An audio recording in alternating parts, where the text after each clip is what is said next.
Aló, perdón. Me duele el estómago y no sé si es de que no he comido nada en todo el día o de que tengo el estómago hecho un 7. Tengo dudas y cero respuesta. Pam, pam, pam.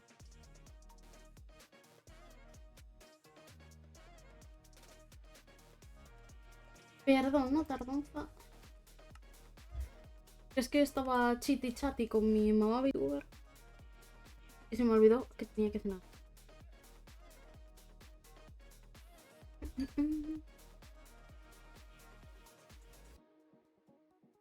Llama. Aquí debería haber otra llama. Murió la otra llama. Ah, no está aquí. Llama, llama. Villager.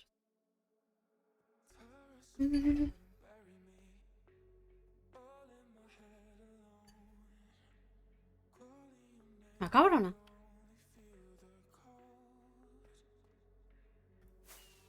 Lo habéis visto, ¿verdad? Me ha empujado. Me ha empujado sin ningún tipo de vergüenza.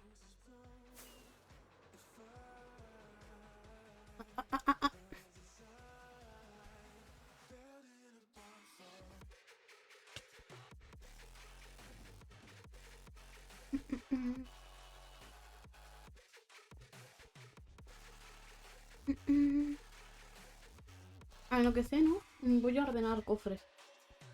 Eso que estoy van a hacer como toda la semana. Lo mismo.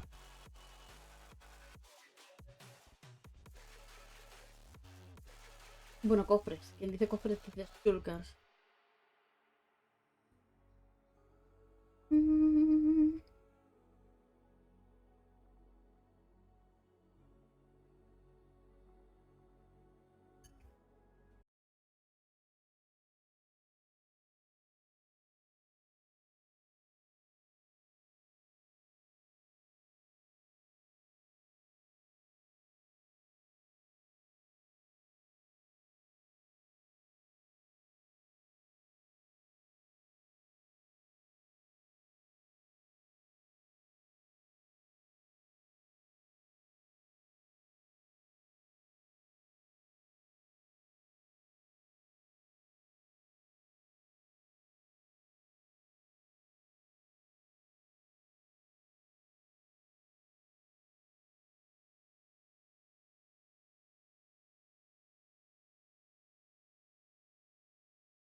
Aquí. Preparamos esto por aquí. 30 to 120 seconds. So you have essentially 2 minutes, if you're lucky, to get out of that submerged car. And it's gonna be terrifying. Every second of it is going to be like life or death. The minute that your car hits that water, the front of your car is gonna start to nosedive straight down into the river, the ocean, wherever you may be. The front of the car is typically heavier, so it starts slowly sinking and bringing in more water. Now, this is what some professionals have advised you to do if you're in these types of situations.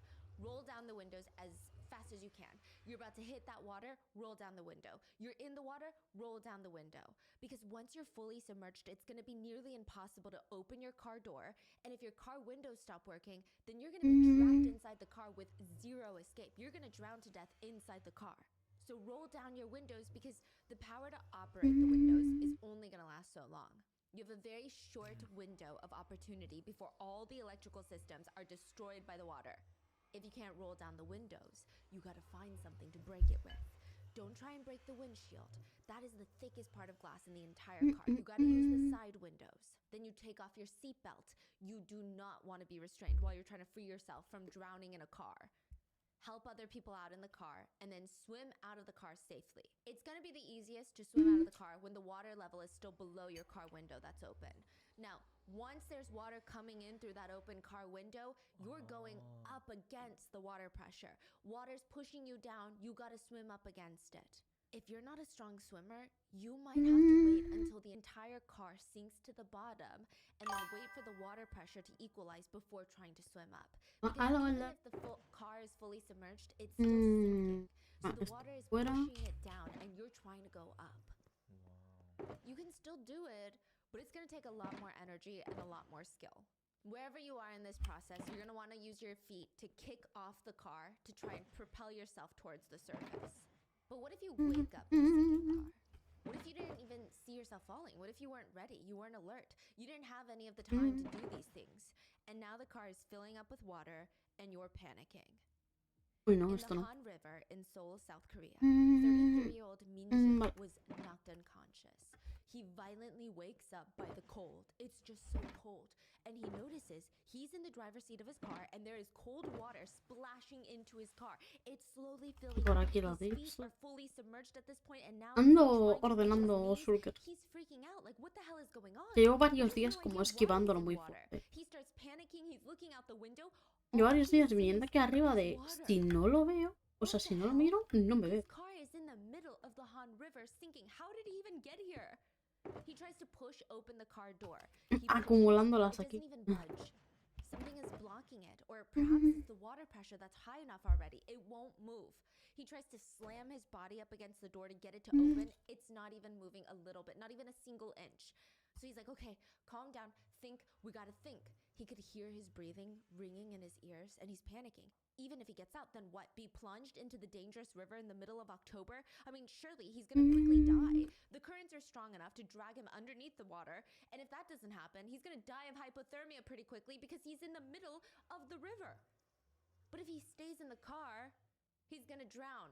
The car is gonna slowly submerge, and he's gonna drown to death either way. So no.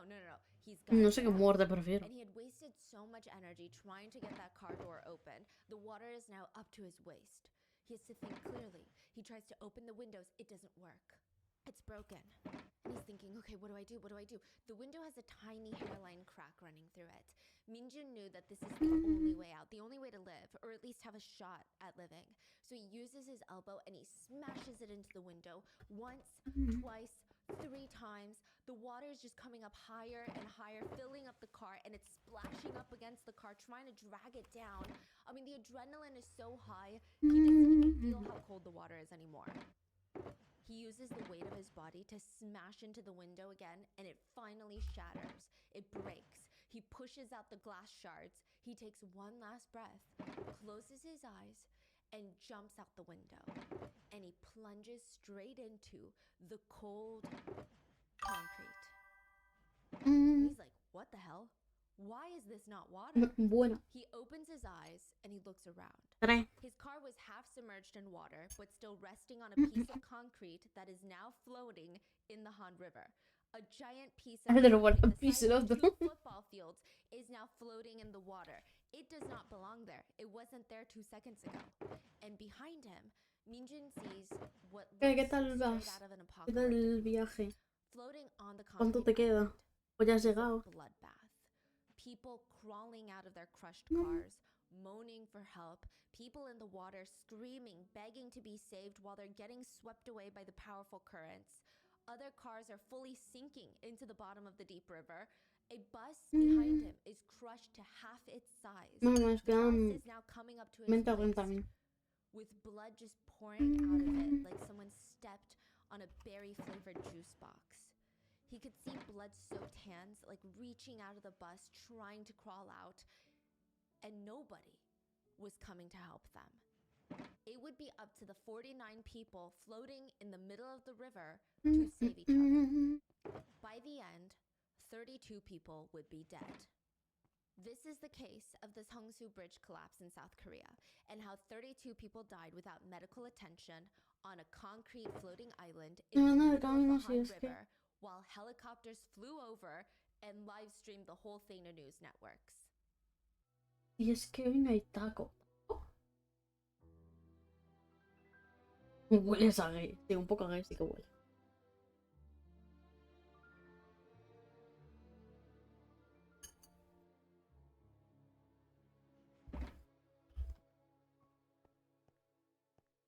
We would like to thank today's sponsors who have made it possible for Rotten Mango to support Direct Relief, a humanitarian organization that is active in all 50 states and more than 80 countries, with a mission to improve the health and lives of people affected by poverty or emergencies.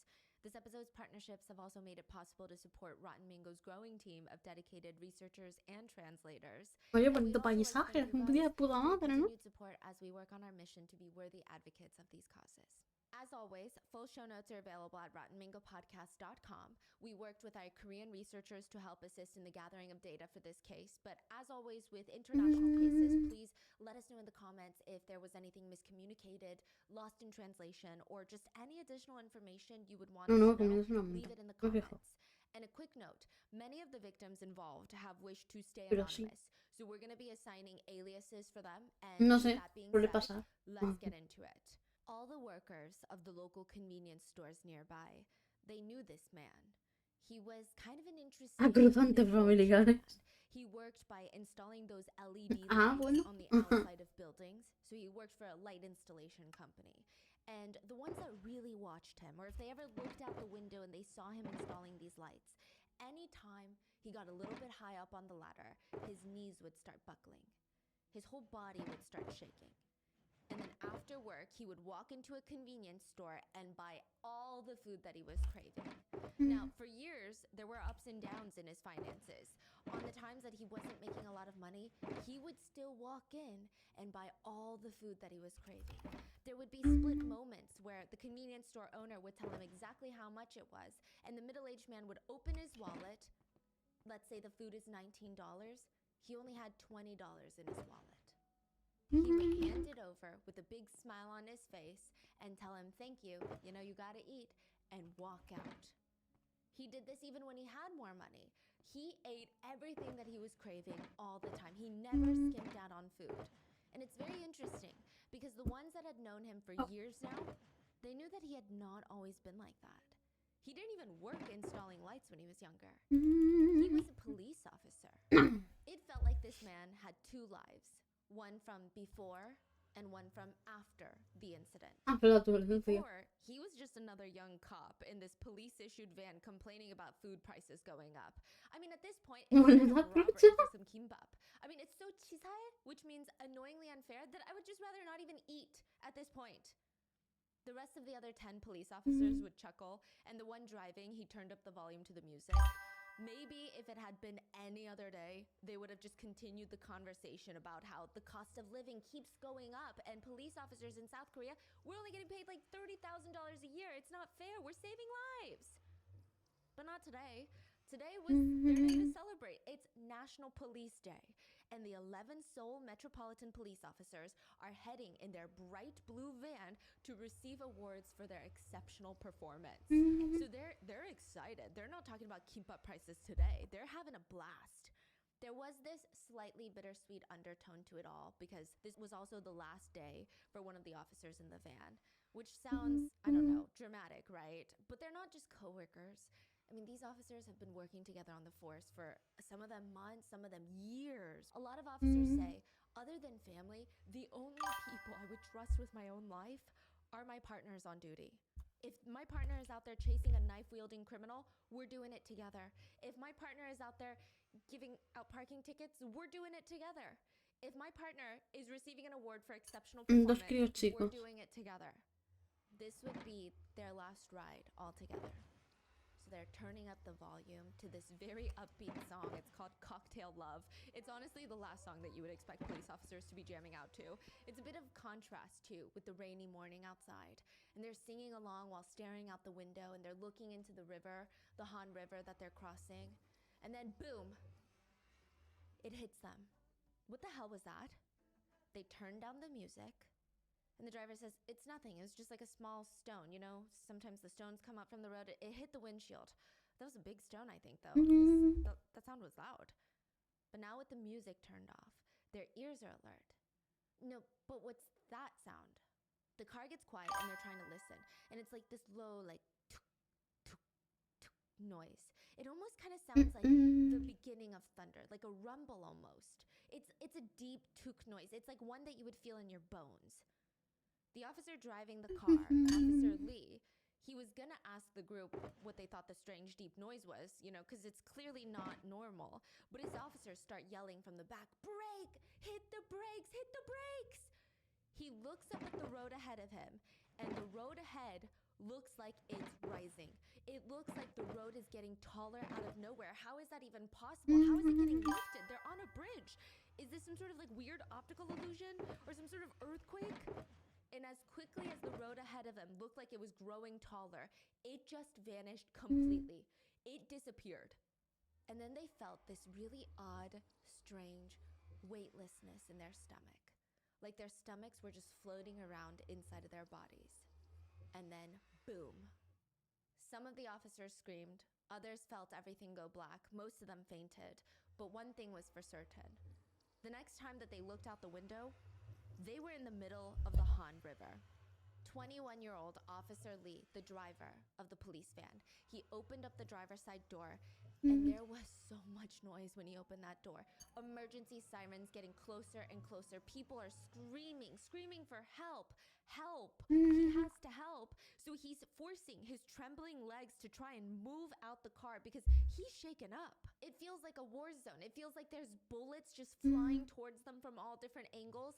And now that he's out of the car, he realizes it's not bullets, it's stone. Like thousands of pieces of gravel are just plummeting from the sky, landing on him, near him, clinking off the police van into the water, creating these giant splashes. He could barely keep his eyes open from all that dust. And then the cold wind. Not just the wind of the Han River, but the helicopters.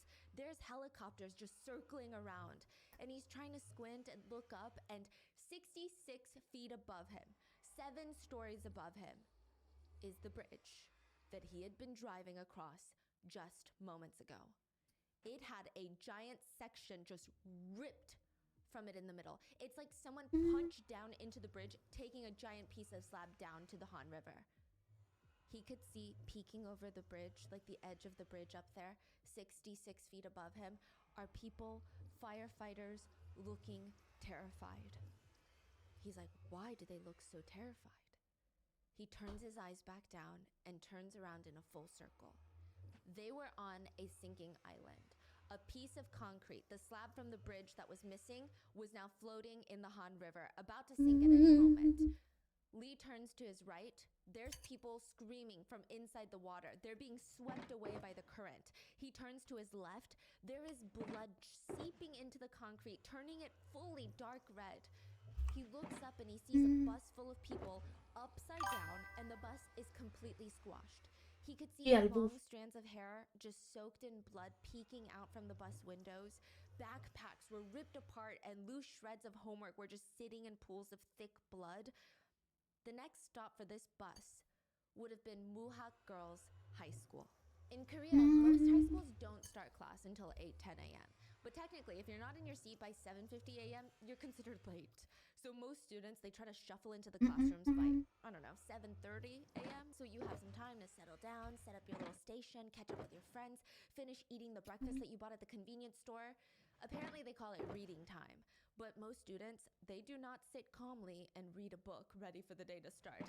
They're running around going from class to class, treating it like a recess, doing their hair, fixing their makeup, playing with their like phones. They're doing everything. They're running, taking pictures, eating snacks. And at Muhak Girls High School, most of the students were really good about getting to class on time. Except Friday, October 21st. The teachers of Muhak Girls High School walk into their classrooms and they look around. There's 8 empty seats. No one had called ahead of time. Usually if students are sick, the parents will call. If students are late, parents will call. 8 unexcused lateness, tardiness, absence. Strange, you know? Like 1 or 2, they're used to that maybe. But 8? They look out the window and it's just rain droplets pouring down. Okay, maybe they're late from the rain, but still, I mean, it rains all the time. They're on time. We're not sure how everyone at the school found out. Like maybe a teacher ran out of the staff room yelling at everyone like, turn on the TVs. Maybe a student had heard about it and ran into the school saying, did you guys see what happened? But very quickly during homeroom period, Muhak Girls High School students found out that the bridge leading straight to their school that most of their classmates and friends took every single morning to get to class had collapsed. And those 8 empty chairs belonging to their friends, they may never be filled again. Every single channel on TV, every radio station was playing the same thing. A shocking incident has occurred this morning. During a severe traffic jam during rush hour, the Seongsu Bridge has collapsed. Nearly 100 feet of the road collapsed and broke off into the Han River, taking down multiple vehicles with it. Eventually, the police, fire department, and soldiers on base Bueno, nearby técnicamente would be entonces ha dispatched to ganado this Elder, collapsed ¿no? bridge. Esto que no vuelto a contestar. 1,500 people were mobilized to the scene. Some of the news reports started sharing suspicions that North Korea was attacking South Korea, that they had bombed the bridge, causing it to collapse. It was reported by world leaders that there's a genuine risk of war that would involve chemical, biological, and nuclear weapons. The nonpartisan Congressional Research Service estimates that North Korea could rain down on Seoul with 10,000 rockets per minute, killing 300,000 South Koreans in a single day, if they wanted to. Experts estimate that in the long run, if North Korea attacks South Korea, millions could die from this type of escalation. So people are thinking, maybe this is just the beginning. Maybe this is the work of a North Korean rocket. While news stations are on high alert about La paranoia. regarding North Korea, all the students at the all-girls high school are just terrified. They're so anxious that their friends are not showing up to class. And that bridge being the main method of transportation for many of them, it's making them feel panicked. They try to find out if someone released a list of names. Or what about the vehicles that were crashed? Wait, what car does Yuna's dad drive again? What about Sarah? They said it's only a few vehicles, right? Like, what are the odds that they were on that section of the bridge? Like, we need to calm down, right? It's gonna be okay. They had no answers. All they could do was wait, holding onto their breath, sitting at their seats, not able to focus on any of their schoolwork. And slowly, more reports came out about the collapse, including the fact that public bus number 16 was on the bridge when it went down. Bus number 16 was packed like sardines. This is rush hour in South Korea. There are students with their backpacks being squished by men in suits with their briefcases, security guards heading to work trying to close their shoulders in to make room for more people. Bus number 16 had made it across the part of the bridge that collapsed, according to the news. By half of its length, the part of the bridge that collapsed went down, and bus number 16, half of the bus, was on the part that did not collapse. And the other half of the bus was suspended in the air. That's even worse. Yeah. There was no concrete, no ground supporting the back half of the bus. It was essentially dangling. The driver of the bus, according to witness statements, tried to accelerate to move the rest of the bus to the part of the bridge that hadn't collapsed, move it to safety, but it was nearly an impossible feat.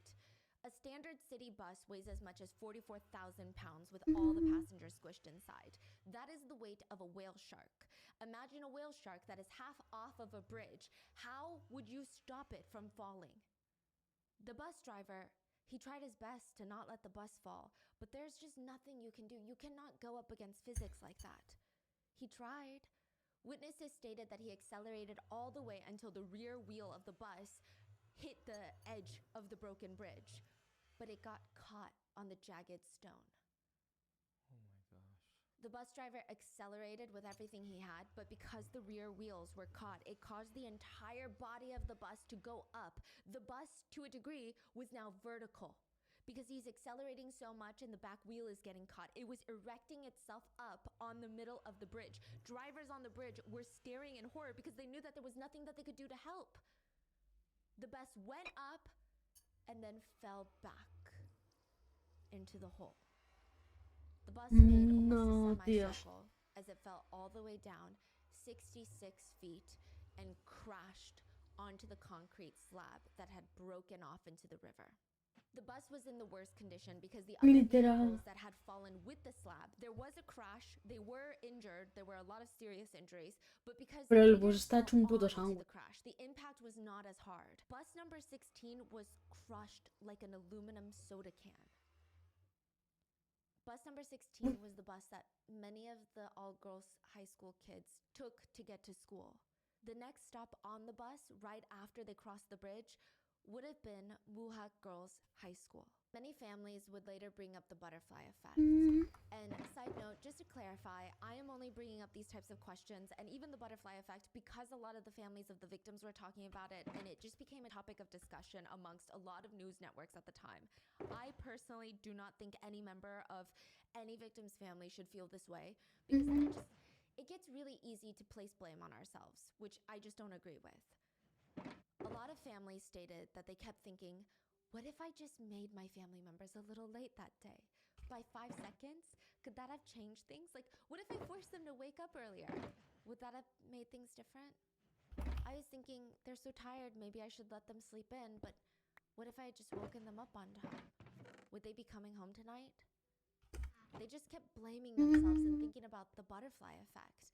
The butterfly effect is the idea that small, seemingly trivial, non-consequential events or decisions ultimately result in something with a much larger consequence.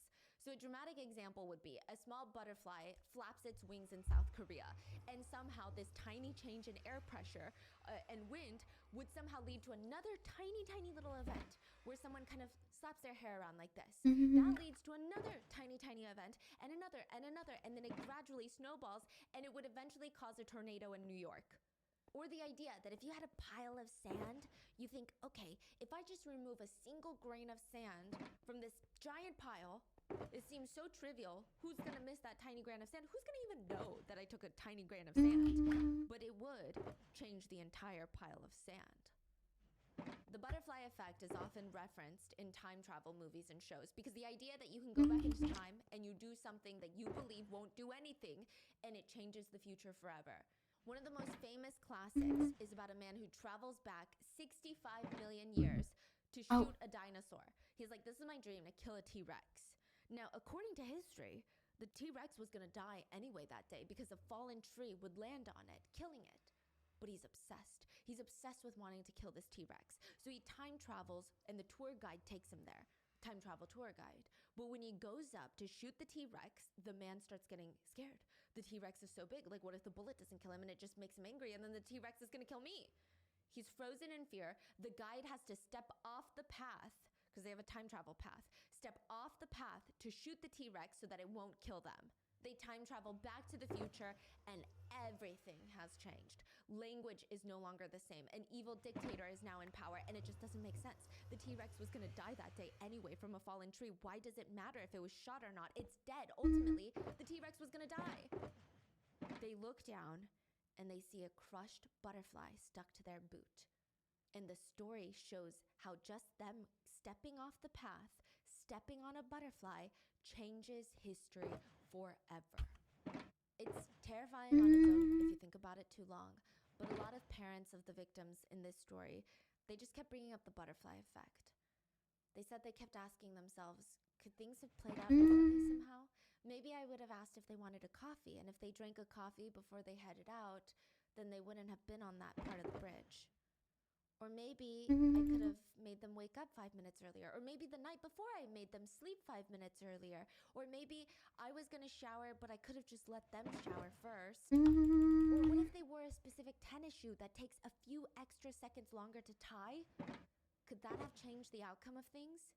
Yuna had stayed up late at night drawing again. She was a junior at the Muhat Girls High School, and after all of her studies, her one guilty pleasure at night was to just draw. The next morning, Friday morning, she woke up a tiny bit later than usual. I mean, at this rate, she was gonna miss her bus to school, and Yuna's dad offered her, hey, I'm gonna drive to work, the bus stop is on the way, get in the car, I'm gonna drop you off at the bus stop. Yuna did not even respond to him. She grabbed her backpack, got in his car, and she crossed her arms and stared out the window. Yuna's dad is trying to make eye contact with his daughter to see if there was an opening for conversation, but nothing. She refused to look at him, and she just stared out the window. It was kind of a Cold War. Yuna's dad had spanked her a few days ago, and you know, she's a high schooler, so they're having it's very normal. It seemed like neither of them wanted to apologize first, so the whole drive all the way to the bus stop, they don't say a single word to each other. When he parks the car, he turns to his daughter, but she's already out the door, and she's saying, "Kata uke," which means, "I'll see you at home later."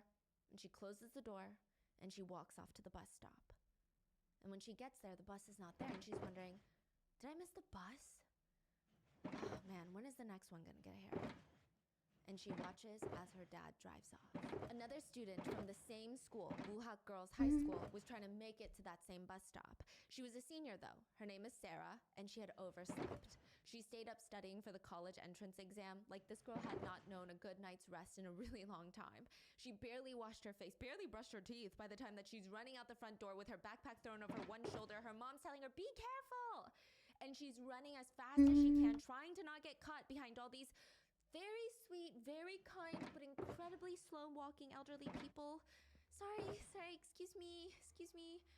She could see the bus stop at this point, and she sees the bus that she's supposed to be on. This is the last one that she could take in order to not be late for school, is stopped at the bus stop, letting passengers on. So she's screaming, running, waving her arms, "Wait, don't leave, please, I'm coming!" Only one of the two students from the Muhat Girls High School would be alive by the end of the day. Snow globes are a little sadistic if you think about it. Like, there's a cute family inside of this clear sphere, and you see the family and their dog and their little house in the back, and you pick it up and you shake it with everything you have, and then you just excitedly watch as they have to face this cold blizzard all by themselves. We are genuinely the makers of chaos. The 11 police officers who all managed to survive the collapse, they felt like they were in a snow globe. They had been living their lives to the best of their abilities, following the laws, starting their own families, and some sadistic unknown person had come by and violently shaked up their world, and even now they feel like they're in a snow globe. 66 feet under the bridge in the middle of the Han River, they could hear the helicopters above them. They could see the fire trucks parked at the top of the bridge above them, rescuers' heads just poking over the edge, staring at them. They could hear them barking all sorts of orders over the megaphones. "We need a port here. Get the equipment down here. Someone mobilize the cruise ships." But being police officers, they knew nobody was prepared for anything like this. They knew that they didn't have time to wait for any of that. They could hear people screaming, "Help me, help me." They all start whipping around to try and find out who's screaming, who needs help most urgently. One of the officers points into the water. There are two people being swept away by the current. They're gonna die. The Han River is known to have really strong currents, to the point that it's advised that you only swim in the designated beach areas. It would take just a moment for them to disappear with the current and just be dragged under the water. The rain is making it even harder for the officers to see, but they cannot miss these tiny two dots in the water, because right next to them is their half-submerged car going down. When the bridge collapsed and all hell broke loose, the silver car landed directly in the water instead of on the concrete island. Two teachers that were in the car managed to escape the quickly sinking vehicle, but now they're at risk of drowning unless someone saves them. So the officers are screaming, "Get the tire!" The officers didn't even think about what they're doing. They're going into full autopilot mode. They're trained to act in crisis situations, so that's exactly what they're doing. They're focused. Get the tire. They work in unison to grab the spare tire, connect it to a rope, and they hurl it into the river. Grab the tire! The tire did not reach the teachers. It's not working. They're only getting further away. They're getting dragged by the current. So two of the officers, they look at each other, they look at the others, and without hesitation or saying a single word, they dive into the cold water. They manage to reach the two teachers and bring them back to the concrete island. The two teachers, Teacher Kim and Teacher Park, soaking wet, their hair is sticking to their foreheads. They're grabbing onto the wet police officers. There's two more teachers in the car. Please, they're our coworkers. We carpool with them for the past 2 years. You need to go get them. The two teachers Depende de cómo esté el coche. would never make it back to their classrooms. Iba a decir. And then the cries became unbearable. All the police officers could hear were people begging to be saved, to be helped. Some were screaming in a frantic, high-pitched voice. Others were moaning. No, no as if escalofrío. they Voy a had buscar un stacks of pero bricks on algo. top of them, and this is all the air they can muster out. The officers look over at the bus that crashed down next to them, and it's flipped upside down, and in the impact of the crash, of it crashing onto this concrete island, it had been completely squashed. If you stood next to the bus now, it would come back to your waist. That's how tall it was. The bus was flipped upside down, but it's crushed to the point where certain parts of the bus, the floor is touching the ceiling of the bus. It's like if someone stepped on an aluminum soda can, completely crushing it, pancaking it. There were bus chairs popping out of the bus, just scattered outside. Parts of the metal walls of the bus had popped off and they're crumbled on the side of the bus. The glass windows are all broken. School bags, lunch boxes of students are protruding out of the bus, soaked in liquid. It was blood.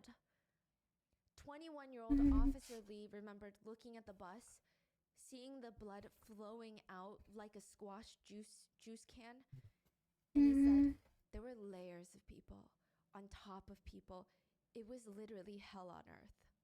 But he has to snap out of it. Voices are calling at him to help. He goes back into focus mode, trying not to think about who these people are, what's going on, where everybody was headed, the fact that 2 seconds ago he was headed to receive an award. He's not thinking about his family. He's thinking about saving lives, and that is it. The situation was being broadcasted live in all news stations in South Korea by the helicopter circling above.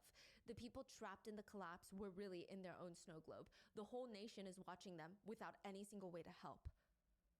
All the police officers would be seen on the news stations on the sinking island wearing nothing but their underwear. But it's only 40 degrees outside.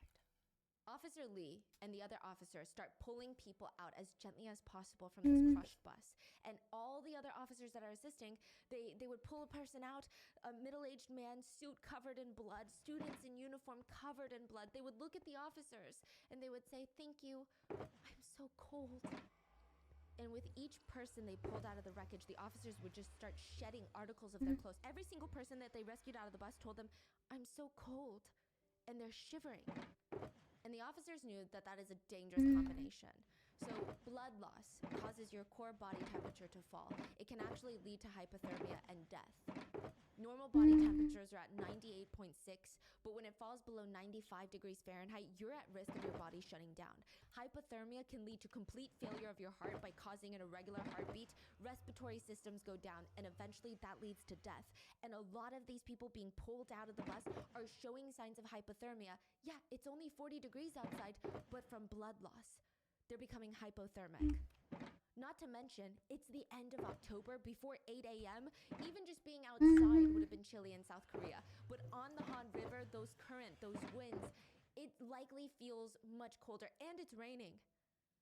Officer Lee would take off his police jacket and give it to the first person he pulled out. Then he ripped off his shirt, gave it to the next person. Then his pants. He pulled another person out of the bus, a student. They said, "I'm so cold." And he looked down. He has no more clothes. He's in just his underwear.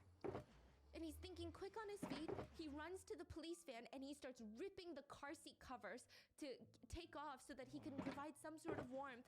And when it finally rips off the seat, he runs towards the student he just pulled out and he said, "I got it, here, take the..." Está muerta. The student was dead.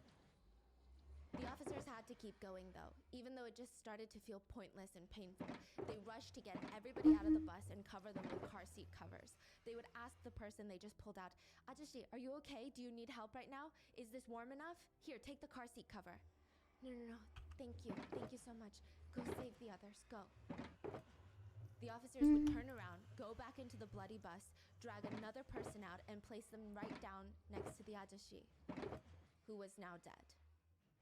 In another instance, Officer Lee pulled out a man from the bus. He was covered in blood, badly injured. He's still actively bleeding. And like the others, he desperately needs medical attention. I mean, this is life or death. Officer Lee sits him down and he's reassuring him, like, just hold on tight, okay, Ajashi? The rescue boats are coming. They're gonna be here very, very soon. Just stay awake. The Officer Lee looks up out into the river to see where the rescue boats are, how far in the distance they are, and he starts smiling because he can see them speeding towards the concrete island, and this is good. And he looks down. The man is dead.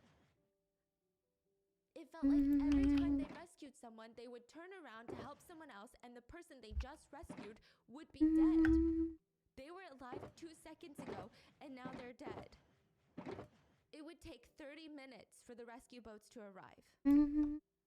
Rescue operations began, and bodies were carried onto boats on stretchers. Helicopters used rescue bags to now lift dead bodies. Rescue teams took way too long. When they first heard the bridge collapse, most of them made their way onto the bridge to the giant hole in the center. But what the hell are you going to do from there? So they wasted a lot of time driving back off the bridge, finding boats to get to them, to get to the site of the collapse by water this time.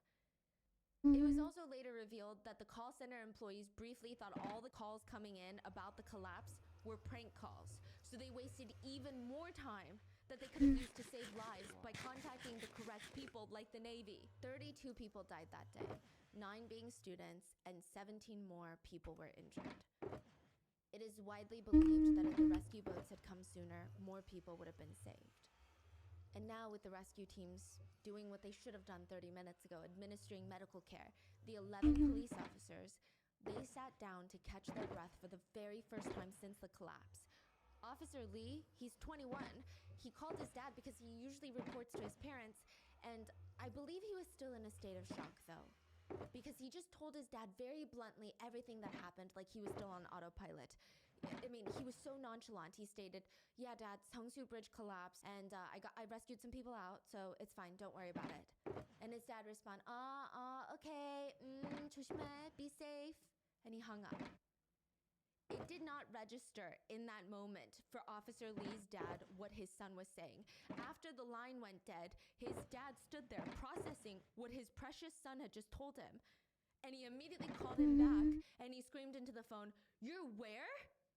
The Seongsu Bridge was a symbol of economic power. The Seongsu Bridge was built 15 years before it collapsed. I mean, it was part of the government's plan to modernize Seoul before the Summer Olympics were coming. Listen, don't even get me started on the Olympics and what the cities will do for Olympics. It was going to be held in Korea. They wanted Seoul to be cleaned up. The government spent $470 million to clean up the Han River. Just clean it up from pollution. They said the Han is like clothing to the people of Seoul. So this is Olympics, what, 1990s? Yeah. Something to wear daily with pride, something to keep clean. Our fathers and their fathers would swim in the Han. It's our lifeblood. And yet, 32 people had just died because the bridge collapsed into the Han River. And there were signs that the bridge was gonna go down. 10 hours before the bridge collapsed, a large gap had formed in one of the joints on the floor of the bridge. But you could look into it and see water. It was a large gap. Seoul City was alerted and they sent workers out there to lay a small iron plate on top of the gap so that nobody's tires would get stuck. And it wasn't even, I say small iron plate, it's not small. It was 4 feet by 7 feet. They're trying to put a Band-Aid on a bridge? Literally, quite literally, they put a Band-Aid on the bridge. Slapped a Band-Aid on. This was 160 feet from the site of the collapse.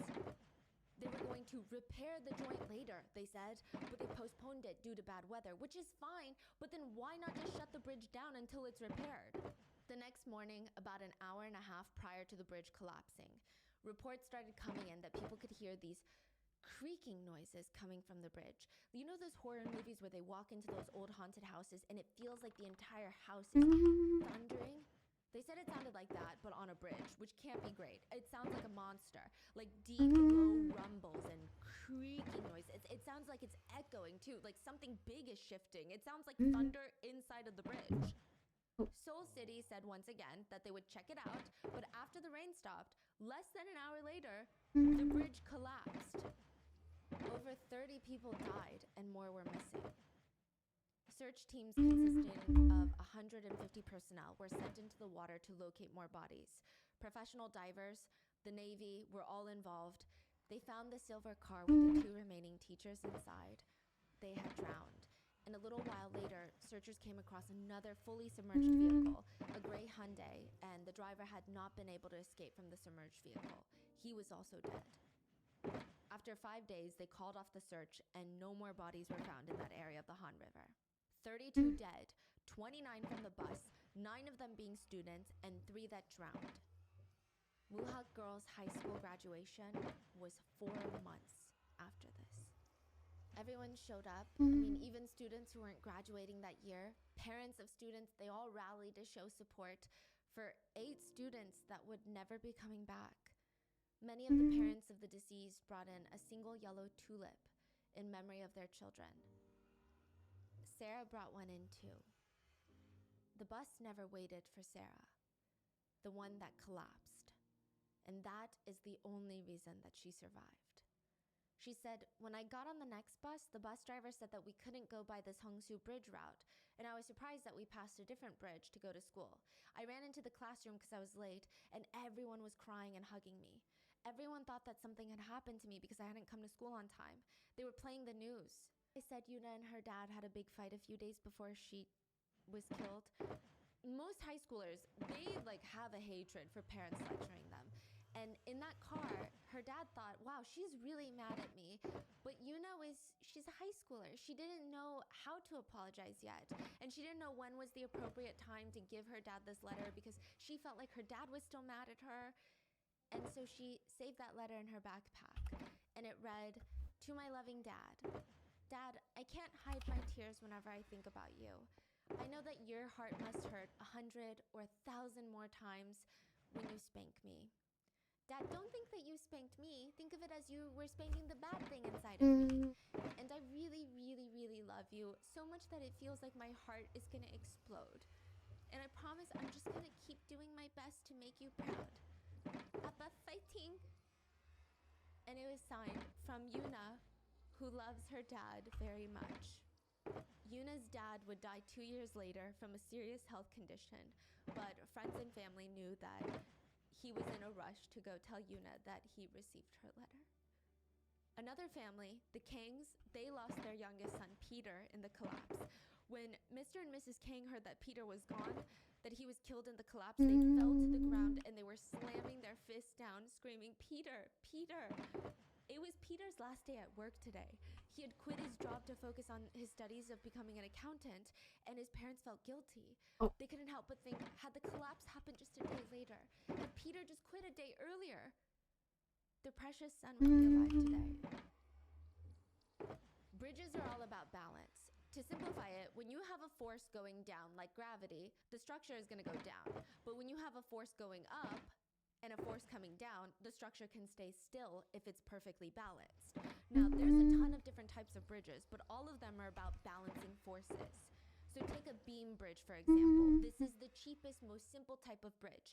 So picture you get 2 stools, 2 chairs together. You place them a few feet apart and then place a wooden plank on top. There, you have a beam bridge. Now, let's say you want to make this beam bridge longer. You got to get creative. Because imagine you just push the chairs further apart and try to balance a longer wooden plank. Suddenly, the weight is going to feel heavier. It's going to start sloping down in the middle of that wooden plank when you put weight on it, right? It looks like it's going to snap in half. So what do? I mean, technically, you could add another chair in the middle to balance out the weight, but that's not the cheapest or the easiest solution. You want to keep a good chair distance from each chair, so you don't want to spend so many chairs on this wooden plank. So what do? You add trusses to it. Imagine you have 4 toothpicks. You tape them up into a square. How easy would it be for you to take your finger, put it on the one corner of the square, push it down, and suddenly it's not a square anymore. It's a different shape. Pretty easy, right? Because it's just going to bend. Yeah. So what would be the best way to ensure that it doesn't tilt? Doesn't tilt. Oh, you add like 2 more in the middle, cross it. Just add one. Just add one diagonal. So now instead of a square, it looks like 2 triangles. Triangular support systems are great in bridge structures. I mean, they're great at holding their shape and not falling to pressure. It's very evenly distributed. And that's what a truss is. So the Seongsu Bridge was a truss bridge that relied on these triangular support beams to hold it up. So there would be a pillar or a chair, and then the bridge part that the cars are driving on would be on top of these triangular support systems. And then another pillar, and then more triangular support systems. And it means that the bridge can use way less pillars or chairs in our example. So for context, another bridge in South Korea would be categorized more as like a steel beam bridge, like a regular bridge. Each pillar or chair is about 110 feet apart. The Seongsu Bridge, the pillars are almost 400 feet apart. Because the Seongsu Bridge has these triangular support systems, which is typically a very smart and safe way to create good bridges. But that also means one of the most important parts of this bridge is gonna be the truss, the toothpick part. And it's not actually toothpicks, they're steel beams, but you get the idea. And more importantly, one of the most important things are gonna be how the toothpicks are attached to each other to create these triangular shapes, the joints. That's what's welded together, that's the welding part. So another analogy that's hopefully going to make it super easy to see how horrible this Seongsu Bridge was constructed. If you have to tape 2 pieces of paper together, the cheapest way to do it would be what? You get 4 pieces of double-sided sticky tape, put them on each corner of one piece of tape, slap them on the corners of the piece of paper, slap the other paper on top. Let's say you want to spend a little more money, make it a little more secure. Maybe you tape the borders, all 4 sides, and then slap the other piece of paper on top. Or if there are millions of lives on the line and it depends on these 2 pieces of paper being taped together for years through all sorts of weather conditions, the best thing that you can do would not just be tape the corners or the borders, but everything. Apply double-sided sticky tape to the entire page and then stick the other paper on top of it. Every part is essentially glued together. The Seongsu Bridge constructors were supposed to do that, but they just taped the borders and called it a day for the joints of these trusses, the triangular support systems. Why? To save money. What? To save time and money, a lot of money. They also didn't use high-quality tape or welding materials, if you want to, It was actually stated that the bridge should have collapsed maybe like 4 years after it was built. It was that bad of construction. I mean, once they started investigating, people were surprised how this bridge even lasted this long. A Korean news station, MBC, went underwater to the scene of the accident of the concrete island, and they saw that the collapsed portion trusses, the triangular support systems, were held together, and the welding, they could literally unscrew bolts with their own hands. What? Other rusty parts of the bridge could just be ripped apart by a single hand. Like the cameraman had one camera in his hand and then the other hand was just ripping apart the bridge. Wow. Other times, there were parts of the bridge that needed nails to hold 2 things together. Very important, obviously. Now, the nail is supposed to be, let's say, a foot long, but the nail would only be 3 inches long. The part, the welding, the taped paper, it broke off during the collapse and it looked like it exploded from the weight. It straight up looks like a cardboard box that was torn open, like it was not done at all. Like I mentioned previously, Seoul was going through this rapid expansion phase. Government bids for construction projects would typically go to companies that promised the government that they had the fastest construction, which is great in theory because, yeah, we need more bridges to cross the Han River, but not great in theory because it inherently incentivized the company to be cheap and rush the construction at the expense of safety. People said that this was all part of South Korea's 빨리빨리 culture. So 빨리빨리, it translates to like hurry, hurry, quickly, quickly. But in the cultural context, 빨리빨리 culture is kind of like rushing people to do things quickly or get something done at a faster pace. You will very often hear Koreans saying like 빨리빨리, like 빨리 갖다 줘, like hurry, hurry, everybody hurry. You go to Korea, you're standing on the side for 2 seconds too long, people are like, you gotta hurry it up. It's similar to New York where no one has time for you to just stop in the middle of the sidewalk. Deliveries are fast, internet speeds are fast, everything is about 빨리빨리. The bridge was constructed by the company Donga ENC. They promised the government that they would construct the bridge at half the cost of the other construction companies. They were contracted by the government to build almost a mile-long bridge across the Han River for $63 million. Which is a lot, don't get me wrong, right? But a lot of major bridges, I mean, albeit some of them are a lot longer, but they can easily cost hundreds of millions and most of them closer to $1 billion.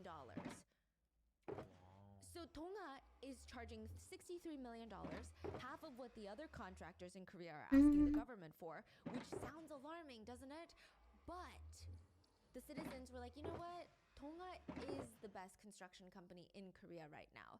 It's like the second largest contractor in South Korea at the time. And there's nothing we can do about it. It's the government choice. Wait, so they asked for half and it's gonna do it in double the speed? Yeah. They're like, we're gonna do it quicker and for cheaper. So people thought, I mean, not that citizens had a choice. I'm not saying the citizens voted for this. The government gives it to whoever I guess they're sleeping in bed with, right?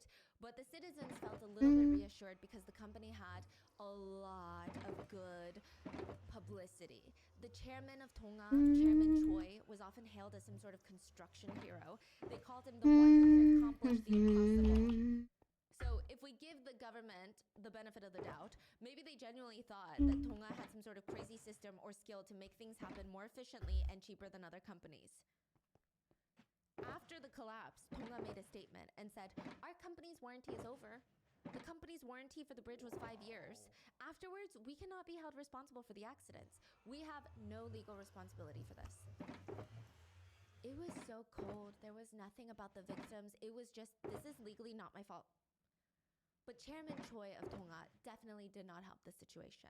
He visited the scene of the collapse the day of, and he said, if Tonga is responsible, we will take full responsibility.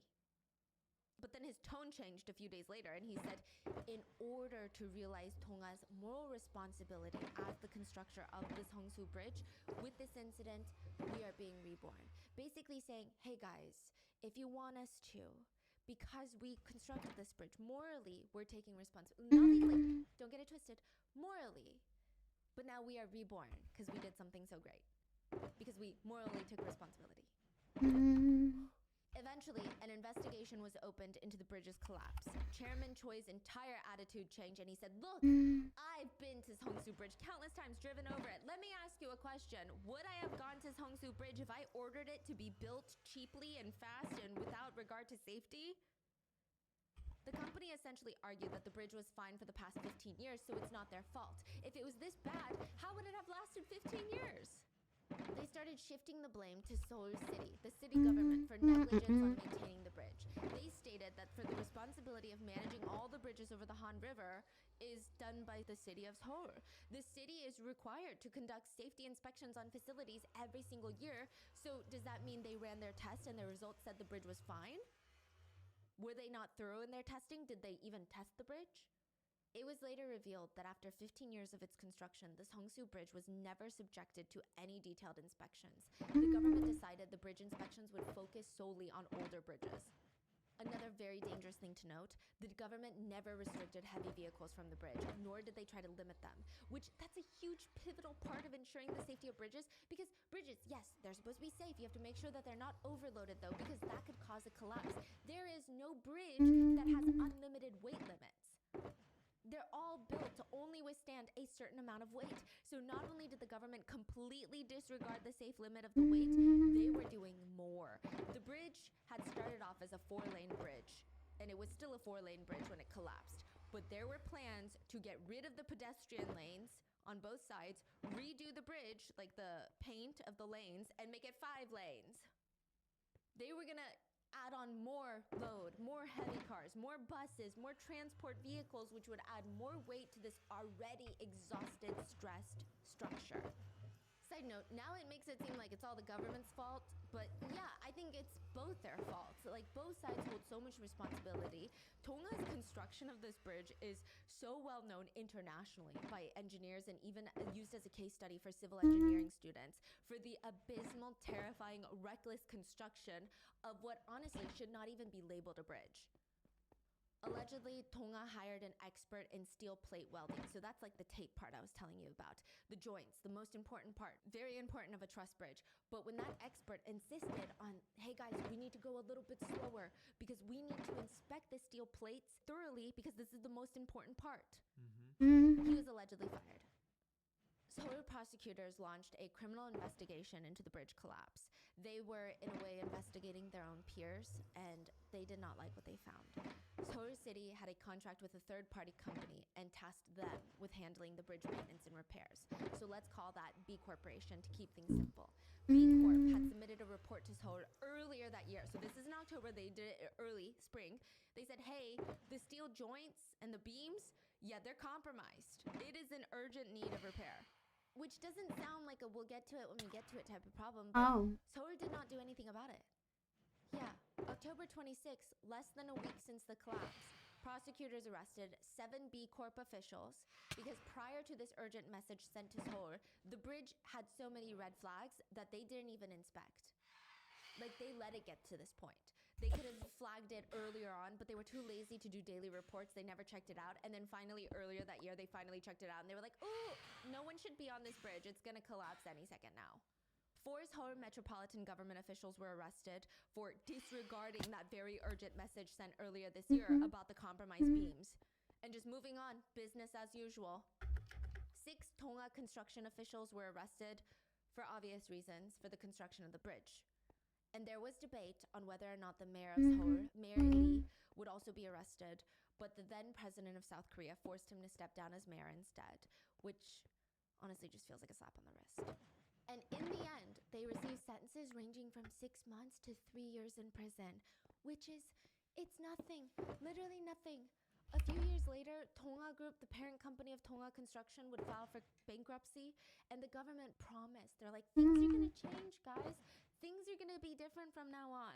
We will care for civilian lives. 8 months after the bridge's collapse, the Sampung department store in Gangnam would collapse, killing 502 people, which we have covered in a previous episode. 8 months apart. And you can still go to the Seongsu Bridge today. But it's not the same one from the collapse. The government at first, they're wild. They told the public that the Seongsu Bridge, like the collapsed part, would be repaired and back up and running within 3 months. No. And they were gonna like fix the welding on other parts of the bridge. There was huge public outcry, and it didn't seem like anyone would ever drive on that bridge, even if it was repaired. So the government decided to hire another company to fully dismantle the existing Seongsu Bridge and build a completely new bridge in its place. The new bridge, which I believe did recycle some parts of the old bridge, it was built by Hyundai Engineering and Construction for $140 million. And side note, the deceased victims' families were compensated about $200,000 from Seoul, about $52,000 from Seoul City, and $60,000 from Tonga, reaching about $312,000 per victim, which, I mean, that's nothing. I believe the injured also received a bit of help in terms of medical bill assistance, but really nothing. The police officers who actively rescued people and were traumatized and were victims, they received nothing. No compensation, no mental health. The police officer we talked about from earlier, he said the only way he really learned to cope was life is short, so even if he doesn't have a lot of money in his pocket, now he eats whatever he wants. Because you don't know when your last meal is. Officer Lee, the 21-year-old, he struggles heavily with PTSD and survivor's guilt. He said, the most regrettable thing is I couldn't save more people. And then I lived, but they died. The new Seongsu Bridge would also take the life of another victim. The father of one of the students who died in the crash. He would always visit the new bridge when he thought of his daughter because there's pedestrian lanes. But it was just too hard. On the 4th anniversary of his daughter's death, he took his own life at the spot where the bus had fallen. His family said he blamed himself for not being able to protect his daughter. Many of the victims' families fainted when they were asked to come ID their loved ones in the beginning. One mother cried out, my baby, how can I live? How can I live on without my child? Please go look at my child, and please somebody just wipe the blood off of him, please. Wipe the blood off of my baby. It hurts. One family member of a victim said, there are a lot of accidents with hundreds of victims. Sometimes the number 32 feels small. That's why I feel like our loved ones get forgotten sometimes. The number is not what matters, though. What matters is there should not be a single person who ever dies like this again. I don't want the world to forget. And even though almost 30 years have passed, every single year banners are hung up near this Hongsu Bridge Memorial, and they read, even if the whole world forgets, 엄마, Mom, will never forget. And that is the case of this Hongsu Bridge collapse. What are your thoughts? If you listen to this Hampung department store, I mean, is it crazy knowing that this happened just 8 months prior and that still occurred? What are your thoughts? Leave it in the comments and please stay safe. I will see you guys on Sunday for the next episode. Bye. Por aquí. Y Vale, esas yo creo que son todas las que deben estar.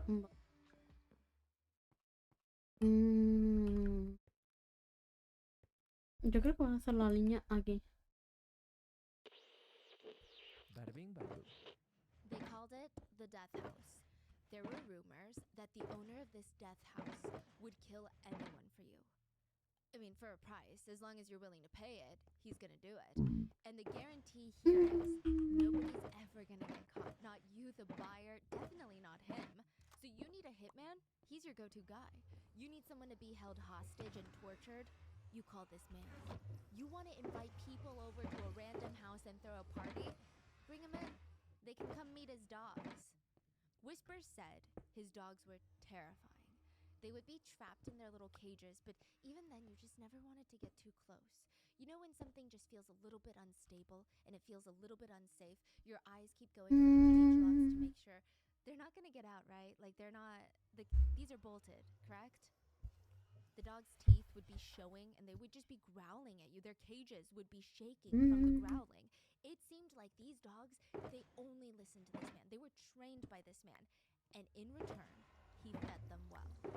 2 men had gone to the death house and made it out with their lives. And they just had the craziest story to tell the police. They said, we saw him. We saw the owner of the death house. He's real, and he's a hitman. We saw him walk over to the dog cages with this big black plastic bag, and it just looked heavy. He was dragging it on the dirt floor. And he said, oh, it's the dog food. So we're like, yeah, that makes sense. He opens up his bag, and he's like, sit. Reaches in, pulls out a piece of meat, throws it into the cage, and these 2 men saw, laying on the floor of the dog cages, was the small, severed hand of a woman. The 2 told the police, the death house owner didn't even know that woman, but we did. They said they knew who exactly that hand belonged to. She was a young woman who had gone viral recently. Everyone in the nation was talking about her. She went viral for exposing a famous professional soccer player in Brazil. She told reporters, verbatim, if something happens to me, it was him. He did it. That week, Diane's husband ran in through the door, and she's immediately alarmed. She was not expecting him to be home anytime soon. So Diane's husband, he's a bit of a wealthier man. He's got a very jam-packed schedule. He wasn't actually even supposed to be in this city on this property at this point. He usually stayed in his other home when he was working.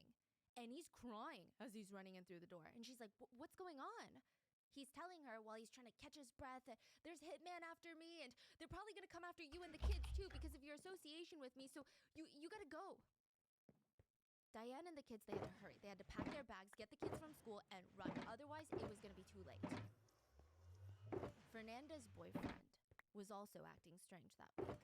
It was more intuition than anything. I mean, technically, if she pointed it out, he would tell her, you're just being crazy, babe. You're overthinking it. But she just knew. Something's off. He's normally the type to just, like, thrive at these types of parties. I mean, a couple is practically doing it in the pool. There's girls in these tiny little bikinis walking around everywhere. And every 5 seconds, they would call his name and giggle and wave at him. Even when Fernanda was there witnessing this, he would normally eat it up. Like, this was his time.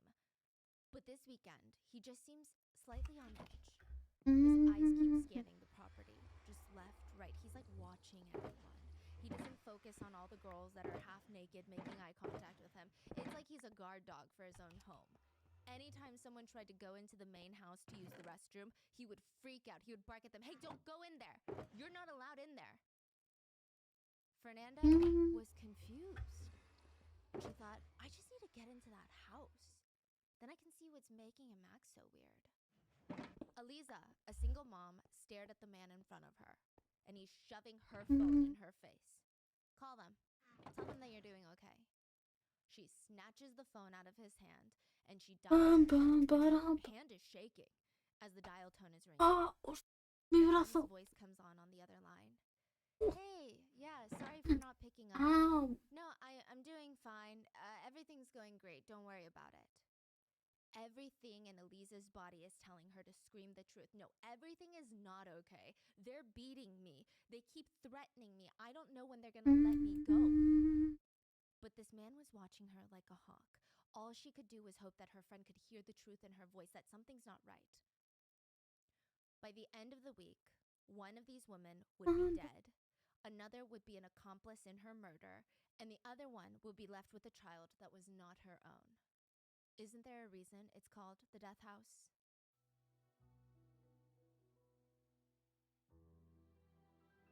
Uy, me equivoqué. Ese directo no era.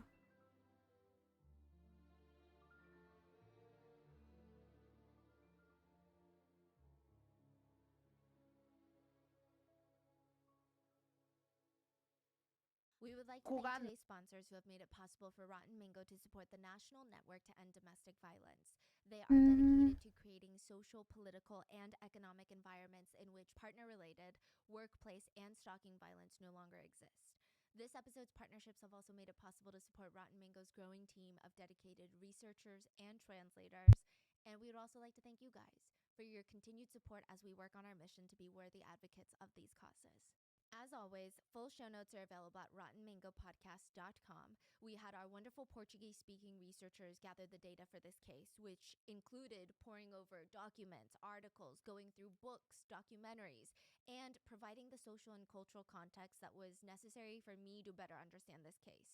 But as always, with really any case, but especially the international ones, please let us know if there was anything lost in translation, miscommunicated, or if there's any additional information that you have down in the comments. And before we get started, a quick disclaimer. There was a trial for this case, so technically it's considered solved. There were people charged, convicted, and sentenced, but some of the perpetrators involved are stating, hey, that's not what happened.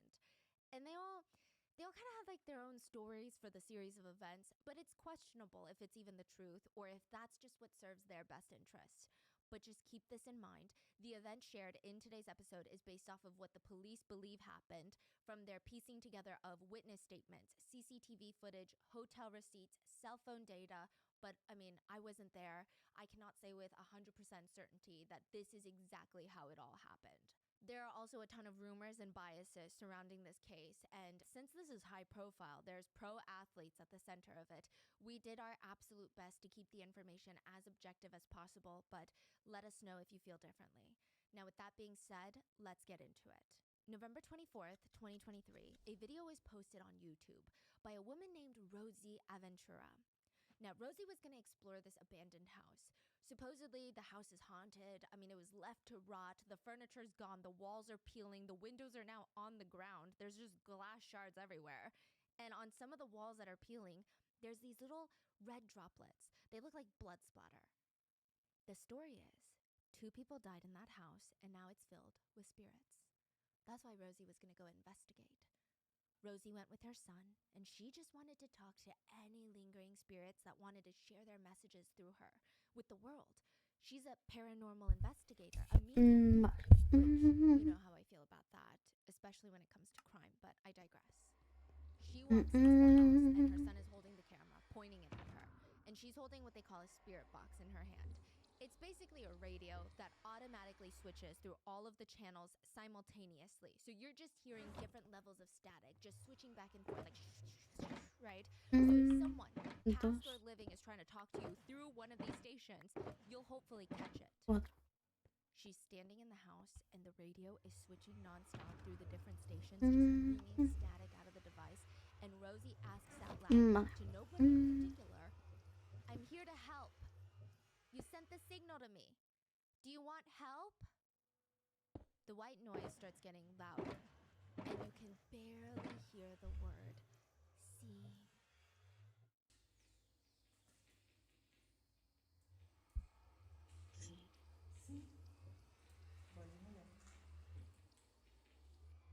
that means yes in Portuguese. Rosie continues asking other questions, but the answers, I guess if you think you can hear them, they're all pretty vague. And then she asks, "Can you tell me your name?" And she glances around. There's more static noise, and then a faint noise comes out. Aliza. Did you watch the video? Yes. Did it sound like that? I didn't think so. Oliver. Elisa. Oi, Elisa. Now, American companies will fly to Brazil to shoot these adult videos. Quick disclaimer, I think it goes without saying, nothing is wrong with sex work or choosing to do adult entertainment as long as it's consensual, as long as it's safe and of age, of course. And I think like any other career choice, it's a career choice. Everyone involved should be treated with high levels of professionalism. But I will say, because of social stigma, because of the shame centered around industries like this, predators, they just easily slip in Agujero. little hands to make it a Nah, dangerous un poquito. industry, especially in Brazil, where Está chiquito. international companies have come to take advantage of Brazilian women. American adult companies will fly to Brazil and produce videos there. There are a lot stricter rules in the US when you're producing these types of adult entertainment videos. So a lot of companies, they think it's just cheaper to book tickets to Rio de Janeiro, for example, and try to avoid as much of that legal red tape as possible. Oftentimes, they will go and exploit Brazilian workers because their rates just sometimes are not as high as they would be charging in the United States. A few Brazilian adult actresses, they were asked, "Hey, what is the worst part about your job?" And they stated, "Beatings during work." One of them stated What that the fuck? another girl that she worked with, I mean, she had it so bad. So during one scene, she was told that the man that she was shooting with was gonna lightly hit her in the face for the scene. But this actor just starts pummeling her in the face without even removing some of his like hefty rings. I mean, he got so, quote, carried away that the video could not even be posted because it's just basically assault. It couldn't even be sold as a special interest video for those who might have that type of interest because it's, again, just straight up assault. Other actresses filed lawsuits because they stated, even when they told the producers that they were experiencing internal injuries and ruptures during a shoot, they did not stop shooting. The actress stated she was in a group scene. Me quedan where pocos she was the picos. only woman with a group of over 3 men. Va a haber and que she ir started a bleeding. la granja de Widows. Twisting in pain, nobody stopped filming. Y And a, from what I can tell, this seems to be a universal problem in the adult industry. So it's al not just Train Hall. Brazil, and it seems to be getting better in all countries. Back when Aliza was in the adult industry, Tío, ¿por qué lo hago? Por it did picar. not seem like a Básicamente por serious aumentar issue. estadísticas de pico. Again, I can't say for certain that it is even today anywhere in this world, but just Para entrar en shaming the industry, not shaming the performers. los It tops did not seem mundiales. like Aliza had a very strong passion for becoming an adult actress. Como aparte, It saco probably wouldn't have materiales. been her very first choice. Some people might say, well, everything's a choice. She chose to make money using her body. But the minute that Aliza turned 18, she got on a bus 25 hours, basically fled her hometown. And was likely the only job that she could get that would hire her. So she made the best choice that was the best for her survival at the time. We don't know with 1,000% certainty why Aliza was so desperate to leave her hometown. But there is an allegation. Aliza's mother alleged that Luis, Aliza's dad, would essay Aliza and even, quote, loan Aliza out to his friends. There was no trial No me or rete, que te formal reto de qué. investigation, but in 2003, Luis was accused of essaying his other daughter, Aliza's half-sister. So No Aliza te leaves reto, the what the house fuck? at 18 years old, and she thought, you know, maybe I ¿Cómo could está try todo my hand at bien? modeling. But it wasn't feasible to keep food on the table. It wasn't consistent. So she gets into the adult entertainment industry. Now, our researchers found reports that she was also engaged in sex work at the time and would be invited to these high-end parties being hosted by pro athletes in Brazil to perform and engage in services. Again, there's no judgment or anything wrong with Recién her. volvió la electricidad. It seems pretty clear that Aliza was just trying to make it. I mean, maybe internalized a lot of that stress of life and thought it was her own problem, like an issue that she had with herself that she could not be a model, and now she's in this industry. She wrote on her social media bio, "I love music, walks, enjoying life with friendly people like myself, playing soccer, and reading poetry. I'm very affectionate. I love soccer. I like everything. I live every moment of my life as if it's my last. Bum, bum, bum, bum, bum, Everyone bum. admires me, but I'm always alone. Elisa's friends describe her as almost this calming presence to be around. She just had this tranquil energy about her. It was very soothing, almost maternal in a way. Side note, Elisa was an avid soccer fan. Like, her bio is downplaying it. She was obsessed with soccer. She played as a goalie for 10 years of her childhood. It was one of her biggest passions in life. If she heard people talking about soccer, her eyes would light up. She would suddenly be super alert, all ears. Bam, She bam. loved it. So, yeah, on one hand, she doesn't really necessarily love her job, right? But it's nice to be around all these pro soccer players, to be invited to their parties, to share that same like fire of, oh my gosh, did you see the game? Even if she knew that she was only there to work or to perform, at least she could hear them talk about soccer. She could rub shoulders with some of her idols. May 21st, 2009, Elisa would meet a soccer player, Bruno, the goalie of the Flamengos, at one of these parties. He would later state that he was having intimate relationships with a full group of adults, and Elisa was one of them. She would deny this information and say, no, just Bruno and I were having a very adult, intimate moment just between the two of us. Either way, Elisa would get pregnant that day by Bruno the goalie. And sometimes the best way to stay hidden is to not hide. Elisa stood in front of the police station, and she's got these dark bags under her eyes. She's in this bright neon pink maternity dress, and it's, maternity dresses that are very flowy. She's looking at the reporters, and she's looking straight into the camera saying, he told me, I will kill you. I'll kill your family, your friends. I know where all of them are. So I'm saying, if something happens to me, everyone should know that Bruno did it. She looked the reporters in the eye and stated, pro soccer player Bruno Fernandez, the goalie for the Flamengo soccer team, had kidnapped her, held her hostage, and tried to kill her. Elisa stated that after the very first meeting at that little party, they met up again and slept with each other twice more. They never made it official or anything, but she thought maybe it's becoming a romantic relationship. That's what it felt like. And now she's pregnant with his child. She told him about her pregnancy when she was 3 months pregnant, thinking, yeah, it's not the best situation. I've only met this guy 3 times, but this is something that happened from a choice that both of us made. But he immediately threatened her. He threatened her into terminating her pregnancy. Side note, terminating in Brazil is illegal, literally at any stage, unless you have been R-worded, if the pregnant individual's life is in danger by carrying this baby full term, or if there's a fatal fetal condition that has been detected. Those are the only 3 ways that you can terminate. The last 2 conditions don't even apply to this case. So either Elisa would have to go and tell the doctors and lie that she was R-worded, which wouldn't even guarantee that they would allow her to terminate. Recently, an 11-year-old child was forced by a judge in Brazil to carry for weeks after she had been R-worded. What the fuck? Yeah. What do you mean carry for weeks? Continue with the pregnancy. For weeks. Yeah. Well, some sources say till birth. So if you're found to have terminated a pregnancy without approval, which is obviously very hard to get, it seems, you can go to jail for up to 2 years. So the only other option that Bruno is suggesting to Elisa is to self-terminate with something called misoprostol. It's a prescription medication that's typically used to treat and prevent stomach ulcers. But it can also be used, and is used in the United States. It's prescribed by doctors to terminate a pregnancy. But misoprostol is actually considered a controlled substance in Brazil for the sheer fact that it can induce a termination of a pregnancy. So now there's black markets for these pills. It's really easy to purchase. It took one reporter less than 1 single minute to find a seller in Rio de Janeiro. Oh, Just by Dios, walking qué around frío asking tengo. random strangers.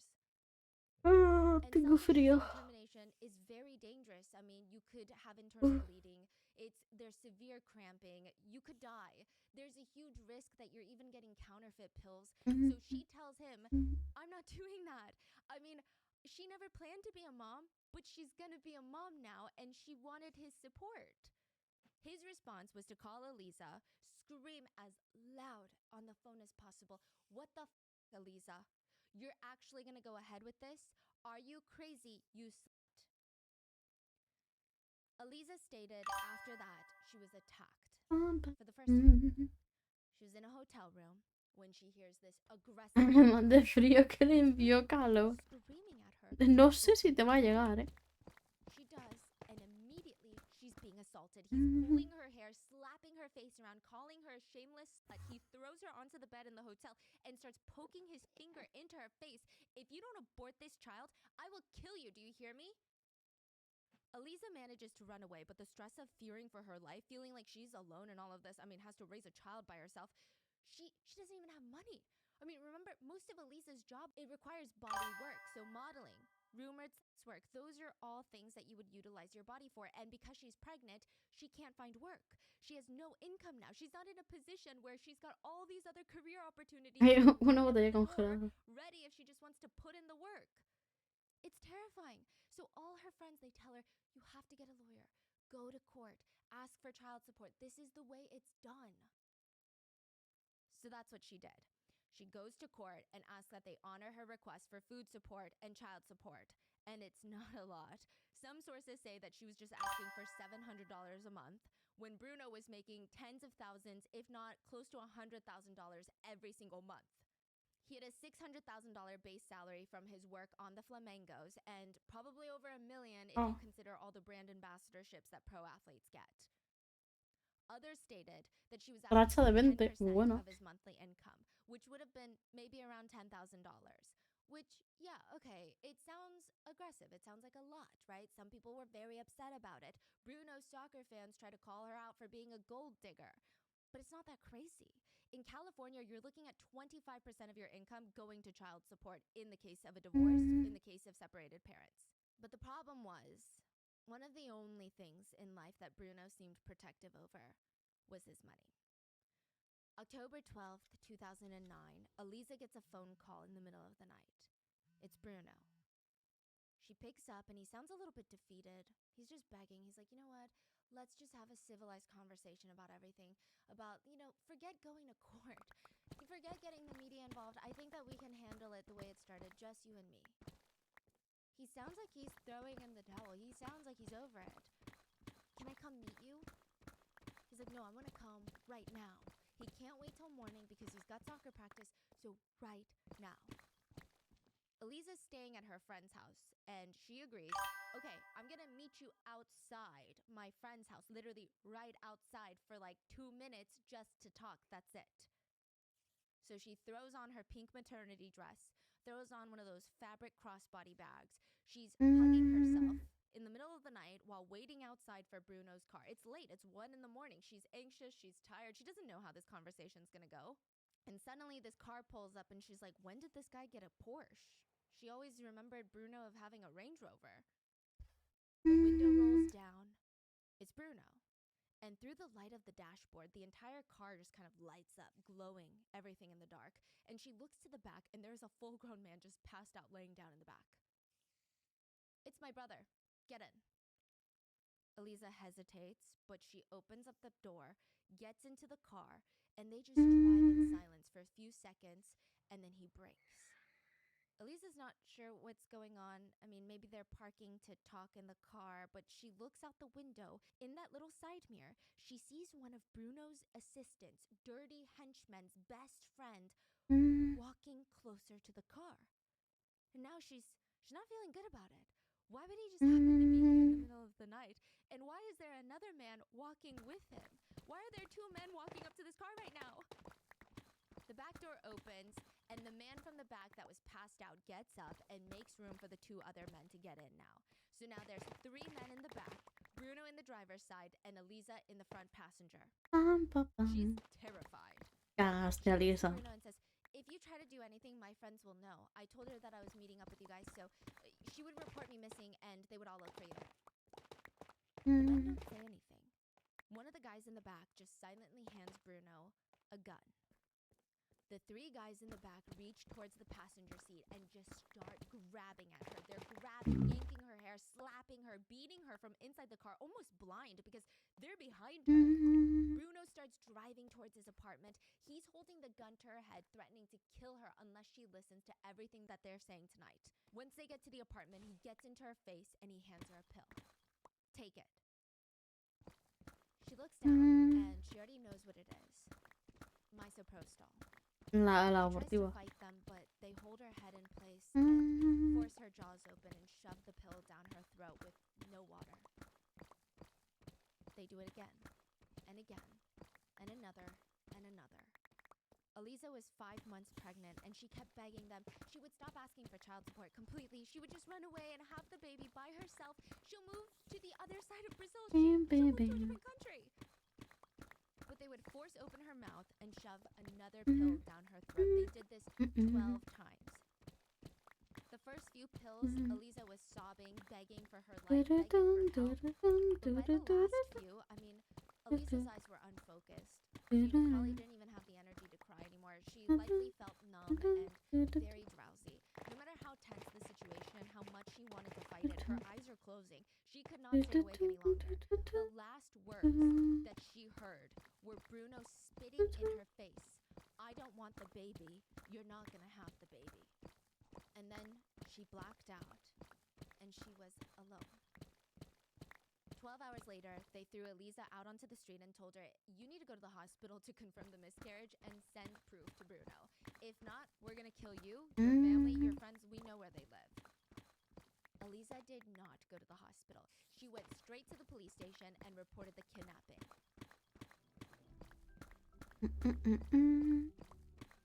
We are in the process of starting a new business, which I'm very nervous about.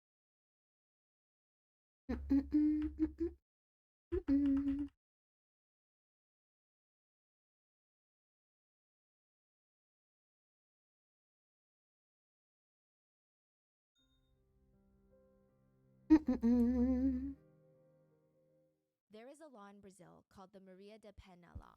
It was named after a woman whose husband waited until she fell asleep so that he could shoot her. She ended up surviving, but she tengo was free. paralyzed from the gunshot wound, spent 2 weeks in the hospital, was released. He came back and tried to electrocute her to death. So for 2 decades, this man was free, and the court system did nothing about it. Her husband was a free man, and she fought. She became a human rights activist, and finally, Brazil created a law in her name, and a big portion of this law is making it easier for victims to get restraining orders against perpetrators. So that's exactly what Eliza immediately applied for after this kidnapping, a protection order against Bruno, a restraining order. Eliza's female judge denied her request. Ah, Why? The judge stated in order for a bien. domestic violence restraining order to be issued under this law, Tiene que they haber have to have a relationship domestic. with the violent offender. But since they were not married or in a long-term committed relationship, the law did not apply to her. Qué guay. How does that make sense? Exactly. Yeah. Now, at this point, after she had submitted all of her paperwork to the police, reporters found out what was going on. They came to the police station. She files this request for this restraining order. It gets denied, and all of this is now becoming more and more public because when you file legal proceedings like this, it's very easy for them to get out. And the rejection of the restraining order only pushed Eliza to go harder with the press. The police aren't protecting her. The law's not protecting her. I mean, maybe the public could protect her. They did the exact opposite. The public did not protect Eliza. Bruno issued an official statement, he held a press conference, and the soccer player said, it's not the first time that Eliza has made up lies to try to harm my reputation. Last time she didn't prove anything, and she's not going to prove anything this time either, because she has made this whole story up. That is why I will only be addressing this situation through my lawyer, who will be taking all possible measures to keep her from further hurting my image. She doesn't accept the fact that I don't want any sort of relationship with her. I won't give this female the 15 minutes of fame that she's looking for. Bruno goes on to give his version of the events that night, what he believes is the night of the so-called kidnapping. He said Eliza was blowing up his phone. What's new? She's just calling nonstop, begging him to meet up with her. So he gets up in the middle of the night, disturbing his peace, goes to see her at 1 a.m. out of the kindness of his soul. He shows up and she's immediately screaming her head off, shouting at him in the middle of the residential street. So of course he's trying to calm her down, and at the end of the day, he's a pro athlete. He can't have people know this is scandalous. Why is she screaming at him? He's like, hello, you're gonna wake up the residents. But she won't relax. So he has no choice but to take her to his house, where they stay up all night having this long conversation. He thought, okay, good, this is gonna resolve the issue. Eliza fell asleep in his house and left the next morning. Walked straight to the police station and came up with this insane story about how he kidnapped her, drugged her, held her hostage, tried to kill her. He stated that he absolutely did not do any of that, and he absolutely was not the father of her child. She's just trying to get money out of him. He claims that Eliza is lying about sleeping together multiple times. He stated it was just one time, and it was in the middle of an orgy, okay? So, yeah, we did have relations, but she had relations with a ton of men that day. So, maybe she's pregnant, but how are we sure it's mine? He's basically saying she slept with a bunch of men that night, which I don't know where this logic even is, because that's not how conception works. Like, it doesn't just cancel out. But Bruno's teammates and his fans were nodding their heads. What's wild is Bruno is accused of being a kidnapper, a hostage taker, and an attempted murderer, but his teammates were joking with him in the locker room. They were slapping him with towels and saying, "You ate the same dish as all those other guys, but you're the one that got indigestion." And if Bruno, his teammates, his soccer club wasn't taking this seriously, maybe Eliza was a gold digger. Maybe she was a liar. That's what the public thought. She's an opportunist. She's a status hunter. Which means she's freaking. People started absolutely ripping into Eliza, digging up her past, what she does for work, calling her all sorts of names, hyper-fixating on the idea that all women want is to get pregnant by a wealthy man and use all their money. Nobody believed her. Eliza needed protection, and instead, she was in even more danger now. She could see the public turning on her. Headlines were shifting from goalie Bruno accused of kidnapping woman to salacious, gross titles about what her sinister intentions must be with a stunt like this. Bruno's soccer player mistress's scandalous past careers. It felt like Eliza had a gun to her head, and she's telling everyone, look at me, and nobody's looking at her, nobody's listening to her. They're all standing in the same room as her, talking about her, laughing about her, and no one will see the loaded weapon pointed directly at her. It's like a nightmare. She just wants to scream, "Can someone help me?" But it felt like everyone was just saying to her face, "But you're just a..." They accused her of being one of those girls that just could not wait for a rich man to come around with hooks and poles and protection so that she could get pregnant. So Eliza turned around to the police and said, "Drug test me, please. Just test me. You're gonna see those very specific termination pills in my system, a lot of it." The police would run the blood test. The results would take months to come out. They were all positive for those drugs. But by that point, it was too late. Eliza would already be missing. And 4 women's lives, all revolving around Bruno, would just come crashing down. Eliza, the mother of Bruno's child, would be presumed dead. Ingrid, Bruno's fiance, would consider calling off the engagement. He escuchado como que recibía daño. Pregnant and now she's missing. Diane, Bruno's wife, would be taking care of a child that is not hers. And Fernanda, Bruno's girlfriend, would be in prison for her role in Eliza's disappearance. Back before Bruno was a pro soccer player, Bruno was just a shitty husband. One day after soccer practice, this is before he's a pro athlete, so he's making zero money at this stage. Escucho nada, yo os juro que escucho el sonido de cuando recibes daño. What the? Pay him a large fixed salary, but nothing's guaranteed. He comes home from practice and he throws a set of keys down on the table. Estoy paranoica. His young wife Diane is like, "What is that?" "Our new car." She looks at him. "What on earth are you talking about? We don't have money for a car." And if you think this is one of those cute moments where he's like, "Babe, it's 'cause I got signed," it's not. She's like, we don't have... "Yeah, we do, honey. We had our savings." He used their family savings that Diane worked her ass off that was supposed to be for their future family. He used it to purchase a car. Diane was so tired. She was so tired of working all day, doing this all day, all night, night shifts, day shifts, non-stop work. She's so tired to even argue right now with this man. So she grabs his hand, drags him into the kitchen, and just opens up the fridge door and swings him up and down. Look, we have... El sonido del gas te hubiese estado bien si hubiese estado picando en el nether. Nah. And there was a half of a bottle of water in there. That's it. Bruno turned to his wife and said, "You're not being a great wife right now. I don't really feel your support for my happiness." Wow. Bruno absolutely loved that car. It was the only thing in his life that made him happy. I mean, clearly he loved it more than he loved his wife. He loved the looks that he got when he would show up to practice. Pero como no va, no lo escucha. Hey, I thought you always rode the bus. O no se ha escuchado en directo. The O sea, yo lo he only time escuchado Bruno y debería didn't drive escucharse the car porque ahora to mismo Russ solo hay again una pista was de because he audio. didn't have gas money. And Diane would not give it to him. But Diane didn't leave because, for one, she No was in estuvo love bueno with que lo Bruno. I escucha. mean, she met Bruno when she was 12. Bruno was 14. They were childhood best friends. They didn't get married until she was 18 and he was 20. But still, this is her Ah, vale. childhood sweetheart. They grew up together. She loved him. But also because he was kind of an investment. He's gonna be a pro athlete. I mean, she didn't marry him because of that. She loved him, but she was very excited for him to contribute one day to the family as well. Because for years, all she's doing is contributing. At this point, the couple had their first daughter already. They would have another one, and Diane is living like a single mom. Bruno would go out to practice. Diane would be in charge of childcare, but also making sure that there's food in the pantry, making sure that they had leftover money every month for diapers. Bruno would not even lift a finger. She was paying for everything: house bills, everyone's food, clothes, transportation, gas money. I mean, one of her jobs, she would write essays for students in the local college. $2 per essay. She would spend all day doing as many as 10 essays. And at the time, all of them needed to be turned in handwritten, not on a computer. And they're all on the same subject. So she would need to come up with a different perspective each time and then switch up the handwriting so that the professors wouldn't suspect anything. And she Voy a was on the mantener job. una racha. And because soccer players Me parece, and me parece. pro athletes are required to have balanced diets.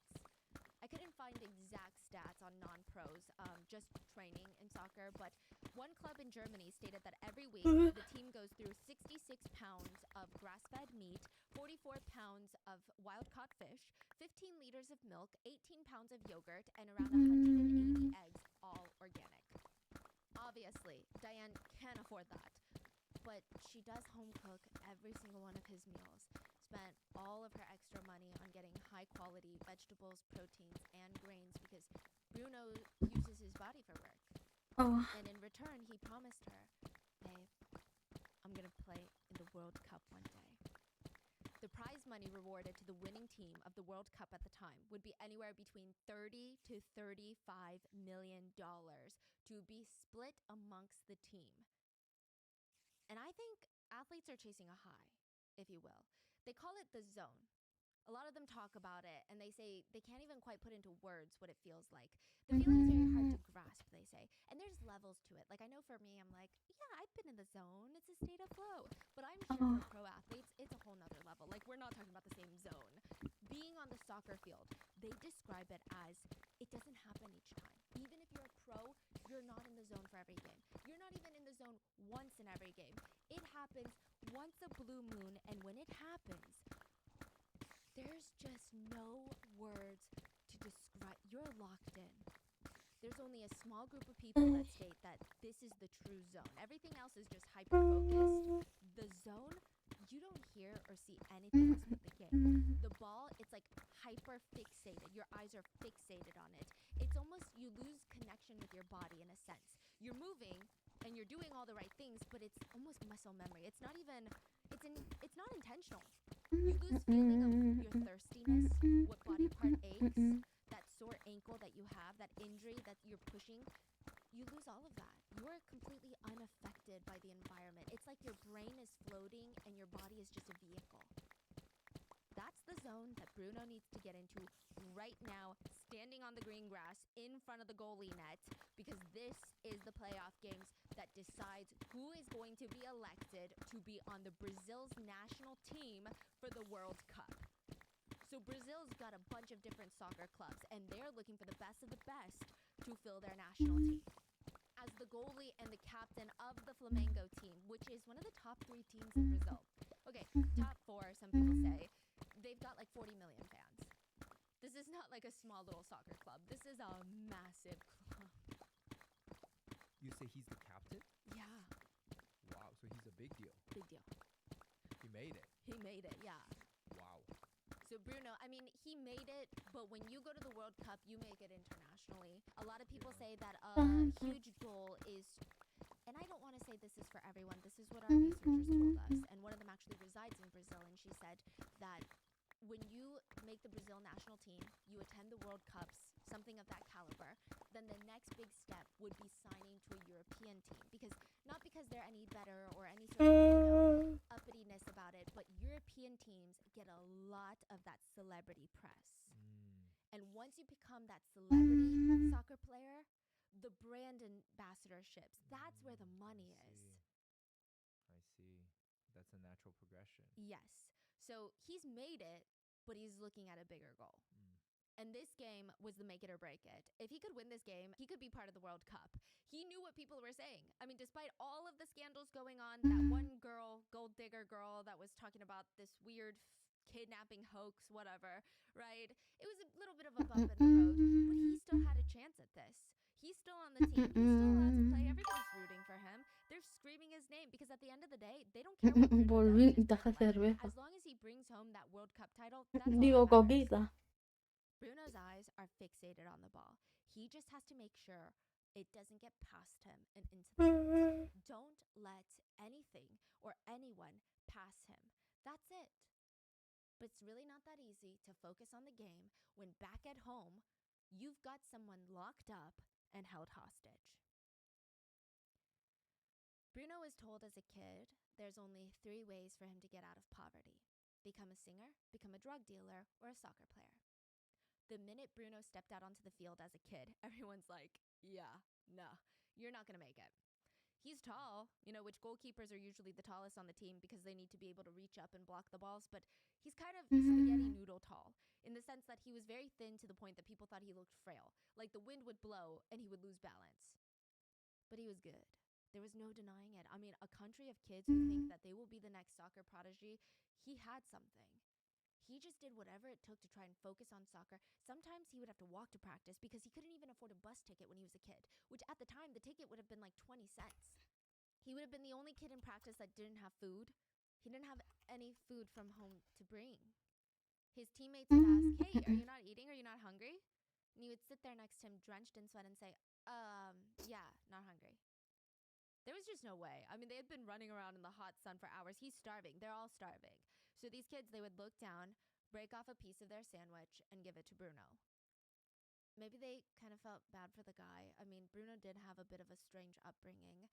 He was raised by his grandma, Donna Estella. And because when Bruno was 3 days old, not 3 years old, 3 days old, fresh out of the hospital, his 2 parents, they look at each other and they're like, okay, let's just eeny, meeny, mo this.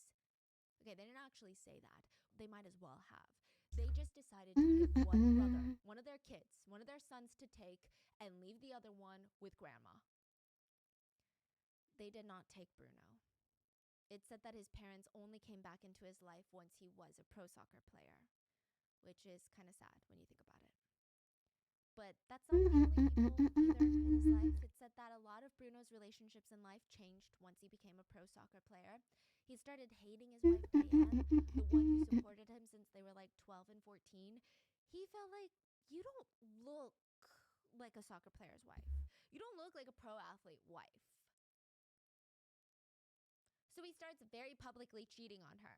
Most athletes, they might at least try to hide it because at the end of the day, they're public figures. But Bruno, he would just invite his girlfriends to the games to sit front row.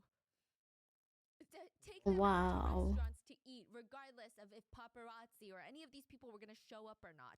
He would bring them to his marital home. Some of them stayed in the house long term if Diane was at a different home. Or if Diane was around and upset, he would fulfill his husbandly duty and bring his girlfriends to a hotel instead and stay there with them. After months of this, Bruno would sit down and he would have these very dramatic moments, melodramatic moments, where he would think to himself, my life is so hard as a soccer player. Pro athlete, everyone wants to praise me, love me, be my friend, date me because I'm rich and famous. He just wished that there was someone who wasn't with him for the money. And then he'd be like, oh yeah, Diane. And then he would just run back to her and promise that he would never cheat on her again. And he wouldn't. For the rest of the day. Bruno also believed punching his wife was a normal thing. At one of these parties, so the soccer players were allegedly known to throw group activity parties Yeah, where a bunch of adults would come, the pro athletes would be there, they would invite a bunch of women, and they would all kind of pile on each other. Well, they're at one of these parties when they hear this really loud crashing noise. Orgías, Like, básicamente. car accident. But then it happens again, and it's like, Que ella no lo quiere decir, pues ya os digo yo. Orgías. they're, like, Eso es lo que scrambling to hacen. put on their Hola, clothes, Nozak. and outside, Qué buen momento. and they see this woman completely red in the face, bat in her hand, swinging at one of the Hola, cars. Nozak. ¿Cómo estás?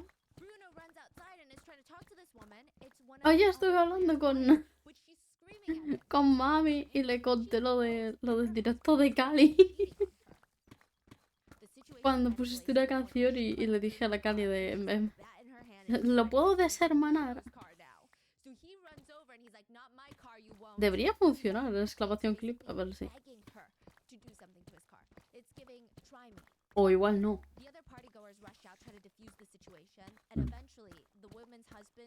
La conchita kawaii, sí. Cuando le he dicho a Cali de lo quiero deshermanar, no quiero. Estaba antes en llamada con Arai y se lo he dicho. Lo digo a Arai de hoy estaba de Cali y Nozak puso una canción rara. Lo quiero deshermanar.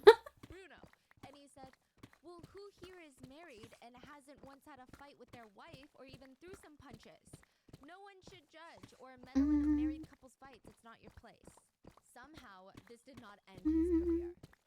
Diane gave birth to 2 girls during her marriage with Bruno. Not even a year after giving birth to their second child, probably still in the midst of postpartum, just finally feeling a little bit normal, Diane was going to celebrate her birthday.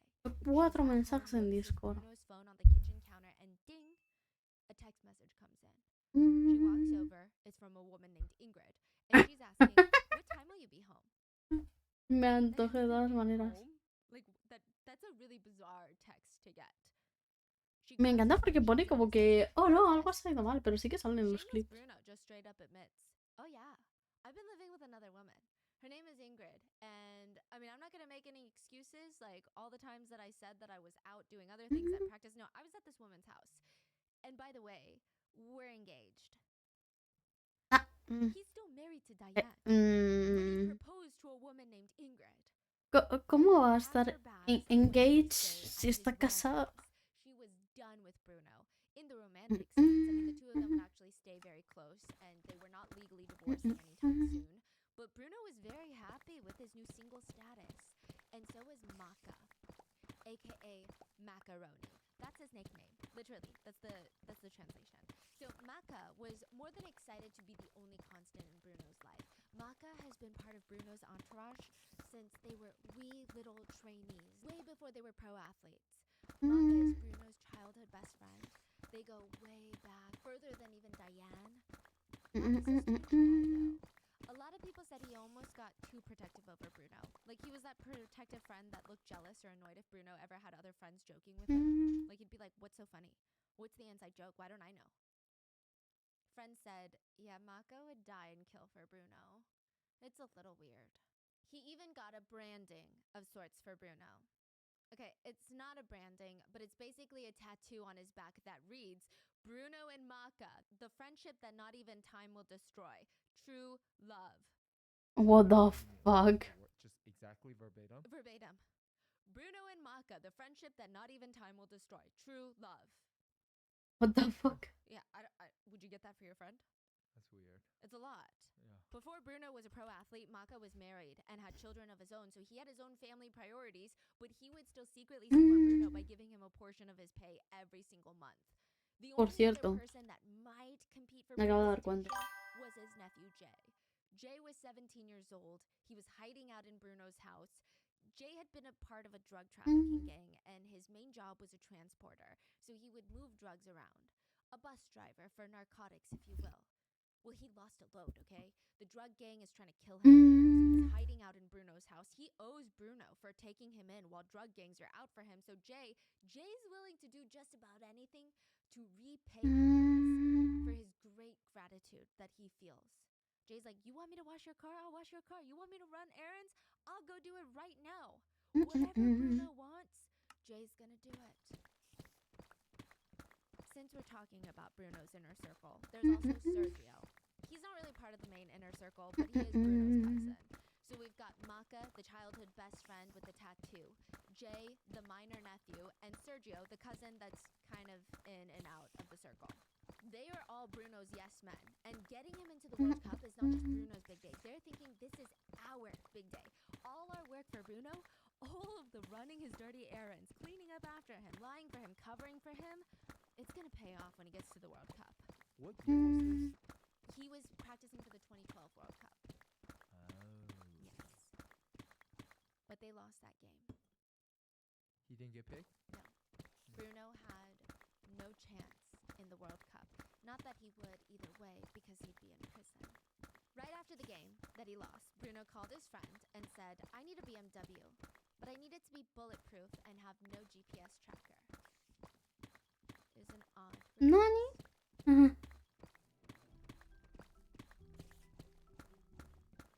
There's almost never a dull Esa es una petición un poco concreta.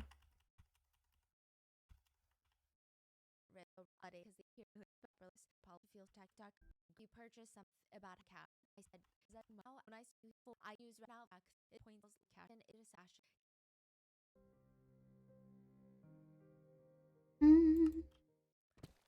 Eliza wasn't allowed to talk to her mom growing up. Her dad wouldn't let her, which is strange considering her dad never wanted her in the first place. That's what's said. When Eliza's mom, Sonia, was pregnant with Eliza, she was so excited to tell her husband, Louise, like, we're going to be parents now. He beat her and demanded she terminate. Sonia did not, and Eliza was born. And because Sonia couldn't afford to take care of her alone, in this almost sad and twisted turn of events, Eliza ends up living with her dad instead of her mom, and he wouldn't even let them see each other. That coupled with the poverty, the allegations that Eliza was essayed by her own father and, quote, sold to his friends to be used, I don't think anyone would have blamed Eliza for being very angry at her circumstances. Roro 9876. Maybe Eliza felt like, against all ¿De qué va? odds, she was Tengo born tanto to sueño que no me survive concentro because en her nada. mom did not terminate. Vale, el And vídeo, maybe por lo this visto, is de Bruno Jr. una chica que se Eliza's pregnancy quedó was somehow not embarazada de terminated un when she was futbolista force-fed 12 brasileño pills when she was held hostage. Now, a lot of people believe y it's because we don't know for sure. The speculation is that those specific pills were supposed to be suppository pills, physically entering the private part, but instead they just made her orally take it. Or perhaps Bruno had bought counterfeit pills, but that doesn't make sense because the drug test came back positive. And with or without Bruno, Eliza was determined to be the parent that she wished that she had growing up. Baby Bruno was born and pero eso, Eliza was, básicamente es eso. I don't want to say because Una chica brasileña que se quedó embarazada de un futbolista y la secuestraron y no sé si la mataron, supongo que sí. Estamos en Rotten Mango. People thought that she was being obnoxious and trying to incite drama by naming her child Bruno Jr., basically. They felt like she's saying, well, if Bruno won't claim my child, I'm going to make it known to the world that this is his child one way or another. Which, I don't know, even saying that out loud, I'm like, I don't know what the problem is. If that really is his child, the child that he's responsible for, as well as the father, but like, I don't get it. But it was a whole thing. People were just finding anything to rip Eliza apart with. So she's trying to stay away from the press and preserve her safe space with her new baby, just focusing on being a mom. She would take her son on walks. She said that he was very, very quiet, very well behaved, and really only makes a fuss when he's hungry, which he eats super, super well. And whenever Bruno Sr., the dad, was playing, the Flamingos were playing on the TV, she would turn it on and let him watch. This was the man that basically tried to kill her, but she still wanted her baby to know that he had a father and hoped that one day they would have a relationship. And maybe it was happening. Bruno's entire attitude changed. Once he saw baby Bruno, this is his first son, maybe something shifted in him. He's like, you know what? That's my baby. I regret being so horrendous to my baby. This is my baby. I'm looking at this baby. That's my baby. He even starts calling Eliza baby, being kind to her, offering to send her money. He started sending her $200 a month, which honestly is not enough to take care of a kid. And some months Bruno wouldn't even send her money. A lot of brand endorsements were dropping Bruno, and he was being used less and less on his team. But to Eliza, he's still trying. He even agreed to do a DNA test and promised to take full responsibility for baby Bruno if the child was indeed his. He said, if the baby's mine, I will give you an apartment. I will give you a bigger monthly support support payment. Elisa was so relieved. At this point, she had been making no money. No one would hire her. She had to sell clothes, any possessions that she had. She sold it all for baby formula and diapers. And he tells her, you know what? I feel bad. I'm going to bring you to Rio de Janeiro because they don't live in the same town. I'm going to bring you here. I'm going to book you a nice hotel and I'm going to give you $6,000 in cash so that you can buy furniture and other things for the baby. You just need to come here to Rio to pick it up because I'm busy. She's a little hesitant. She thought, going to a different city to get cash from this guy who kidnapped me after everything that Bruno did, it's dangerous. But she really, really needed the money. She needed the money for survival, so she went. Now, the next series of events come from a confession from an involved party. A lot of the facts were verified through CCTV, hotel guest records, cell phone tower pings, and witnesses. But some facts have not been verified and are still to this day debated. So take this with a grain of salt. The series of events moving forward have just been stated by one of the accomplices. But I am not stating that this is fact, nor is it the truth. I was not there. This is just what a lot of investigators and most netizens believe have happened. Elisa went to Rio to meet up with Bruno, but instead of Bruno coming to the hotel to meet up with her, she gets a call from Bruno's little tattooed henchman, the best friend that does all the dirty work, Maka. And he's like, hey, I'm gonna pick you up from the hotel, take you to Bruno's apartment so he can give you the money. And maybe we'll take you to the apartment that you're gonna move into. So get ready. Hotel CCTV shows Elisa walking out with baby Bruno. That is the last time she will be seen by anyone not involved in the crime. Because she walks out into the parking lot, spots Maka's car, which is just Bruno's Range Rover, opens up the backseat door, slips inside, closes the door behind her. Maka's in the driver's seat. She's in the back seat. She's thinking this is enough distance because she really doesn't like the guy. But she didn't know that Jay, the nephew, was hiding in the trunk. And this is a Range Rover, so the trunk is not an enclosed space. He pops up out of the trunk, jumps out, surprises Elisa, and grabs the handle of his gun and pistol whips her 3 times on the head. It is said that she had an open wound and was actively bleeding now. There was blood all over the car. The injury was severe enough that Elisa was not in a state where she could even hold the baby in her own arms. She was drifting in and out. She was in a lot of pain. Maka and Jay are looking at each other like, well, I don't think that was part of the plan. I feel like we were just supposed to get her to the apartment first. But, oh well, we're just gonna have to deal with it. So on the way there, they're like, we don't know what to do with this kid. Like, she can't even take care of her own kid because that's how injured she is. But now there's just like a kid. Are we supposed to kill the kid or what? I don't know. So it's a weird situation. They call Bruno's girlfriend at the time, Fernanda.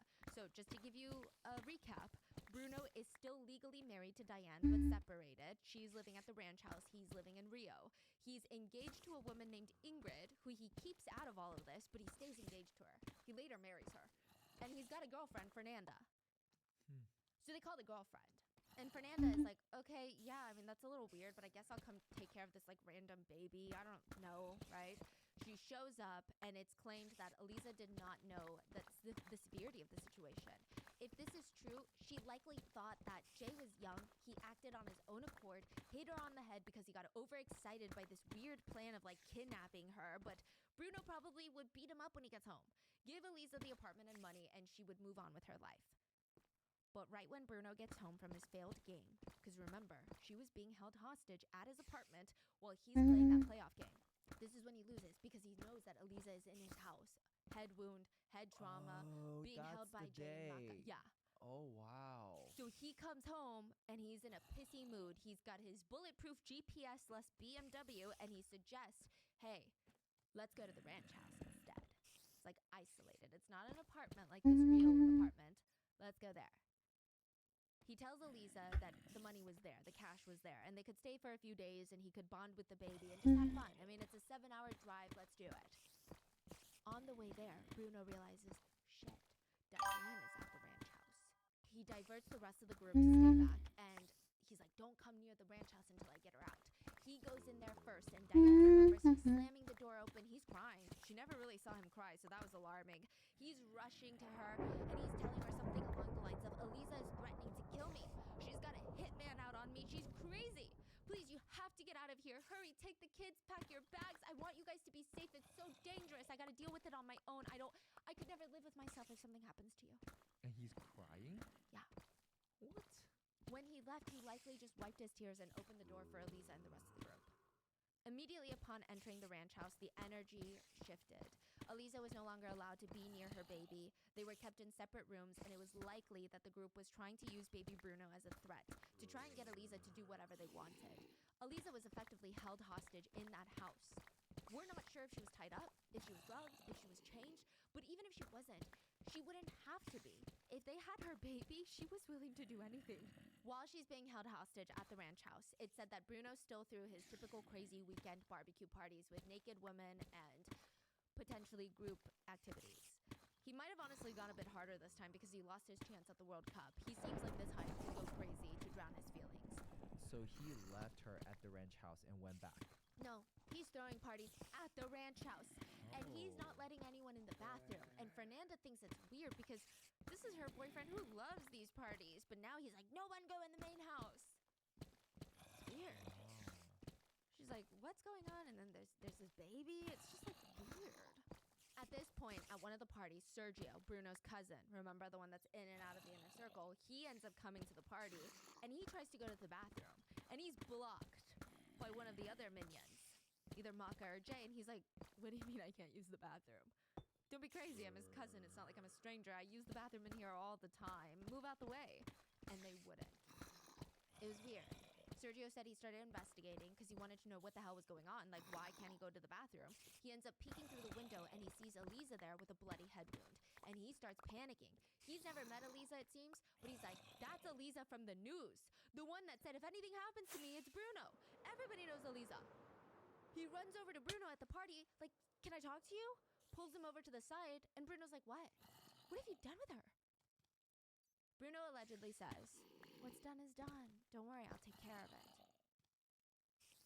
After the weekend, it stated that the group made Eliza call her friends to tell them, don't worry about me, I'm doing fine. Sorry I didn't call you back. I'm just hanging out with Bruno, and we're gonna check out new apartments soon. She was not fine. She had been moved from Bruno's ranch house to what the others called the death house. It's owned by a man named Bola, which means ball. He's an ex-cop turned dog trainer turned dog breeder, and I'm not going to say which dog breed because I think they're constantly villainized, and I think we all know that it's the owner, not the breed of the dog, but still, I do question if he was just a dog breeder. This is purely speculation and theory, but there are some netizens who also feel like he was likely a dog fighter.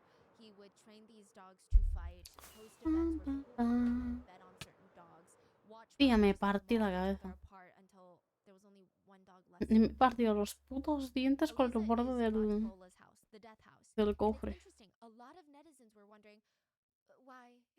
Like, this man just comes out of nowhere. He's not friends with Bruno. He's not part of his entourage. Why would he let them bring a hostage into the house? Once Eliza arrived at the death house, Bola starts questioning her like he's a cop all over again. He's barking at her, are you on drugs? She's like, no, sir, please. He gets up in her face, allegedly, according to Jay and Maka, grabs her hand and snips her fingers one by one, and then starts patting her down, inspecting her pockets. And it stated the whole time she was begging with him, please, sir, I just don't want to get beaten again. I can't take it anymore. It's also stated that Maka was holding baby Bruno at this point. Rodo Now, 9876. some sources allege, like some witnesses say that Bruno himself was Nací there uno watching this whole panojotes. thing. Some sources allege Nací he uno was at the panojotes. ranch house. He knew what was going on, but he was not here. Either way, Bola allegedly smiled and stated, don't worry, Eliza, you're not gonna get beaten. You're gonna get killed. Later, Jay would state that Bola grabbed a necktie, wrapped it around her neck, and started pulling it. They said that it took a few minutes. At first, her eyes were wide, and then her veins started popping in her eyes, and the whites turned red from the blood. And foam started coming out of her mouth until she finally stopped moving. She was dead. Bola denies this, but Eliza's body has never been found to this day. Jay and Maka stated, we saw Bola strangle her, kill her, and then he took her body into his house while we stayed outside with the baby. They stated that they saw Bola come out with black garbage bags that looked really heavy. He was dragging it on the floor. He walked straight up to his dog cages, opened up the black plastic bag, reached in, pulled out 2 pieces of meat for the dogs, and threw it into the cage. A set of severed hands. They stated that he turned around and said, to get rid of fingerprints. They would later state that Maka was crying and Jay was left holding baby Bruno, and both of them looked down at the baby and thought, now what? What about the baby? Elisa's friends all received calls from her that she was fine, but when the call stopped immediately, they started alerting the police that Elisa and her baby are missing. Of course, Bruno is the first person to be questioned. He gave a full interview to a journalist and stated, oh, I haven't seen her in months, like maybe 2-3 months ago. I just went to go meet the baby, but that was the last time I saw her. You know, it's an awkward situation, but I already put everything in God's hands. I really hope that she appears and we can just end all of this. It's just been so troublesome. I mean, I'm sad about this. I really am. I really am hoping that she comes back just as much as everybody else is hoping, right? Nobody believed him. Suddenly, all the people that were making fun of Elisa, calling her a gold digger, were activists who were wondering what happened to her and how dare he do this to her. And it's pretty obvious where Bruno's confidence is coming from. When Elisa came out to state that she was kidnapped and almost killed by him, everyone hated her. So it seems natural that he would only think that he's untouchable. To the point where this is how everything starts unraveling. It's like through sheer audacity and confidence. Jay, the nephew, was told to get Bruno's Range Rover cleaned because it was the car that picked Elisa up from the hotel, so it might have her blood, her DNA. They wanted it thoroughly wiped. Jay's excited. He's 17. He's like, a Range Rover? On his way to the car wash, he can't help but speed. He wants to test out what this car can do. And the lights come on, the sirens start whirring.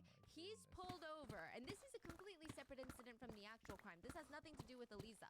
Police saw a Range Rover speeding, doing dangerous turns. They pull it over, they run the registration, and realize that the car had several unpaid tickets. They take the car into police possession. They're like, we're only going to release it when the tickets are paid. Bruno, knowing that this is the car that Elisa was driven in and likely had her blood in it, did not feel compelled to pay the tickets and get his car back. He just let it sit in the police station until they put 2 and 2 together. They're like, wait, this is Bruno's car. Bruno is probably involved in a woman's disappearance. Let's search his car. They find droplets of blood in the car, brought in 17-year-old Jay, the nephew, and he immediately confessed. There was no loyalty, there was nothing, threw all of them, including himself, right onto the train tracks. His first version is commonly accepted as the series of events that I told you about earlier, and they were all arrested. Bruno, Maka, the tattooed best friend, Bola the cop, and another guy named Zizi. Zizi's like an ex-cop. Like, the whole thing is bizarre. Zizi would be accused of being the connection that connected Bola with Bruno.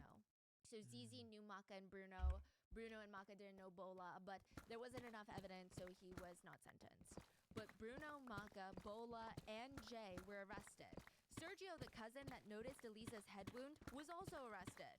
And according to Jay, the nephew, Bruno was not there when the murder took place, but when they all went back to the ranch house, they started burning Elisa's belongings. Diane and Sergio had come back to the ranch house, and Diane sees this giant bonfire with a red suitcase. Sergio's confused. Sergio's like, what's up with the fire? Where's Elisa? Jay looked at him and allegedly said, she's gone. What do you mean she's gone? It's alleged that Jay confessed to everything, and Sergio started panicking. Like, why would you do that? Wouldn't it just be easier for Bruno to just solve it in court? Bruno allegedly looked at him and just said, I know, I regret it now, but it's done. Diane comes down, and she asks about Elisa in front of Sergio. And Bruno, in front of Sergio, turns to Diane and goes, she went back to the city to grab some more stuff for the baby. She's going to be back in a few days, but Diane, do you mind taking care of the baby until she gets back? Sergio was questioned and arrested, and then they brought in Diane, because now there's mention of baby Bruno. Where the hell is baby Bruno? Where the Diane fucking... has him. Diane did not. Diane's story Oh, was that Maria. it was strange that Bruno wanted her to watch Oh, Elisa's Maria. child, and Elisa was gone, but she agreed to it. Bruno went back to the city and was just business as usual, going to practice, going to parties. He would literally post being at beach parties with a bunch of women. Vale, creo que sí te lo voy a dar yo ahora, Baby un Bruno. poquito al vicio. She looked at the date. I mean, Elisa was supposed to be here days ago, right? That's That's a what Bruno said, but Dale, she's Snow. not. And Diane can no longer take care of this baby because she's got 2 kids of her own, so she passed the baby on ¿Vicio? to Maka, the tattooed No, ya mi best Monster friend. Hunter no. Maka gives it to his wife, and then his wife gives the baby to another person and another person. And by the time that Diane was questioned by police officers, Puta she vida didn't fría, know estuve who una had hora de baby directo Bruno anymore. sin audio en el...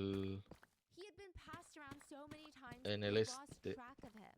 Como sin audio, sin hablar. They tracked the baby down, and after a lengthy ¿Pura custody battle esquizofrenia? between Sí. Elisa's parents, ¿Pura esquizofrenia? Sonia, Pues no Elisa's puede mother, ser. was awarded full custody of What the fuck, nadie se dio cuenta. No había nadie. Sí, y a mí me lo dijo, en plan de, no se te escucha. Y yo, what, como que no se me escucha.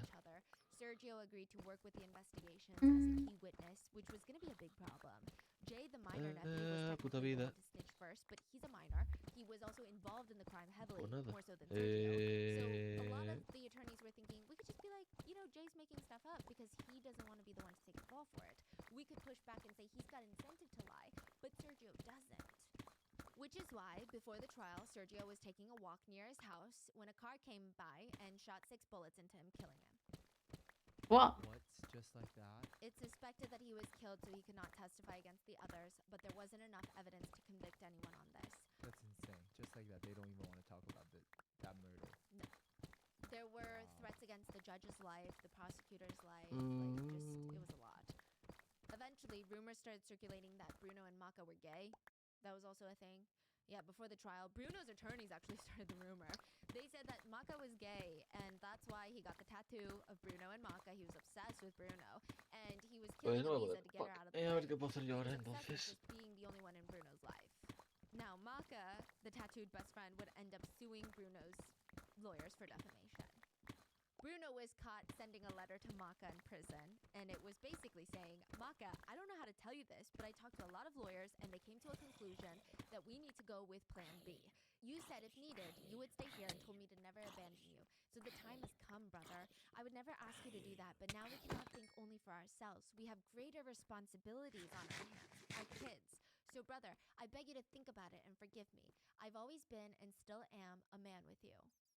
This letter was intercepted by authorities, and Maka, the tattooed best friend, was asked about what Plan B was, and he stated it's Maka taking the blame for it so that Bruno could go back to playing soccer and Bruno could take care of Maka's kids and family financially while he rotted in prison. Uh-huh. Mm. They do it though? No. Oh. Maka was like, I'm not doing that. First of all, I'm not gay, which nothing's wrong if he is, but he's like, don't be trying to push No this se on me- me. So they all started turning on each other. Wow. What Yeah. happened to Maka and Bruno forever? Exactly. In the end, Bruno was sentenced to 22 years in prison. Maka, the tattooed best friend, was found guilty, sentenced to 15 years in prison. Jay, the minor, was sentenced to 3 years in a juvenile correctional facility. Fernanda, the girlfriend, would be sentenced to 3 years in prison, but that would later be reduced to community service work. Diane was fully acquitted of all crimes. And Ingrid, the woman Bruno was engaged to while all of this was happening, she decided to marry him while he was in prison. She forgave him. And it stated, and I don't know if this is true, but people stated that she was actually more upset about his cheating than the fact that he was Vale. in prison for facilitating a murder. Now here's where it gets Bruno was granted parole in 2023, serving less than a third of his sentence. He's only 32 years Vale, old, entonces sí se va a and poder. he is now recently signed with the second division club in southeastern Brazil for 2 years. The club owner publicly stated about Wait, he signing came Bruno. out already? He came out and he's playing soccer. What? The club owner stated he was found guilty, he served his time, and he was released by the courts. He deserves another opportunity. Oh my God. Bruno even said in an interview last year, what happened Oh. happened. I made a mistake, a serious one, but mistakes happen in life. I'm not a bad guy. People try to bury my dream because of one mistake, but Nice. I asked God for forgiveness, so I'm carrying on with my career, dude. He said that, not me. Yeah, which really divided netizens. Some stated the rehabilitation for this type of heinous offense committed by him should not be in soccer, where children look up and see players as heroes. Yeah. But others commented, the social justice warriors need to make up their minds, whether they support ex-prisoners' rehabilitation and second chance to life or not, because he already served his sentence, and according to the law, he does not owe anyone anything else.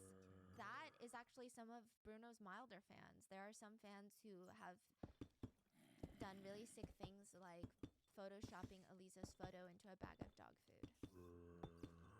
Bruno is still married to Ingrid. They have a daughter together, and which is terrifying. He posts about his family life like nothing else has happened, and some comments can be translated into "Great goalkeeper, God bless you," and "My idol." Elisa's body has still not been found.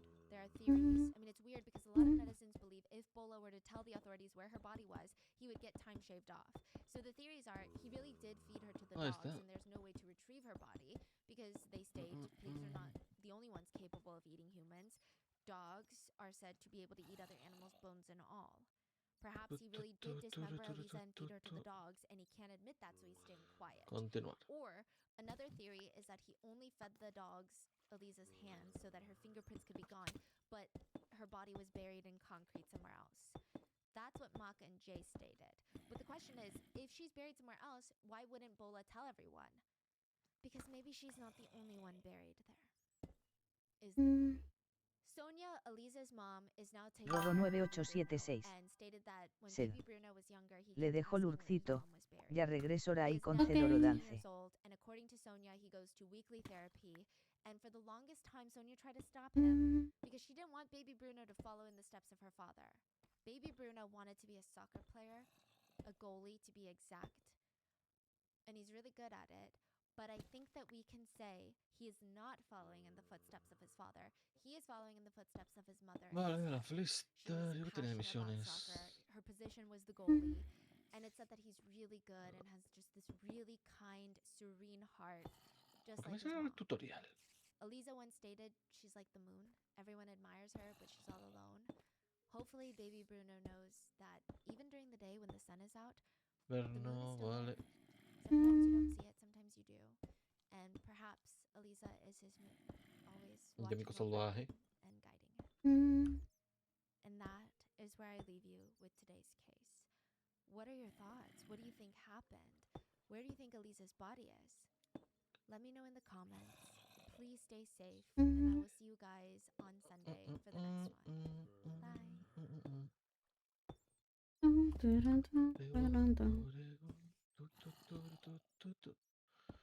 Vale, repuestos de vehículo, esto para la Some presa. houses have a small Termina storage primero todo de closet acá. underneath the stairs. It's like a little Harry Potter room. Presa, It slopes presa, down on no. one end. You can't properly Almacén aquí. stand up, especially if you're tall. You could probably just walk in, stake your elbows out, Remolque de spin around without combustible. touching anything. But that's about it. Está There's aquí. not even enough room to lay down all the way flat Me pongo, on the me pongo floor. la caja y me There's llevo usually no windows, no consumible sunlight, tablón. no ventilation. De acá. It's a tiny space. I mean, you're lucky if you get a light bulb. And once that door is shut inside that tiny little closet, it starts to feel incredibly claustrophobic. Qué raro It's se me hace stuffy, irse en la it's caja. dark, you don't hear anything. July 2022, in a cookie-cutter suburban neighborhood in Michigan, where all the houses look exactly the same and they're just perfectly lined up in rows, in one of those perfectly suburban homes, underneath the stairs, in the small storage closet, there's a camera set. ¿Qué pasa aquí? Camera, and it's recording. ¿Y esta es la reacción del demonio? And an individual is seen walking in and spreading out a blue plastic tarp onto the ground. I mean, it's a pretty small space, so the tarp can cover pretty much all of the carpeting. Ah, And then son they los step out neumáticos of todoterreno. there, and when they come back into the closet, they're dragging something heavy. It's almost like if you were to put a Christmas tree down on the floor and drag it by the tip.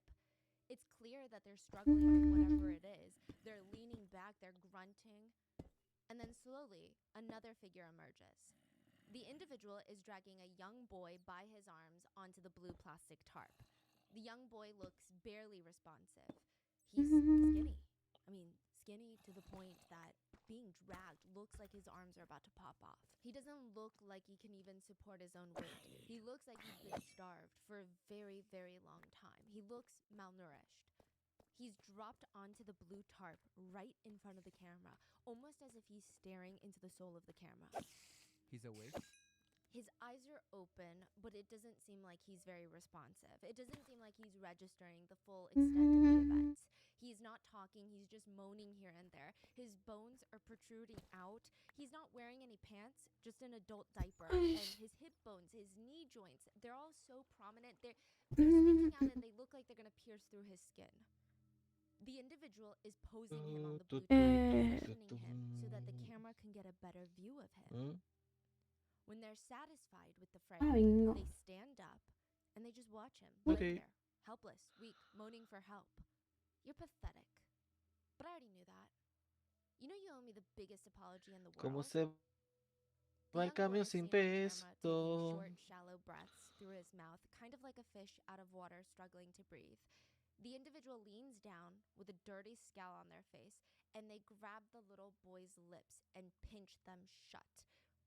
They watch excitedly as he struggles to breathe, and his chest starts moving up and down slowly, almost to the point where it's unclear if his chest is even moving anymore. His body seems to relax. Oof. And they say, "See? You didn't need to breathe through your mouth like that, dummy." They get up, slam the door shut, leaving the boy in the diaper in the small closet underneath the stairs. Even if he was able to get up and try to run out of there, there are alarms on this door. There's motion sensors right outside. There's cameras all throughout this house, even in the restroom, that he's barely allowed to use unless it's to be tortured. There was no way out. He was being held captive, and he would die in that closet that night. Ah, 15-year-old Timothy would be held captive, tortured with hot sauce, ice baths, and forced Epa. starvation for a year. Se me está yendo un But montón why? el camión. And who is on the other end, watching him through the cameras? Por aquí. Ay, no. Yo también. No ve. No. Lo que hace falta es un volante. Te lo tengo ahí arriba, pero no me llegan los pedales a esto. Disléxico, ya lo sé. Sí soy. Lo que decía, no me hizo. They provide fresh meals to survivors of Dios. disasters and humanitarian crises. They have served a total of more than 350 million meals around the world. This A ver. partnerships have also made it possible to No hubiera support hecho ongoing falta subir hasta programs aquí of dedicated researchers porque había and camino por abajo y no me di and we would cuenta. also like to thank our listeners Ahora. for your continued support as we work on our mission to be worthy advocates of these causes. As always, full show notes are available at rottenmangopodcast.com. And just Pendejo. a few quick disclaimers. This case deals heavily with food restriction, abuse against the most vulnerable age group, and it briefly touches on SA. If that is something that you feel is way too heavy for you today, please go take care of yourself, take a bath. I can see you in the next one. This case was incredibly trial heavy as well, mainly because the types of answers the prosecutors were getting by those that were testifying. I mean, it is absolutely unhinged. So we poured through all the trial videos that we could find, and it was hours upon hours of information. Some statements, responses, and questions have been shortened for length and condensed for clarity. We do not have access to any private or withheld information, so the full statements in its entirety are easily accessible to anyone online if you wish to watch those. So with that being said, let's get into it. Shonda was called to testify in court. She sat there nervous, emotional, her hands are in her lap. Are you nervous? Ahí Yes, estamos. sir. Is this stressful? Yes, sir. Very stressful. She was here to talk about her son, who had just been sadistically murdered. Aquí dejando por la tierra. They placed 3 photographs onto the witness stand, photos of her son shortly after he died, and Shauna immediately throws her hand to cover her mouth. She gags. She hunches over to the side and starts throwing up. Her 20-year-old son, Paul, has been arrested, and her 15-year-old son, Timothy, has been murdered. The pictures Shonda were shown of her own son were so horrific that the judge made Teito, sure that aló, they did not get out juramento. to the public. I didn't allow pictures to be shown in open court of Timothy as he was when he died because I didn't want people to remember him like that. He is Algo como banned más. from Pues being aquí released. acabo de Timothy entrar. was dead at 15 years old, Y nada, voy a hacer un poquito de weighing misión de las que me quedan por acá. 69 De pounds. He had been de la, starved to death. de la propia zona. Voy a cambiar ya a la How long siguiente. do you think that you can sit still without moving Al at all? valle. How long do you think you can sit still without moving at all Not with too your long. hands in the air? Que me your quedan ahí arms unas pocas suspended de above your head? Like 10 de esto. minutes. I don't even think I could last. I think 10 minutes is very ambitious. Ahora venga, vamos. Maybe a minute. Timothy was standing there, sweating. His arms are in pain, and he was told that he needs to stand, his legs shoulder length apart, his back straight, with his arms held above his head for as long as he can manage. He's losing strength. I mean, the circulation's getting bad. He feels like his arms are about to fall off, but he cannot put them down. He knows that he cannot. Ya empezamos. Because A ver. at his wrist and around his waist, there are devices attached to him. These devices are Wow. motion sensors. If he were to move even a centimeter, even Wow. an inch, these motion sensors Volvió would la go feria. off. They would start ringing these high-pitched alarms directly into his ears, but that's not even the worst part. The worst part is, if he moves and these alarms go off, he's gonna get tortured. He knows this. So all day he has to stand for as long as he can with his arms above his head. All these cramps, he's sweating in pain, he's sweating in fear, and it's psychological torture. He's just staring at the wall. He doesn't know how long he has to do this, but he knows that he can't outsmart this little sick game because there's no Venga way ahí, that you can do tira. this forever. At Tira. some point, you're gonna move. Tira. At some point, something's gonna itch so Y si much hacemos that más you have to terrible. put your arm down. At some Chale. point, your legs are gonna give out. He Ya me played this andan game incitando a la forever, violencia. to the point ¿Por where qué me he sale ahora los actually figured tutoriales? out Antes no me something salían. once. He realized that the Se habrá motion bugueado. ver. sensors were not that Ajustes. sensitive. If you Estará moved buggy. ever so Posiblemente. Lo instalé en el slowly, otro, like 1 en el otro millionth ordenador of y a lo tengo con time, la cuenta just compartida. No tiny creo incremental que movements to the haya point where pasado he would nada. slowly put his arms Boogie down, the boogie. motion sensors Tutorial. would not go off. No. But that doesn't mean that he doesn't get punished, because there were cameras everywhere. There were cameras in every single corner of Timothy's life. Any place that he had access to in this building, there were cameras set up. The tiny little storage closet underneath the stairs that he slept in, every time the door would open, there'd be a zzz, the camera would move and it would track him. The camera would Son track bugs his de cada vez que se movements. actualiza. There was a camera Ah, placed vale. directly outside that storage room door. Just in case he left the room, there would be motion sensors Sí, bueno, con el and parche cameras de la nueva going off, temporada. alerting the people watching him. There were O cameras cada vez in que the lo living area instalas. directly outside of the little closet and the stairs. There were cameras on the stairs to lead to the outside, to the real world.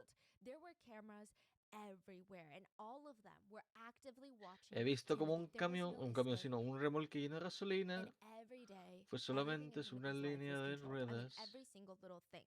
He was not allowed Gente to que leave tiene the problemas house. de He was not allowed guardado. to go to school. He was not allowed to socialize. He was not allowed to live a normal human being Derecha. life. All of his bathroom breaks were Sí, timed. derecha. 60 seconds for urine, 120 seconds for anything more.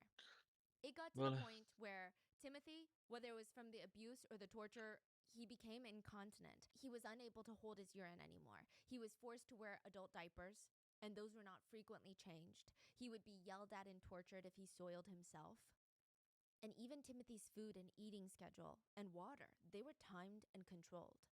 Well, it wasn't timed. He never knew when he was going to get his next sip of water. He only had a few sips a day. He never knew when his next piece of stale bread was coming. But it was all Juramento.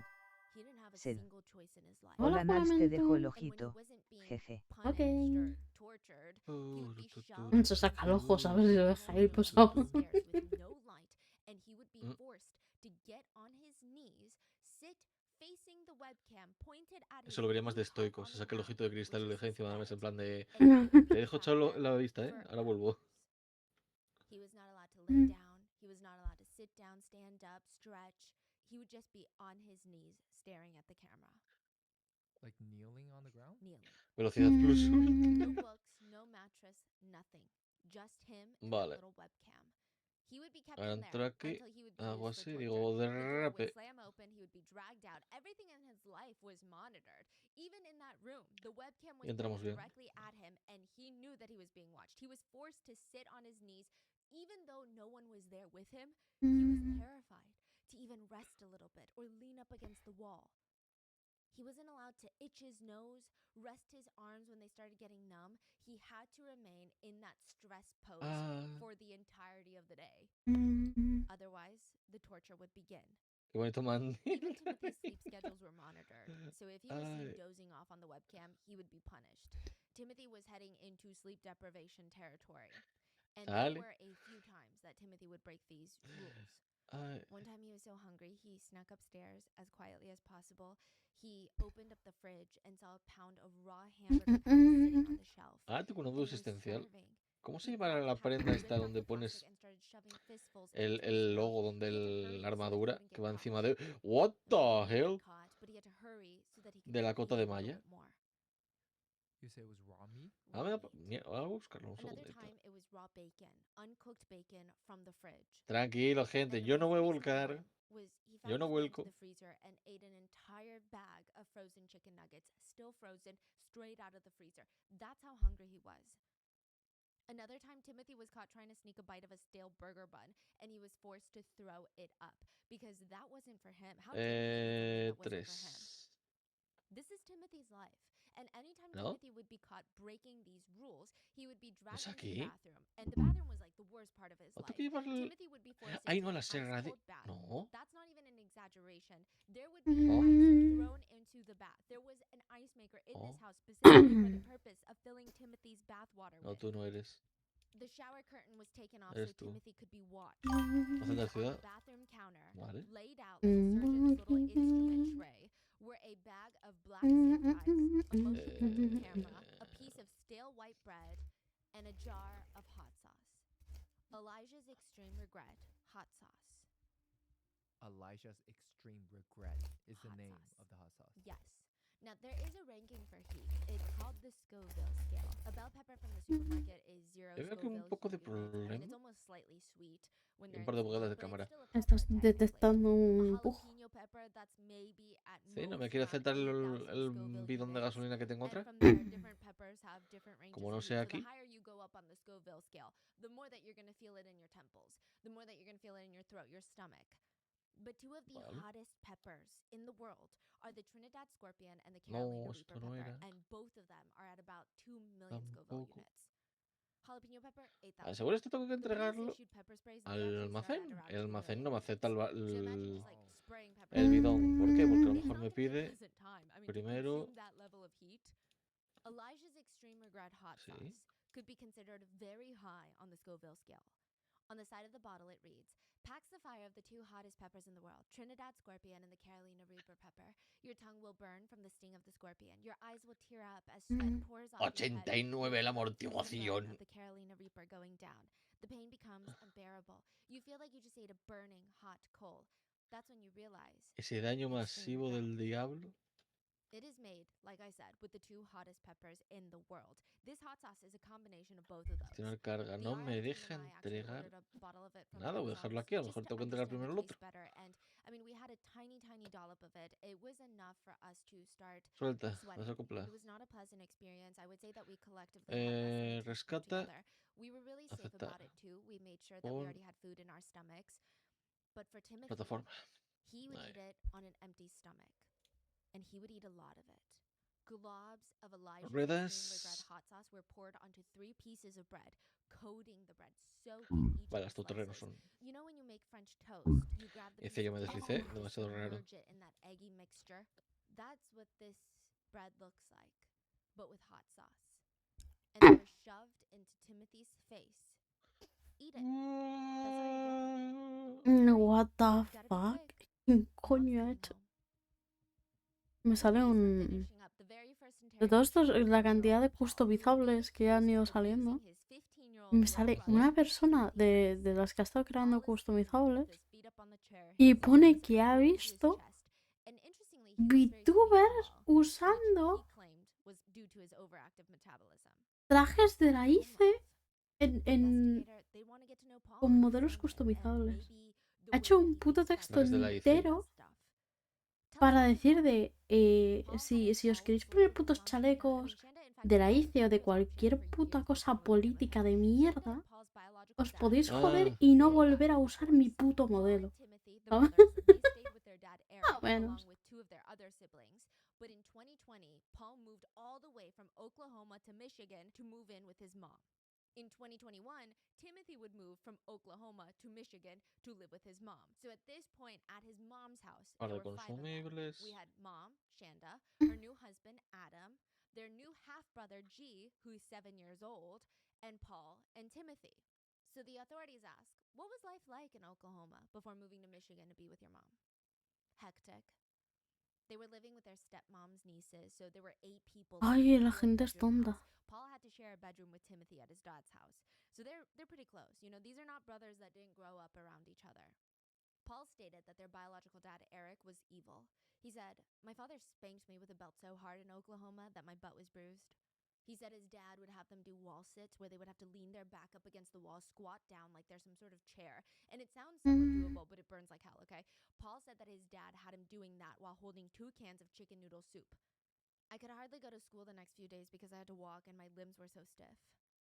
Allegedly, Eric, the dad, had convinced all of the kids that Shanda, their mom, left because she didn't love them.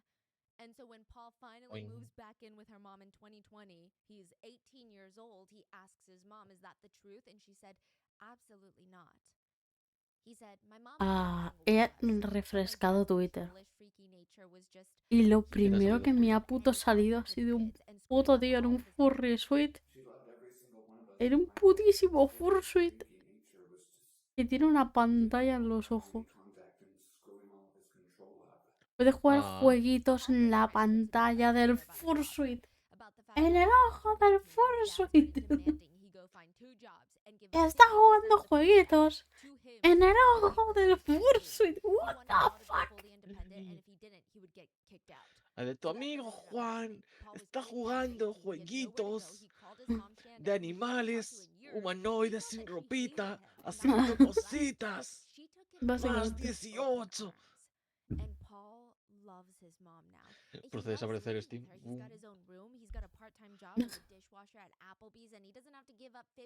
Steam ahí de... Tu amigo Juan está jugando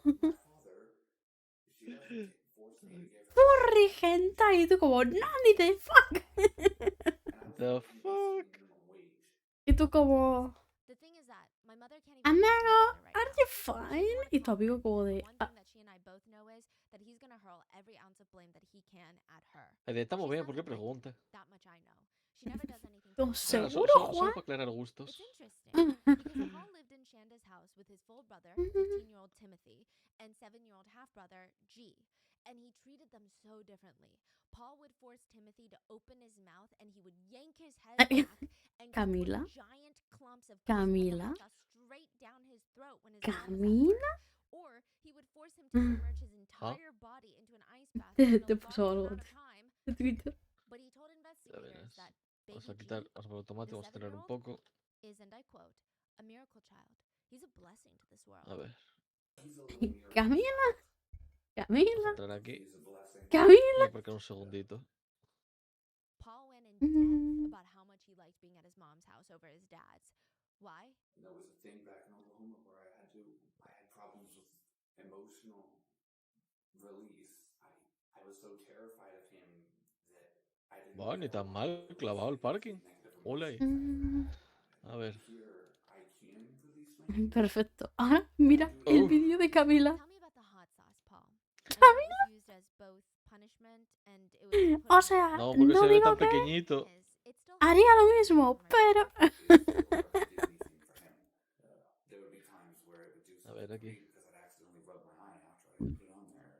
It was ow. Wait, he said that. That's ouch. Veamos. Yes. And it did nothing to the body. Twitter, Twitter. Wow. El Is navegador de that Twitter. really the only thing that he had to eat these days? Or would he get other things to eat?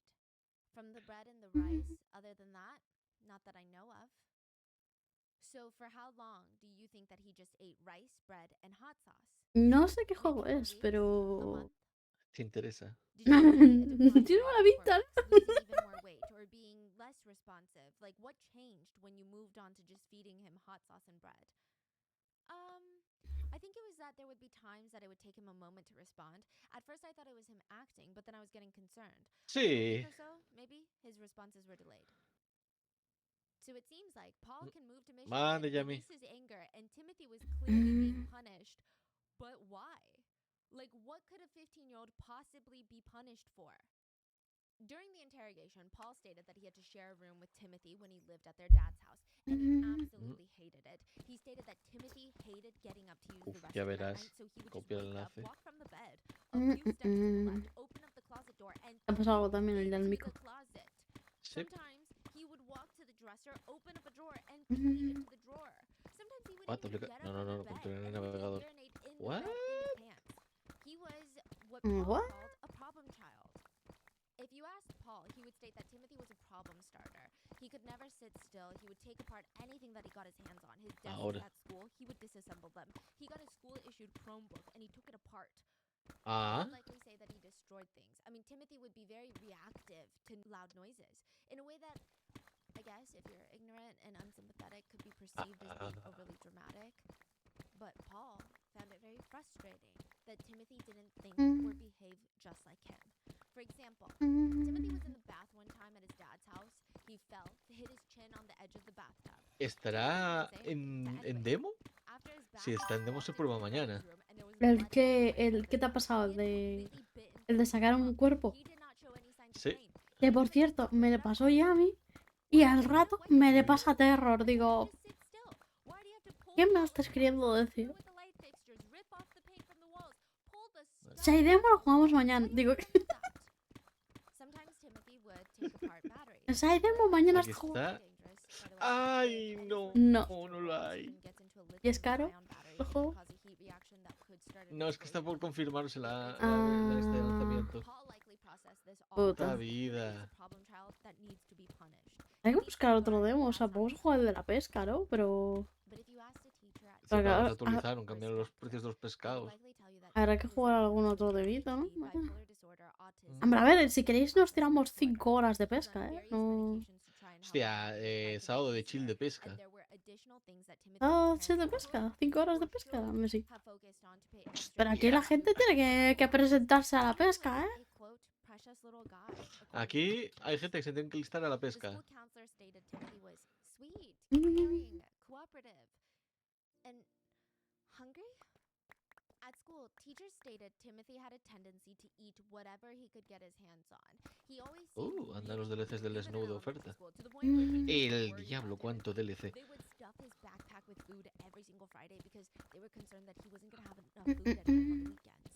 Si They son called CPS to investigate 14, Timothy's dad multiple 13. times, but it didn't appear as if anything really came out of it. But it wasn't just a food problem. Teachers stated Renta más Timothy coger was el... smelling very, very bad. Nada, que vas, que son I was really worried for him. He 78 couldn't stop euros smelling los 5 primeros años Hostia puta.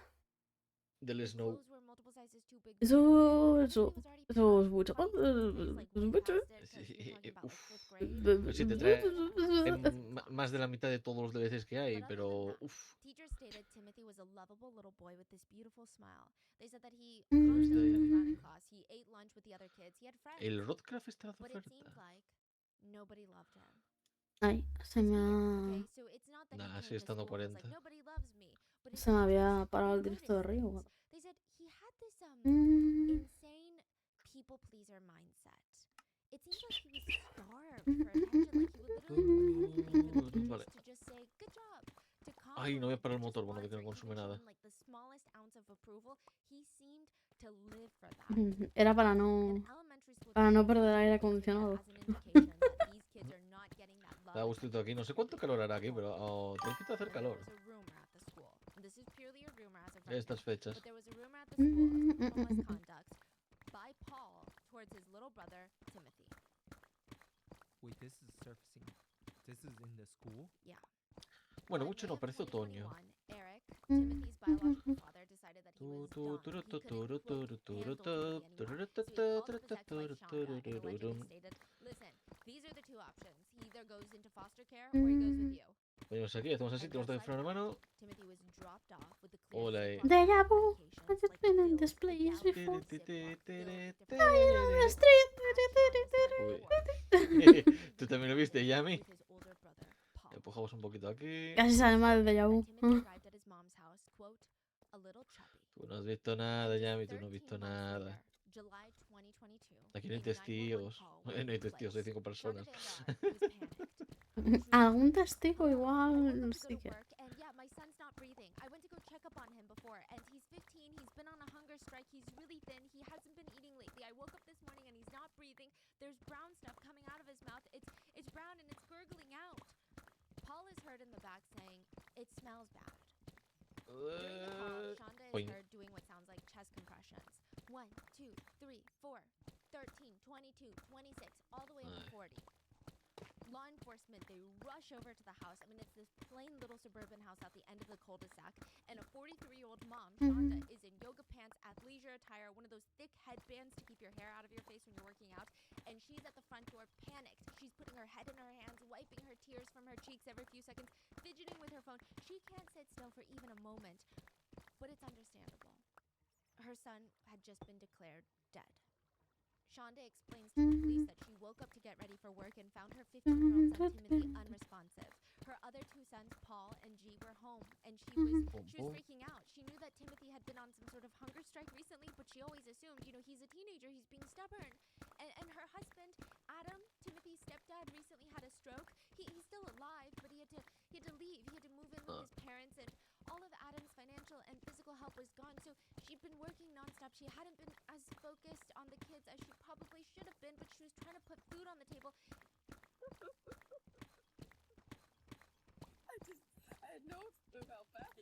Porque esa especie como de llanto sonaba como la risa. She told officers that she Señora. stupidly didn't think that a hunger strike was this bad. You know, it's a teenager. They're being stubborn. She realized last night because his face looked so thin. And she said, how could I have missed that? He was wearing a hoodie, for crying out loud. I just didn't, his face didn't look like that. What the heck? How could I have missed that? He's been wearing baggy. I mean, he was wearing a hoodie, for crying out loud, and I just didn't. His face didn't look like that. Con la madera pesa más, no puedo reparar aquí inferior mano. All teenagers were just into baggy clothes right now. She told officers, that's why I asked him to eat last night because his face started looking a little thin. And I'm like, okay, enough. I asked him to eat last night because his face started looking a little thin. I'm like, okay, enough. And he wouldn't show. I'm like, let me see. Hold your shirt up. And he wouldn't hold his shirt up. He wouldn't do anything. This is all happening at the scene? Yes. They're waiting for the medical examiner to arrive. And they've secured the scene, but Timothy is beyond being helped. Vale, ahí está. Hay que entregar primero lo otro. She's outside at the front door with a police officer. And she's having a full-on breakdown. He's really skinny, and I didn't notice until this morning because he wouldn't, like, I asked him if he was okay, and he wouldn't answer me. He had fallen out of bed. Vale, You said he fell out of his loft bed, so, like, think of a higher bunk bed. At 5:30? Are you sure it wasn't earlier? Pues nada. I wasn't super awake. I heard a thump. Vale. And I came down, and he's kind of laying on his side, kind of like, what the heck? And, Isla Drummond. I reached out, and he... Presa. En la isla de no. Oh my god. Oh my god. I reached out, and he pulled himself Vale, up, esto and sí. I asked him if he's okay, and I asked if he hit his head. He said, no, I think I... Tronco largo, tronco mediano. My knees on my chest, I think. He couldn't tell me how he fell. Oh my god. Shonda stated that she went back upstairs to get ready for work Vale, after she la found her naranja, son la voz de fallen out of velocidad, bed. He said, it's fine, Mom, I'm aserradero. fine. So she goes back up, La and before estación she moderna leaves está en el she goes quinto to check coño. up on him again, and he's not breathing. The officer tries to calm her down. Best thing to do right now is to surround yourself with family. We're gonna get victim services down here to help you through this grieving process, ma'am. Please, because he's really good at hiding stuff. That's part of the reason that his dad couldn't handle him, because he was lying about stuff. Vale, pues madera. He's really good at hiding stuff. Así That's part of the reason his que... dad couldn't handle him is because he kept lying about stuff. Ahí, But his dad, rescata. the last man, said, I can't handle him anymore. I have to send him to live with you. And I'm like, yeah, sure, absolutely. Shonda Transportador said that she had de been los horrified when largos. she saw Timothy get out of that car that day with just a giant gallon-sized Ziploc bag of medications. Timothy was a zombie when Bueno, he esto came vamos a to live with her dejárselo 13 al... months ago. A zombie. Timothy asked her if he could Oh, stop no. taking the meds, and she safely got him off. No, no creo que haga And she falta. felt frustrated that Timothy's dad, Sacar her el ex-husband, trajos pesados. put him on all these medications just so he could be less present in the kid's life. His parenting style Roro was 9876. deal with it. Sed. But this was Nals gonna be a 22 chapter. mimis. Things were getting better. But now he's dead. Mimes. Why was that? Why did your ex-husband not want to care for Timothy anymore? He was lying to him. Ahí no, Does este no lying es. Is he hard to deal with? I don't think so, but I'm stricter than his dad, so I don't know if that... I mean, the lying has been a problem, but nothing major, nothing crazy. He's tripped down the stairs a couple of times, just half the flight, and then later he came back and admitted that he did it intentionally. He's All teenagers lie. tripped down the stairs a couple of times, like just half the flight. All teenagers lie, what? Did it intentionally. But I've asked him, I'm like, you're trying to hurt yourself? O sea, a I ver, just want to see what would happen. That's the way he, supongo, a ¿no? lot of time, he wants to see what would happen if he does stuff. Oh my gosh. Bueno, She pues un told poco rara, officers tío. El niño that está last muerto. night she tried to get Timothy to eat, but he didn't want anything but buttered toast. So he had a few bites, and then he went to bed. But it's interesting. The officers on the scene immediately noticed a few things that just weren't adding up. The first was Shonda's voice. It was weird. The officers noticed that when Shonda is answering questions, she had a stern voice, almost like a teacher giving out instructions. But the second that she's done responding, she starts making wailing noises. For example, they would ask her if anybody else is in the house, and she tells them that her 2 sons are in there, and she has to clarify which one of her sons is asleep. Her 7-year-old is asleep, her 20-year-old is awake. And she says, no, the 20-year-old's awake. And then she immediately starts wailing without skipping a beat. So it's like, no, the 20-year-old's awake. Oh my god! You have another son inside the house? I have 2. Yeah. Are they sleeping still right now? One of them is, yeah. The Oh. 20-year-old's awake. He's 20? No, the 20-year-old's awake. Okay.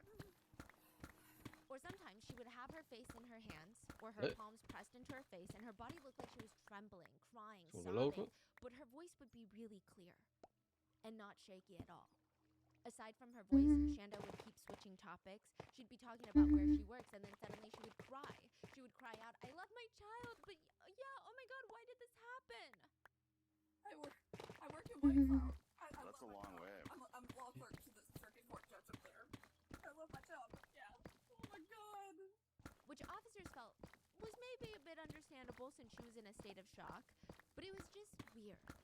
Sometimes Shanda would kind of answer the question in a strange manner, so one officer asked her where Timothy sleeps, and she stated in the loft bed. "You see the pillow and the blanket and stuff?"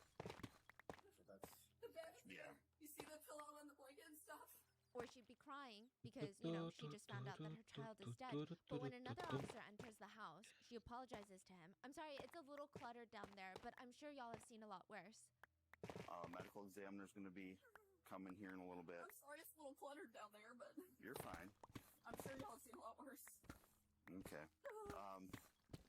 It just all felt peculiar. Another really curious thing that they noticed was, while they were waiting for the medical examiner to show up, they all went upstairs. So now upstairs there's two police officers, Shanda and Paul, the 20-year-old son, in the living room. Shanda walks up to Paul and says, "I knew I should have made him eat. But did you notice he was covering up with big clothing?" Before her son Paul can respond, she says, "You didn't notice, never mind. I love you, dear, but you never notice." I knew I should have made him eat, but he just went. Did you notice he was covering up with big clothing? You didn't notice, never mind. I love you, dear, but you never noticed. Shanda is then pulled aside by one officer, and the other officer turns to Paul and asks him, "Did you know that your brother was on a hunger strike?" Shanda stops mid-conversation with that other officer, walks over a few steps, looks at Paul. "Did I tell you or not? I don't know if I did or not." Paul says quietly, "I don't think that you did." The police state, "Because he's all skin and bone." And Shanda says, "I know. How did he? Well, Paul, doesn't communicate with Timothy much, hardly at all. Like, they say hi, but they don't, yeah." Did you know that he was in this hunger strike? Did I tell you or not? I don't know if I did or not. I don't think you did. Because he's skin and bone. I know, and I just, how did he? He's really. Well, he doesn't communicate with him hardly at all. Like, they say hi and they don't. Yeah, It was just odd. The whole family dynamic in that house, it was weird. So you think, like, at that time, the police already picking up this is very, very bad? Very strange. Very weird. But what the police were really concerned about was when medics arrived and told them, "None of this is making any sense." Timothy was so malnourished that he was at the 0th percentile of his age's weight. He had bones protruding from his skin. The medics doubted that he could even walk well or support his own weight. There were bruises and sores all over his body, and he was freezing cold to the touch. His skin was almost translucent in color. It seemed like his body was in a state of hypothermia when he died. In July in Michigan, where temperatures are almost in the 80s. And his body is completely stiff, which meant his body had entered into rigor mortis, which usually starts at around like the 2-hour mark after death. Shanda's timeline, it just didn't make the most sense. And the only one who had the knowledge to know that Shanda's version of events had a giant plot hole was Paul. Because there's no way Timothy fell off his loft bed and died that morning. Because by that point, he had been trapped and held captive in the tiny little closet underneath the stairs. El otro camión. There was an 18-minute gap from when Shanda found Timothy dead to when she called 911. And the prosecutors, they wanted to know why. So Shanda takes the stand, and they want to know a lot of things about Shanda, to be honest. Like why she lied about feeding Timothy toast the night before his death when the autopsy showed that she did not feed him buttered toast the night before his death. I mean, it's such an odd thing to lie about. They asked, "You told the detective that you realized how skinny Timothy was the night before, and you threatened to take him to the ER if he did not eat this piece of toast. That's not true, is it?" "No, sir. I have no idea why I said that. I was traumatized." "Why didn't you tell the police immediately what was going on?" "I was so freaked out. I'm sorry. I don't remember what my line of thinking was at the time. I wish I had an answer for you, but I don't. I was exhausted. The night before he passed, I had less than an hour of sleep, and I was frightened. I had just lost my son. I have no idea why we waited like that. I don't know. I can't imagine waiting, but apparently it happened. I don't know." Do you remember Paul asking if you guys should call 911? I remember performing CPR, and he did help me out a little bit when I got tired no and te took cales. over a little bit. But I mean, I can't imagine ever saying no to that. I don't remember him asking because I was the one that called. And that's okay if Shanda doesn't remember. It's okay because we know exactly what happened before she called 911 in those 18 minutes. Because the cameras that were set up to watch Timothy We're recording? also watching Shanda. Oh my goodness. So let's play the clip then to refresh Shanda's memory. We only have audio, but it is clear that this is the moment Shanda finds Timothy unresponsive. Timothy was not in the loft bed like she lied about. He was in the tiny closet underneath the stairs where he had been forced to live for the past few months. Shanda calls Paul for help. Which, side note, the audio is not very panicked, nor is it fast-paced, nor is it really clear. It's I would say it's not chill, but it's surprisingly calm for how high stakes the situation is. Shanda is heard calling Timothy pet names. Baby doll, come on. Paul, come here. What's wrong? I don't feel him breathing or anything. Go get a towel real quick. Oh my god, this can't be happening. Come on, Timmy. He's dead. Timothy! Sorry, you gotta move. Oh my god. Timothy. Come on, buddy. Timothy. No. This can't happen. Hey. It can't happen.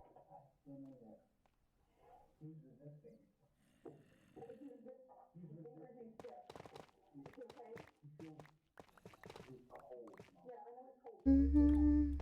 It's not stiff, so is he okay? Paul starts administering CPR, but he states brown smelly liquid bile is coming out of Timothy's mouth. It sounds like Paul at one point wants to use something to either clean up the bile or get what's in Timothy's mouth out. Qué ganas which tiene de Shanda querer tells him not to, calarse. because it's hers. What's hers? We don't know. We don't have the video. We just have the audio, but it sounds like she's saying, oh no, that's mine, don't use that. Voy a tener que agenciar un trabajo pesado por este tipo de cosas. Whether it's a shirt, towel, but that's crazy.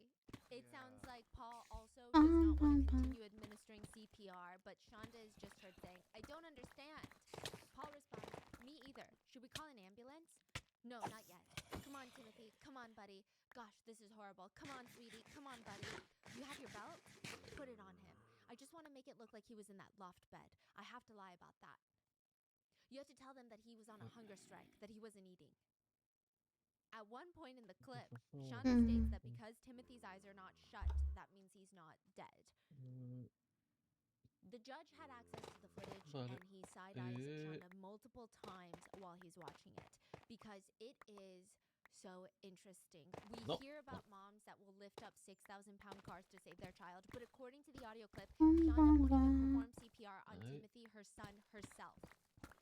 But that is not even the most damning piece of evidence that was found in that house. A micro SD card was inside of a camera that was placed inside the small storage room underneath the stairs. There was video footage of the night that Timothy passed. No way. It is too much for even the jury to see, so an officer who was tasked with watching the video then came to court to tell the jury what he saw. It was from the night of Timothy's death, where Timothy was dragged into the small room with the blue tarp. The person dragging him by his frail arms was his own mom, Shanda. Her last words to him, other than, you're pathetic, but I already knew that, you owe me the biggest apology in the world, was, see, you didn't need to breathe through your mouth like that, dummy. Shanda was a defendant in a murder trial in the very courthouse that she worked in. Shanda was a count clerk at the courthouse. So these are her co-workers? Yes. That's crazy. Yeah. In a way, it was easier for investigators since they could just ask around to see what Shanda's colleagues thought about her. How is she? She had a service dog that she would bring to work. Apparently she had low blood sugar. The service dog could smell her blood sugar level when it's dropping. Barranca abajo. Warn her so that she could drink some juice. And that dog would come to the courthouse every day while she's working. The dog was fine. But the co-worker said about Shanda was never professional at work. She was always on her phone or her laptop or iPad, and it seemed like she's checking out cameras in her house. I mean, the whole thing was odd. One coworker stated that the cameras had the ability to talk through it, like a Ring camera. So she would click a button and start screaming into her iPad in the middle of the day. I mean, she was never without that iPad at work. Like, they heard her screaming things like, no, you can't have more food. You already have what's provided to you. No, you can't leave your room. Ahí está cerca, muy cerca la vi. This is happening. In the court, yeah, in the courthouse, technically, yeah. Nobody had questions. Nobody's like, that's weird. They thought it was weird. Maybe she's so blatant and people was like, Yeah, there's no way that she's abusing them. Maybe this is just a way to keep an eye. Maybe you could call her a micromanaging parent. At certain times, it sounded like she was talking to a dog more than a literal human being. The coworker also stated that Shonda referred to her kids, Paul, as the 20-year-old, Timothy as either the middle child or the top child. The only child that she ever referred to by name was her 7-year-old son, whose name we're not going to say. I also think that a big part of the reason that people did not suspect anything from Shonda was, and a big part of the intrigue for this case is that Shonda is intelligent by all means. I mean, she's graduated top of her law class. She passed the bar exam. Everyone from her class remembers her being highly intelligent, but also being a giant bully. They said she was mean. I mean, an interesting thing to note, the bar exam has a section that tests your problem solving and common sense abilities. So she's not only book smart, because Shonda only missed 1 point on that portion of the exam. So she's not just book smart, she obviously has strong problem solving, logical capabilities. So people just assumed maybe she's just extra strict on her kids. It said that Shonda's upbringing was incredibly rough. Her parents got divorced when she was really young, and for a while Shonda and her sister Paige were sent to live in foster care for 2 years. They were allegedly physically abused in foster care. Now, this is kind of feeling like deja vu, but they were starved, given only small bites of bread and sips of water or milk, forced to take ice baths, and beaten with ping pong paddles. Eventually, Shonda's mom would get remarried, and Shonda went to go live back with her and her new stepdad. Her sister Paige called her a self-entitled, controlling, possibly a sociopath. When their mom died, Paige said that Shonda started having sex with their stepdad. She was a teenager. What the fuck? Obviously, we blame the stepdad, but still, there was a lot going on because when Paige gets Rodo pregnant, 9876. Shonda is so Sed. jealous that Paige ¿Cómo got va? pregnant first. Oye. That Paige got pregnant out of wedlock. She's very upset about that. That she punched Paige in the stomach, causing Paige to miscarry. your sister and this type of Yeah. assault is At the point that unbelievable. Shonda was arrested, they hadn't talked in decades. It seemed like Shonda was upset that Paige got pregnant before her and believed that she would be a better mom than Paige would ever be, which is wild. And to nobody's surprise, Shonda was not a great mom. Her track record is beyond alarming. The kids remembered growing up that Shonda would just plop down on the couch and write, quote, books. And one of Eric's kids, so this is her ex-husband from a previous relationship. One of Eric's kids said that when she was young, Shonda gave her a book about how much Shonda liked being spanked as a kid. There's a police report filed on this, so I'm assuming it was not like a welcome authoritarian punishment, but more Creo que simple in podrían meter un nature. poco por atrás. There was another time that Shonda allegedly showed the children explicit videos. Sí. CPS Yo eventually he got quedado involved. justo Shonda delante. lost Fuck. custody of all of her kids. She'd been forced to move out of the house. She was so upset about this. She went up to her husband Eric and asked him, "Can you reverse your vasectomy so that we can have another child?" He rejected, and she was not happy about it. Side note, her new husband, Adam, who divorced her once Timothy died, he said, you know, Shonda and the kids did have a little bit of a weird relationship sometimes, especially when the boys were younger. She would have them sit on her lap when they were preteens, and she would hug them for very long amounts of time. I mean, she's just hugging them, but it was for so long that Adam would start to feel, I don't know, a little uncomfortable. I'm not sure what that means, but Shonda did have a very strange relationship with Paul. Some would liken it to that of the manipulator and her little punisher. Whatever she told him to do, he would do it. Whether he wanted to do it or he felt forced to do it, that's up for debate. And there are very, very few methods of torture that don't leave physical scars. Two of the most popular methods include waterboarding and sleep deprivation. Waterboarding sounds like the more intense of the two, where you're tied up to a board. Your hands, your legs, they're tied up, so you can't move. You're on a board, and that board shifts downward on one side like a seesaw. So now you're laying on your back with your feet pointed upwards towards the sky, and your head is lowered. A rag is placed over your head to cover your nose and your mouth, and then water is repeatedly poured onto the towel. The result is Habrá to put it comprarme simply, un pesadito. because you are drowning, but so slowly and so painfully that you don't actually die, or at least they make sure that you don't die. It's stated that when the water is pouring down on you, your instinct is to hold your breath in. Like, that's what you think is going to happen, right? You're like, okay, once they pour the water, I'm just not going to breathe. But your brain instinctively makes you breathe in, and it feels like the water is poison, and it's stinging the entire inside of your skull. Your brain is on fire. Just to give you an idea of how bad it is, the Pentagon banned the military from using waterboarding in training to train you to resist interrogation if captured, and it was stated by a military official, waterboarding teaches failure in the military. No one succeeds. They can't teach a strategy like that. Literally, it's absolutely so painful. But some people who had the unfortunate luck or experience of experiencing both waterboarding and sleep deprivation, they said sleep deprivation is worse. They said it's so much worse. Hombre, cuando estás... And Shonda felt like she was being tortured. She had chronic insomnia, and her kids are constantly keeping her up at night. Shonda had placed a camera inside of Timothy's tiny little closet of a room, and if the camera detected any motion, it would notify her phone. Like a notification would pop up, motion detected. And Shonda had a really hard time going back to sleep once she woke up, and she refused to silence her phone at night. She told Timothy, if you move at all, at any point in the night, the ringer will go off on my phone, and I'm not going to be able to go back to sleep, and so you're going to be punished for it, because you're keeping me up all night.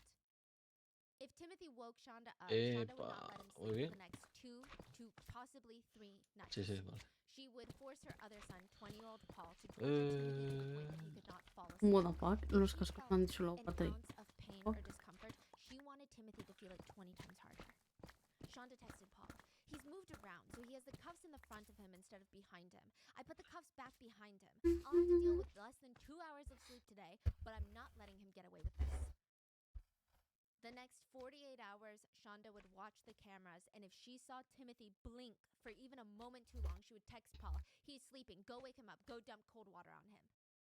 She would watch these cameras at work. Shonda lost a ton of sleep at night, making sure Timothy didn't go to sleep that night. To her, that's the price she has to pay to make sure Timothy gets his punishment.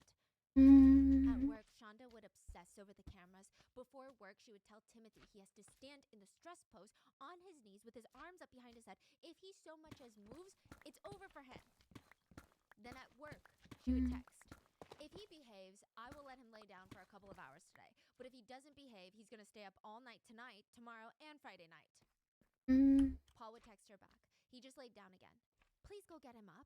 Feel free to dump some cold water on him, and even if he sits upright before you get there or as you get there, I honestly don't care if you get a little rough with him.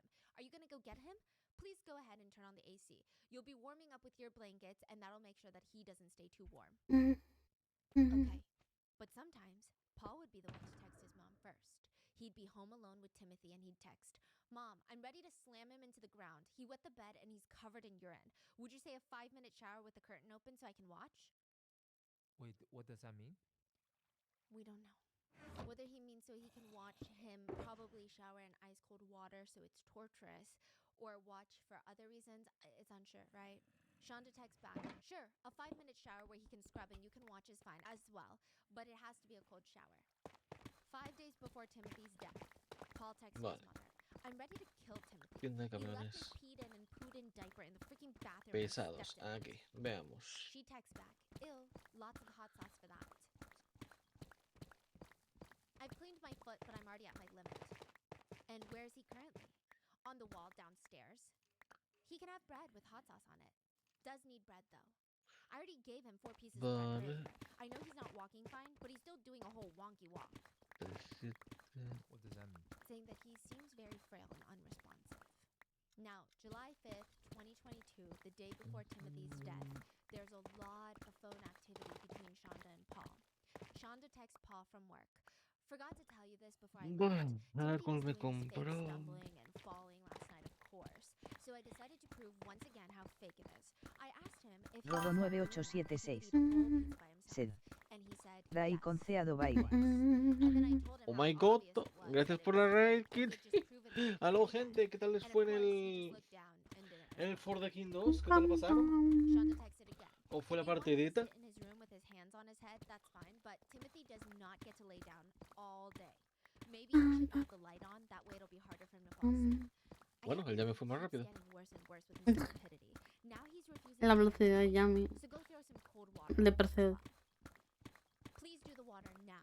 He's being beyond stupid. I can't work like this when he's doing this. Why is he doing this to me? Am I not going through enough already?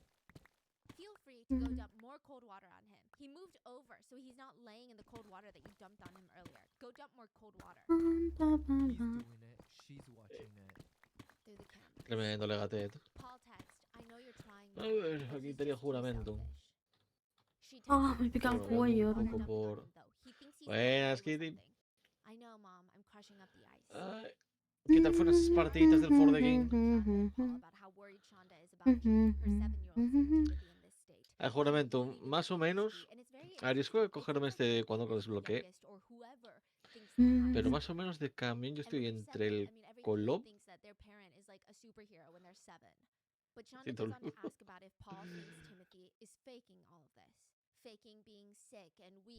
El Colob, pero ¿cuál? 470. Tronco, sobre todo, estos son para los bastante pesados. Para todo lo que sea trabajo que note que nosotros van bastante mal. A ver, para troncos está este. Creo que era. ¿Qué tal por aquí? Pues nada, por aquí. Aquí le andamos, intentando transportar un poquito de tronco. Se me hunde el CAT 745C. Este. Hostia, rueda Cuando termine de picar 71. este chunk, voy a ir a construir. De una. Comprar. Ah, mira, debe comprar y despegar. Pero que no vaya. Porque me... Y ahora el tengo Optimus que... Prime. Hoy he estado hablando con Elder y llevo 4 años para hacer el puto castillo, pero no para hacer el puto castillo. Llevo 4 años para hacer las torres y el castillo. Hay 2 torres hechas. La muralla no existe y el castillo tampoco. Dominicano. El diablo. Vale. Tenemos la hostia puta pedazo de rueda, se gasta la cat. Claro, lo de 71. Rodo 9876. Ahí tenemos Seda. la cat, tenemos Entendible, al Optimus, jajaja. tenemos Rodo al 9876. Krieg, al de reconocimiento Materiales hay. y el Waj, Sí, hay materiales, sí. que sirve para todo. Vale, ahora mejoras a esto, ¿qué le puedo hacer? Motor. Sobre todo porque la idea es hacerlo de Deep Slate. Y no sé de qué Vale, más, ya no te tengo mentiré. mejoras. Creo que decía V16, la madre que lo parió. piedra y cemento allí en Vale. el castillo, no estoy segura. Este es más español, sí. Caja especial avanzada.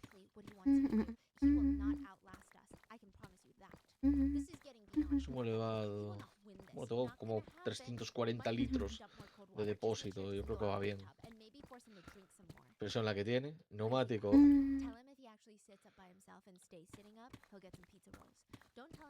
No cambia mucho. Bueno, sí, este es excelente. Todo terreno malo, carretera malo. Que la carretera me da igual. No creo que vaya muy rápido por carretera con esto.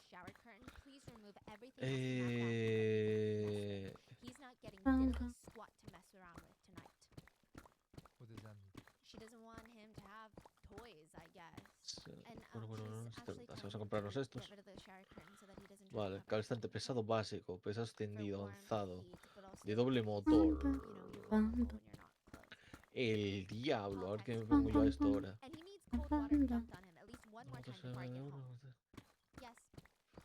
De todos los montajes, vale. A lo mejor le meto el pesado doble motor. O sea, el pesado doble motor. El pesado avanzado es mejor. Lo que diga el que sabe.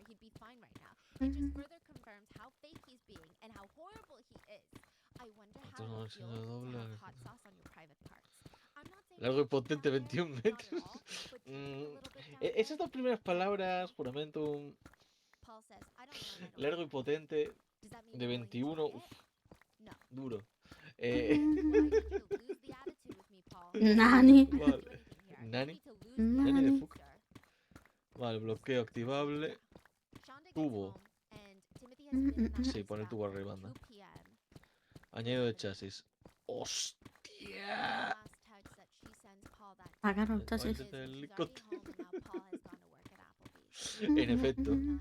And after this is after she takes Hostia, Timothy out of the ice bath after 9 hours 1600 of litros de being there. And it combustible. reads, please set your alarm for 6 a.m. Vale, troncos normal, mantenimiento. Because I wasn't going to risk him having access El to de cover agua. other things overnight. Pase mi He's still remolque, es que ya lo trying to trae. be stupid, but I'll tell you more Porque ya lo tomorrow tengo. while I take you to work, describing Vale, all the things that I do, but portacontenedores. it's still fake. Que se pueden llevar contenedores. Increíble. Ridiculous. El diablísimo. Paul stated in his initial interrogation with the police that Timothy took advantage Ah, of yo his necesito el de He stated, troncos. after Adam, the stepdad, Que espero que se puedan llevar de largos aquí. And side note, they were paycheck to paycheck.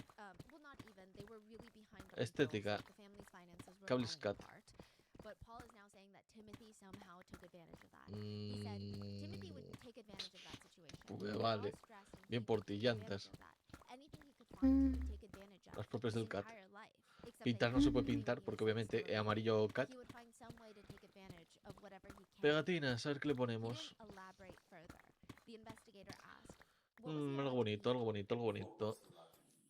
We stopped the food restrictions recently because we had noticed his thing. We wanted to get that back on. We didn't want any of this. We never wanted him to be injured or. Tendrás que usar el anclaje alto y remolque para troncos largos, vale. Vale, vale, vale. Top Gear. Algo para este monstrenco. We made sure that it was still something that gave him enough calories and everything. Rice or bread, and like I said last week, he got pizza. Okay. The detectives Sí. knew that the pizza thing was a lie. There was text message proof where they all ordered pizza and Shonda texted Paul, make sure the pizza is out of reach. What were the food restrictions in place for, Paul? In the first place, why were they there? Sneaking food over and over and over. And it wasn't just that he was hungry. At some point, The he said Fireman. he wanted something sweet. At times he would be taking stuff Terror that de he Necomancer. Fighters. Sí. Acabo de ver la mamada más mamada del mundo. ¿Qué viste? Terror, mañana tienes al pescando para el Averno. Why was it that he couldn't have any meals? Pescando para Cthulhu. Yeah, we over and over and over. There'd literally be times where I would be sitting on the couch playing, and then I'd look up and he's there grabbing something. Tell me about the hot sauce. What dictates whether or not there's hot Está sauce? guapo el este. It was normally Ahí está. layers. Terror de Necomancer. Y arriba. XD un hijo son de de puta estas, nada. subió un vídeo explicando su mod de automatización a lo Create y que quiere Pues ya que lo está. metan de base al juego. Como tengo un cabezo. Bueno. ¿Y? Right, so you're giving him the bread as a Accesorios. meal. What's the purpose of the hot sauce then? I know it was punishment, but I don't think that it was Pegatinas, useful, nah, because así like I said, mismamente. Terror de Necomancer. Vale, entonces es. Sí. El gran Anclaje imbécil es un alto. ingeniero eléctrico, y prácticamente si quieres usar su Y- mod tienes que tener una ingeniería. Hay que posiblemente es para troncos, vale. Anclaje alto y remolque de tronco largo. and who's buying the hot Salí del sauce? taller. Where ¡A su putísima madre! She bought it, but my mom asked me if I could help pay for it. But like ¿Qué I said, dobla my por mom's la been mitad? amazing. She's never demanded money. What is this relationship? This is so weird. Hot sauce is not something Auto that de should be 5 used to marchas. punish a child for eating food that they're not supposed to eat, Paul, or for disrespect. We know those things aren't okay. Hostia, como brama. I know that. We've just tried so Hostia many puta, different things. tío. We were just running out of the options of trying to find a punishment that actually worked, and even that did nothing. And we still kept trying. Espera, esto We se gave her movía food. She even told me tremendo that ese freno de mano. it's a good amount. She would tell me on random Se mueve esto days, con el freno de but mano other than tirado. the hot sauce punishment, Terror de it's Necomancer. bread Sí. Metió PCB es que no sabemos qué coño es eso, Vale. y quiere meter un sistema de sobrecalentamiento a la maquinaria. Y el Ah. remolque. Se añade uno. Ah, vale, te ponía abajo. Terror de Tronco Necomancer. corto, tronco mediano. Sí. En el vídeo se ve cómo le conecta al hornito para fundir hierro unos tubos para que no se sobrecaliente XDDD. Bueno, pero eso puede estar hasta interesante, ¿sabes? Bueno, yep. Pero si dices que es muy complejo, entonces Terror de Necomancer. ahí sí hay un problema. O sea, usted está pendejo. Déjeme fundir maldito hierro en paz, cabrón. Sin necesidad de Pero meterle No una sé, hilo. pues eso está Terror de interesante. Entiendo que sea este, ¿no? Es un juego medieval. Ya, no sé. We wouldn't make him stand.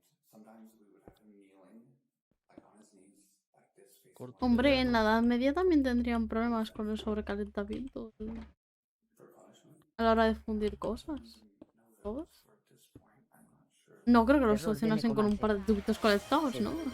Claro, Si fuera solo un MAD, adelante. Pero si el juego es medieval, Ay, ¿cómo vale. quieres que el juego base tenga maquinaria y electricidad moderna? Claro, eso es otro Terror de tema. Necomancer. ¿Sabes? Sí. Nada más medieval que la Otros tienes que energía ponerle el química. propio de tronco suyo, Ya. ¿no? En plan de la cat. O sea, como mod sigue estando bien, ¿no? Quiero decir, en Minecraft hay gente que hace cosas de electricidad, ¿no? Jeje, boy. Uy, baliza. Y Roro cosas así. 9876. Pero... La energía nuclear. Corte de troncos. Eso Terror para de mí la Necomancer. cosa es que es como... O sea, Si se ha pasado de reitero, complejo... como un MAD, genial. Para su Ajá. nicho va a tener muchas cosas geniales. Ya, a que Que los huele que van a ingenieros se tener maten muchos con Claro. eso. cosos. Roro 9876. Sí. Mm. Con cohetes. Terror de Necomancer. Sí. Pero para el juego base. Ya, para el juego es un poco too much. Shonda texts Paul. He doesn't shake at all for a while when he's standing there, and then apparently remembers he thinks he should be shaking and starts doing it again. Paul tells the investigators he would do things that would scare the crap out of us to make us believe that something was wrong. I mean, several times he fakes seizures. I've seen it. He would do something. Igual no estaba fingiendo tener convulsiones, gilipollas. Several times here, he faked seizures. I've seen it because, and I've also seen what happens because back in Oklahoma, he had seizures from medication problems. Paul explains why he gave Timothy the pizza roll the day of his death to test him. He said, I had offered him a pizza roll because I wanted to truly test whether he was faking or not. And at first, he didn't move. I'm like, okay, maybe this is. But then he moved and went to try and grab him. I'm like, okay, I don't even know. I don't know anymore. well, he wasn't faking it, Paul, because he died. Do you feel good about any of that stuff? No, of course not. I can't, right? I can't even live with myself. The investigator shows Paul another picture of Timothy. It was apparently of Timothy in the bathtub the day of his death, and the photo was zoomed into his face, and this photo has not been made public. What's the deal with this photo in the bathtub and his face? He'd been taking a bath, and I went in there to check up on him at one point, and he's just kind of laying there, and I'm like, "Bud, are you okay?" He didn't respond, but he's looking around, and he was breathing. That much I know, he was breathing. And yeah, I probably should have said something about the ER at that point, though. Is this when she told you to smack him in the face to see if he was faking it? I was trying to see what was going on, trying to see if he would even respond. I was scared. Did you ever hit your brother? I did, yeah, but every time I would come back and apologize. The bruises on him were not me. I know that much, because I know that I would never try to actually injure him. Side note, there were bruises on Timothy's skull when he passed. Paul stated that he did slap Timothy's face in the bath to see if he was coherent and responsive, but he believes the bruises are from when Paul was dragging Timothy into the bathtub for the ice bath, and Timothy was so weak he couldn't even walk on his own. He fell, tripped, hit his head on the edge of the tub. And about that incident, Paul says, I don't know what exact region he hit his head, because by that time I heard the thud. I was literally about to turn around because I had to stop for a moment to breathe.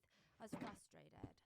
What did he do that you had to give him a cold bath? I think it was that he not only peed, but also pooped. And by the end, my mother wasn't too happy because it absolutely reeked. Yeah. Paul tries to defend Shonda and his own actions by basically stating, we used to cuff him. Like they had leg handcuffs and they used to cuff him to furniture. And he said, we stopped the leg cuffs though, because we noticed that his his legs were swelling, so we stopped that because we didn't want his legs to become irreparable. The authorities ask, how smart is your mom? She's incredibly intelligent, magna cum laude. She's highly A su intelligent. máquina, esta cosa no se para. Have you ever thought about that? Have you ever thought, Vale. how can a woman Sí, this justamente smart, busco para troncos largos. this intelligent, O graduate from tronco law, genérico. how could ¿Se paró? she not know what's Se ve happening? atascar el How motor de could atrás. she think this El is motor, sí, fair? How does she not know el she's carrito de suffering? atrás. How does she not see that he's wasting away? And you here, you're telling me Pero sí, yo creo que that you've got el otro, some el que young se fellas that consigue just graduated from high en... school, and it's very obvious to you Uy, va. that he's young. ¡Hostia! He's No le got young pasó teenage, right? nada. It's very obvious Rebalgó to you, but your mom here's not por el seeing that. quitamiedos. De tanta rueda que tiene 71. She's very smart. Joder. Do you see what I'm looking at here? She's a liar. She's lied to you about so much stuff. A ver, espero que con la parte de atrás que tengo pueda cargar bastantes medianos. To Timothy, Paul and Shonda were the only ones in his life. Literally, they were his whole world. I mean, it's a horrible world, but they were in a way all he had for 13 months. His whole life revolved around them. He wasn't allowed outside. He had no friends. He couldn't go to school. This is all he had. But Paul had a regular life outside of being this punisher. He was a YouTuber. Dale ahí, tira, sube para arriba. Plays here. Today I'm actually gonna try and get a face cam, I guess you could say, while playing Minecraft. He told the investigator during his interrogation he likes playing with Legos, video games, anime, and making videos. Being able to build and be creative is just something that I absolutely adored. And it was also something that I like doing for YouTube. I have a YouTube channel. It's not popular by any means, but it's something I'm very inspired Tu madre. by. I was inspired Vale, by para the frenar video también es lo he suyo. recently passed Technoblade. He has these videos Otras. where he doesn't show his face on YouTube, or at least not for this series. He does have a few videos where he does show his face, but he posts text up on the screen. That's a story that he wrote, a fanfic. But it's kind of like the words pop up and nobody's talking, his face isn't showing, and we just kind of read the words. And this series, it revolves around a half dragon, half Vamos a human grabar en named las altas. Dynasty. And the dragon form is called Dynasty, the human form is called Paul. But the story of Dynasty is fascinating. In a way, it seems to be inspired by Paul's personal life. And hopefully I'm not being too presumptuous with this, but the backstory to Dynasty is Ay, Dynasty's me dad quedé sin casco. is absolutely Dicho evil puro. and ends up selling Un his soul to the momento. devil. The dad is described as a, quote, stubborn, stuck-up bastard who never thought of himself as a bad person with wicked, heartless ways. Me pica la But then there are rodilla. two versions Por ahí, for por ahí, Dynasty's nada mom's más. backstory. In one version, Dynasty's mom Me dies pican early los on in Dynasty's life, cocos. and Dynasty's evil step-cousins that he lives with, are we seeing some parallels here, are shapeshifters that Ya me shapeshift asusté. into his dead mom to mess with him. They insult him and they say, I never loved you, while they take on the form of his dead mom. He ends up being so upset and revealing his natural powers that he burns the house down in dragon form. In another version of this story, Dynasty's mom was, quote, a cruel woman who beat him daily, at first with her hands, but then after seeing it no longer had any effect, she began using steel chains. When Dynasty turned 12, his mother began using his body to make money by letting other women have fun with him, leading him to develop an enormous fear of, quote, females. 3 years passed, and it was continued like this. Every day was the same. Get beaten, get R-worded, repeat. Por ahí no se ve una mierda. In his fanfic, where the mom is trying to beat him, she comes into the room with a chain and says, hey, you little shit, you know what time it is. Oh my god.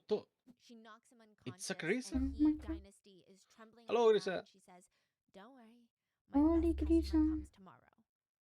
There's this one part where he breaks free with a group of girls that fall in love with him, and he slams his mother into the ground, snarls in her face, and he's about to kill her, and she says, do it. Go Permitir ahead, puto. kill Ay, me.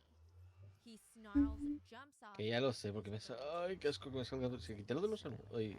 He snarls, jumps Sí, los off, anuncios, and in tío, a bueno. rumbling voice, he snarls at her, no, Sí, de los I'm tutoriales not yo. like Ah, you. los repetidos. And his Vale. mom is seen being cuffed and shoved into a cop car. Tira. It's Vamos all ahí. kind of fascinating. I mean, it could mean something, it could mean a little bit, it could mean a lot, it could mean nothing, but it's always interesting to see if someone gets inspiration from their own lives. Paul told investigators about his mom. I know she's a good person. I just don't know if this is something that is both of our faults. If we should have done something sooner. I mean, I know we both could have. I do know that my mother, she's not perfect, but she's not a bad person. At the very end of the interrogation, the detective asked Es Paul, muy o sea, es muy raro. Como habla de su madre, es como, es que mi madre es tan perfecta que no puede ser mala. Es como que, what the... Do you have something that I can snack on? O muy en pedestal la tienes o poco la conoces. So what type of snack are No sé, pero... Muy en un pedestal. Han matado a su hermano entre él y su madre. Sed. Y es Como como, no, pero lo que ACI. hacíamos no estaba mal. Solo lo No se estábamos presta otra castigando por ser malos, ¿sabes? Es como, what the fuck. Yeah, Paul is very divisive in Venga, all of tira ahí. this. Es lo Some que ha people dicho think that el he's just chico another en la child that entrevista, Queda had de control over, que and salía his ahora en el ultimate vídeo. punishment was being Está diciendo turned que su into an madre abuser by his own es tan, mother. tan Now, perfecta some que people no call puede him ser that mala. he actually went to Shonda's when he was 18.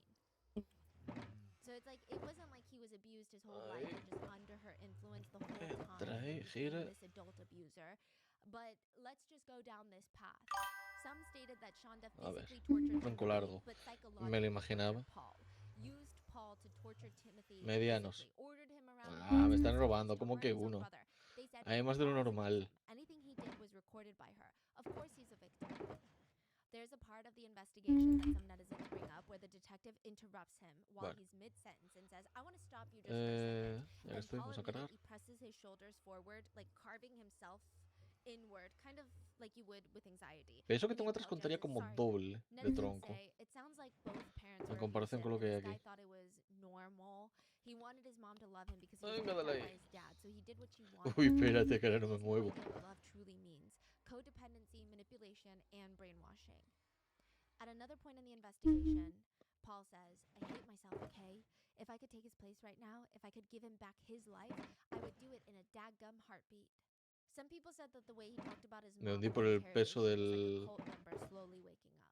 del There's cat even a YouTube video that he y de los posted of troncos. himself playing Tírale ahí. Minecraft, and there's a moment in the video, or a few moments, and it's kind of chilling, where he looks down at his phone and says, my mother just texted me something about my little brother.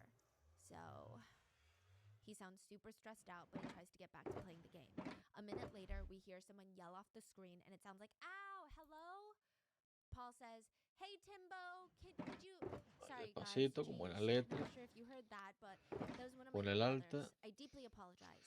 I Y probably should have asked espero them politely que to con keep esta it down cosa before I came suba up here. solo. My mother just texted me something about my little brother.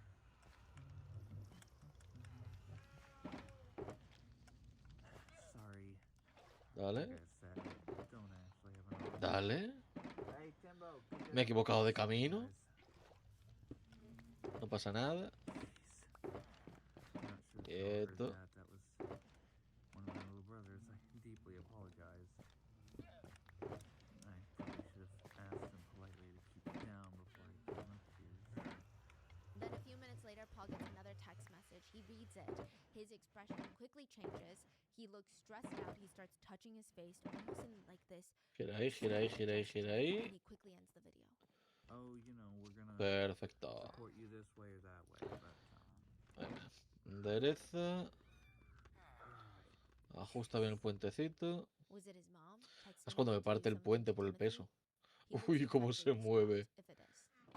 But other netizens disagreed and stated that Paul was just as evil as his mother. They said because he's 20, he's a full-grown adult. I mean, there are a lot of people in this world that are abused by both their parents and they don't help kill their brother. And Paul and Timothy's half-sister came out to say she lived with Paul before and he was the biggest bully that she had ever met in her entire life. She fully believes Paul was involved in this and was fully complicit on his part, not coerced at all. She said even before moving in with Shonda, he was questionable. She stated the family wanted to get him tested for psychopathy, but because he wasn't 18 yet, they can't get a diagnosis for being a psychopath. And Sin some of problema Paul's alguno. family members have stated that he was a relentless tormentor of Timothy without Ahí. any coercion from his mother. Paul even Tome stated así, in this sube velocidad. interrogation that his brother Timothy was, quote, motor and speech impaired. So why would he even think that his brother was faking not being able to talk to them the day that he died? Ahí está. Tercera. Also, Paul Cuarta. worked at a fast food spot. A lot of people argued he could Sube la easily quinta. snuff food home for Timothy if he was Quinta. that scared. Paul would also tell an No veo lo que voy de investigator, I velocidad. accept responsibility for what happened to Timothy. I was a willing participant in administering punishment to Timothy. It made me feel powerful. I wanted to hear Mama say that she was proud of me. The power got to my head. I was drunk on power. I hate Beep. myself. If I didn't do the punishments, Beep. Mama would yell at me. Adam, the stepdad, would have never let things get this far. I'm basically a murderer as well. If I did, just throw me in prison for the rest of my life. If I was a part of it, I deserve it. And then a lot of netizens are just kind of somewhere in the middle. They said, I think he needs to be punished, but nowhere near like his mother. She controlled that home. Se la suda. I hope a lot of his time in custody will be in a mental Chocolate total institution. sale. If he ever gets Tremendo. out, he will need a lot of help learning how to take care of himself. During the interrogation, the investigator asked Paul, "Why did your mom ask you to put pants on Timothy before the cops came?" Lo único que esto necesita es una He cantidad de said, "Because she combustible didn't want to seem like she's bad. That we weren't neglectful. insana, porque estoy gastando Even if that's 22 what litros somehow minuto. ended up like, it wasn't intentional. I just hate it. I know she doesn't want to be the bad guy. She never wanted this. We loved him so much." Paul posted on Facebook for his birthday in April of 2021. "For my birthday this year, I'm asking for donations to No Kid Hungry. I've chosen this nonprofit because their mission means a lot to me. No Kid Hungry works to ensure that every child in the US has access to healthy food where they live." This is during the time that he was torturing the brother. We don't know if he was being starved yet, but he had been there together. In about a year, the police would be called, and his brother would be found starved to death in that home. Some netizens that struggle with dissociative amnesia have stated they spend a lot of their time looking for clues, because oftentimes they're just left with giant gaps in their memory. So all they can do is try to fill in the blanks. One netizen stated, "I have clocks everywhere, and there are times when I can see that the time has passed, but I struggle to fill in the blanks. It's just not there. I know time has passed, but I cannot do anything about it. Total. You lose minutes, hours, days, months, No te me even quedes. years without knowing what No you're te me missing. Your quedes. memory is essentially like Swiss cheese with missing bits that are either brief Te veo las flashes or just intenciones. total No te me blanks." quedes.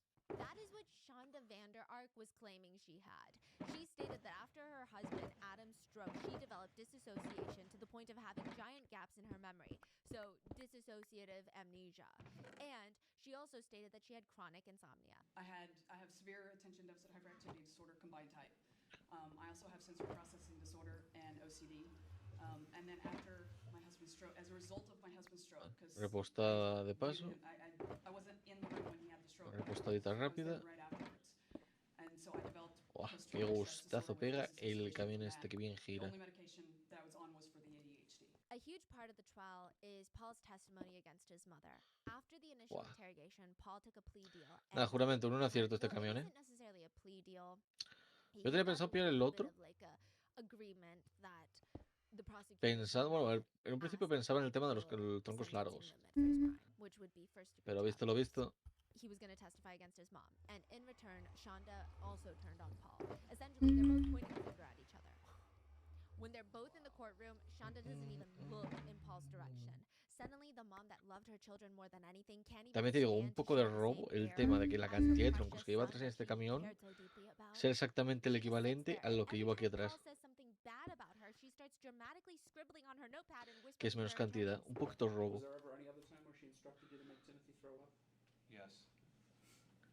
Es que a este le acaban de hacer un rework.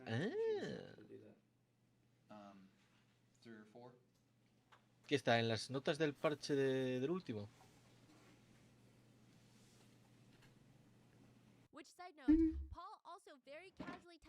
Que si eso le cojo y le echo un vistazo ahora, en un momento. A ver que le toquetearon.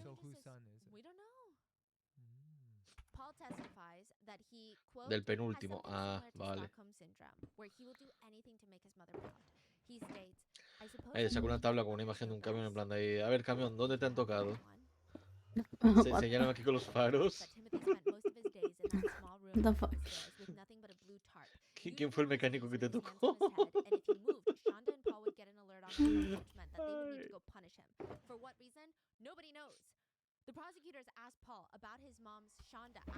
¿Usó el aceite que recomienda tu marca?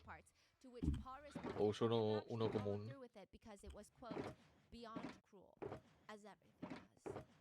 But later, Shonda would be on the stand, and the prosecutor would ask her, whose idea was it to get the hot sauce and administer it to your son? The idea was originally Paul's. Shonda states that she does sometimes put hot sauce on things that she doesn't want her dogs to chew on, but when asked by the prosecutors if she ever poured it down her dogs' throats, she said, "No, because I don't give my dogs human food. You can't do that with service dogs." Because, remember, she has blood sugar problems. So it never occurred to you forcing the use of hot sauce on a dog, but you thought to use it as a form of punishment for your 14-year-old child. Buah, esto en las curvas es otra cosa. But yes, I was at my wit's end at the time. Mm. Shonda tells prosecutors that she put locks on all the refrigerators because Timothy ate all the food. He would sneak the food and then he would eat it. Sometimes he would even forget to close the refrigerator door and it would spoil everything inside. She uses the fact that Timothy was starved to the point of sneaking into the kitchen, risking all sorts of punishment to eat a pound of raw hamburger beef, raw bacon, and frozen Y aquí chicken no te tiene que parar. frozen as a reason that No te digo she con had to tanta lock rueda. up the food and deprive him of a basic necessity. Roro 9876. Side note, I Sed. think by the point that Más Timothy fuerte. passed, he would eat Roro Nada 9876. stairs at that point. Sed. I don't even think, let alone Temazo. open a refrigerator door. Rascó la I did cajita a de lot to protect cambios. him because he could have Le killed agregaron la himself. plataforma, el modo de reparación, el sistema de combustible, I didn't put the locks on sistema de to anclaje the alto y le hamburger pusieron because I el put chicken nuggets respirador into raw alto. chicken. ¡Hostia! The Sí que lo prosecutor thinks for modificaron. a moment. Chicken nuggets are Y cooked, mucho. aren't they? They're pre-cooked. Frozen chicken nuggets? Are they? Sí, bueno, el respirador alto todavía no lo pillo. Que esté, bueno, a ver. Si es la parte alta, tal, no sé qué, pero... tremendas ruedas que se gasta. El diablo. Sí, bueno, me pasé de la granja, pero ya que estoy aquí en el almacén.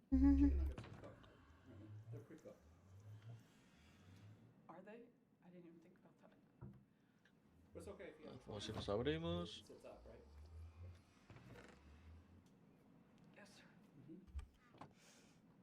But the day of Timothy's death, Shonda had texted Paul, "Don't tell him it's only 2 pizza rolls, and I'm okay if they're frozen rather than cooked." The prosecutor says, "Then why did you send this message if you're so worried about him eating frozen food?" I don't know. The prosecutor brings into En evidence verdad, texts from Shonda to Paul, asking Paul to smell Timothy's cambio. breath. The text reads, No voy a llevar azúcar vacío. Porque para... Pues llevar remolques. ¿What? ¿Cómo llevar remolques? ¡Ay, el retrovisor!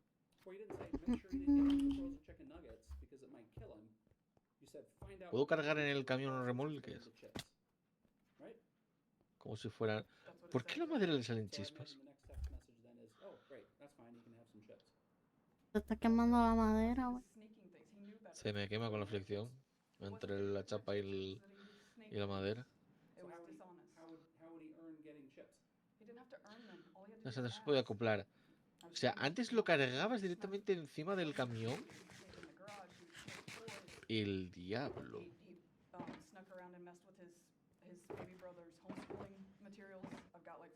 Ah, vale. he's a kid. Shonda kept arguing with the prosecutor that she never locked her pantry and stated she had a giant cupboard in the kitchen filled with canned food that Timothy would get into regularly. Los remolques en la So tienda de you're remolques. okay Ah, with getting a vale. bunch of canned food now. Que le han I mean, puesto el he got into it anclaje. all the Esa time. cosa de amarilla ahí So what atrás. did he do? Did he go to the drawer, get a can opener, open up the can, put it on the stove, warm the stuff up? No, he didn't. He would just eat it straight out of the can. It was weird. And your response to all of this, rather than seeking some professional help for him because of these eating issues he apparently has, is to restrict even further access to food? Then watches every move on camera or motion sensors? My response was to prevent him from being deceitful and sneaky. Did it ever occur to you that this is not the way to deal with a person who's been on a hunger strike? Locking up their food, locking up their access Vale, to food. otra ronda de tronco mediano y luego, no sé, me cogeré... ¡Uy, boh! Did that ever occur to you with Bueno. your brilliant legal mind? Le da igual que me choque con el quitamiedos. That that wasn't a good idea. Y luego usaré, no sé, al Optimum Prime para ir a por April 27th, Timothy is no longer allowed los largos que me anywhere near quedan. the fridge, freezer, or pantry, or any other place where food is. So now it sounds like he can't even get his cabinet full of canned goods, right? I mean, that's what I said. We never put it, there was never a lock on that. But he wasn't allowed near it. Right? If that's what it says, I don't. The prosecutors then presented another text message Hacer in una cosa, Spanish voy a ponerme that aquí she un had with Paul segundito. that referenced putting Tabasco down Timothy's throat Hacer una because paradita, he ate gente, y a ahora cup vengo. of raw pancake powder. Ahí, para motor, que esto consume mucho. Like 4,7 maybe, en parado. the batter, I mean. Do you Este remember motor. this text message? Vaguely. I don't remember the Tabasco because I never Vale. called... I said Tabasco? The text read, put Ah, va. Tabasco in his mouth and make him swallow. Lots of it. Do it every 30 minutes till you leave. That's what you said. don't remember that being a part of it. I remember part of the conversation, but I don't remember that part of it. We didn't have any Tabasco sauce. That's why it doesn't make any sense. In hot sauce, we didn't have Tabasco sauce. Okay, so the punishment for eating pancake in a cup is to Tengo una Bueno, pregunta. entonces con ¿Esta el anclaje señora hidráulico. Is that en right? el juicio se piensa que la gente es tonta o...? If that's what, I mean, if you're asking what he's punished for, it would be for sneaking. Hostia, qué chulo, ¿no? Yes, sir. That's why you were having the text exchange, because you're Decía que real se ha concerned parado. for him. Mm. Yes, sir. Those pancakes Vale. in a cup, if I remember Ahora vengo. correctly, it's been a while, but they had eggs in them. Raw eggs. Another text message from Shonda to Paul reads, "Yeah, it's fine today. You can do his bread with hot sauce at any time, though preferably sooner rather than later. Put more hot sauce than yesterday, please. He must eat at least 3 slices with hot sauce, and then may have more as long as they all have plenty of hot sauce." Something to note, Shonda also looks super annoyed the whole time the prosecutor reads her messages, like her own messages in court. She seems offended. Not that she said those things, but like he dares to read them out loud in court. And Shonda stated that she never tried the bread herself with the hot sauce because, and I quote, "I have a very weak stomach. I didn't want to throw up." She stated the hottest thing that she could handle were jalapeno cheddar Cheetos. Yeah. She also stated that Timothy liked hot sauce. That's why they had to specifically not even go to the store and buy a hot sauce, but order a specialty super spicy hot sauce from Amazon, which they're not cheap. We had a box of 3 for $30. Yeah. And they're small bottles. They're tiny bottles. And she said it's because Timothy liked hot sauce. So if they needed to punish him with hot sauce, they needed to get extra hot sauce. That's why. It's also presented in court that Timothy snuck the bun of a hamburger to eat, and Paul was forced to shove his fingers down Timothy's throat, making him throw it up. April 29th. What did he eat? I ate my burger already. Paul's response, he ate the crust. You remember what your response was? I don't remember. I heard it the other day, but I don't remember sending that. Go try to make him throw up. Me encanta que es que esta señora dice que no se acuerda de nada. Es como de, no, yo no me acuerdo. Like I said, unfortunately, between January and the time he passed away, I don't ask a lot of The cylinder wasn't sneaking frozen chicken nuggets or a bag of chips. It was eating the crust of what sounds to be an already half-eaten burger or an eaten burger. And your response to that is go make him throw up, please. Then the prosecutors start asking the hard-hitting questions. This is after seeing Shonda, quote, throw up after seeing the pictures of Timothy. They're asking, those 3 photographs depict your son hours after you supposedly gave him a warm bath. Because she lied and said she gave him a warm bath. Did he look like that when you put him in the warm bath? The prosecutor is basically asking, why would you gag for the jury when you saw Timothy every day and you gave him a warm bath before he passed? You're acting like you didn't know how bad his condition was. And the prosecutor continues, did he look like that when you put him in this warm bath? Did he look like that when you put him in the warm bath? But for the fact that he was alive. I did not look at him, sir. He was 15. I tried to give him his privacy. It may sound lame, but I intentionally looked away. That's why Paul did most of his baths, is because he was 15 and I didn't think that's appropriate. Which doesn't make sense considering there were cameras everywhere in that house, including the bathroom that Shonda would religiously monitor. So suddenly Shonda cares about his privacy? Side note, there's evidence that Shonda would force Timothy to clean the garage with nothing but a shirt on, completely nude from the waist down, which completely goes against what she's testifying in court. But her excuse to that, because she's got excuses to everything, is, well, nobody else was in the garage with him when he was cleaning naked. He was by himself and the garage door was down. The prosecutor continues to grill her. So you didn't put him in the bathtub last night? No, he was already in the tub when I got home.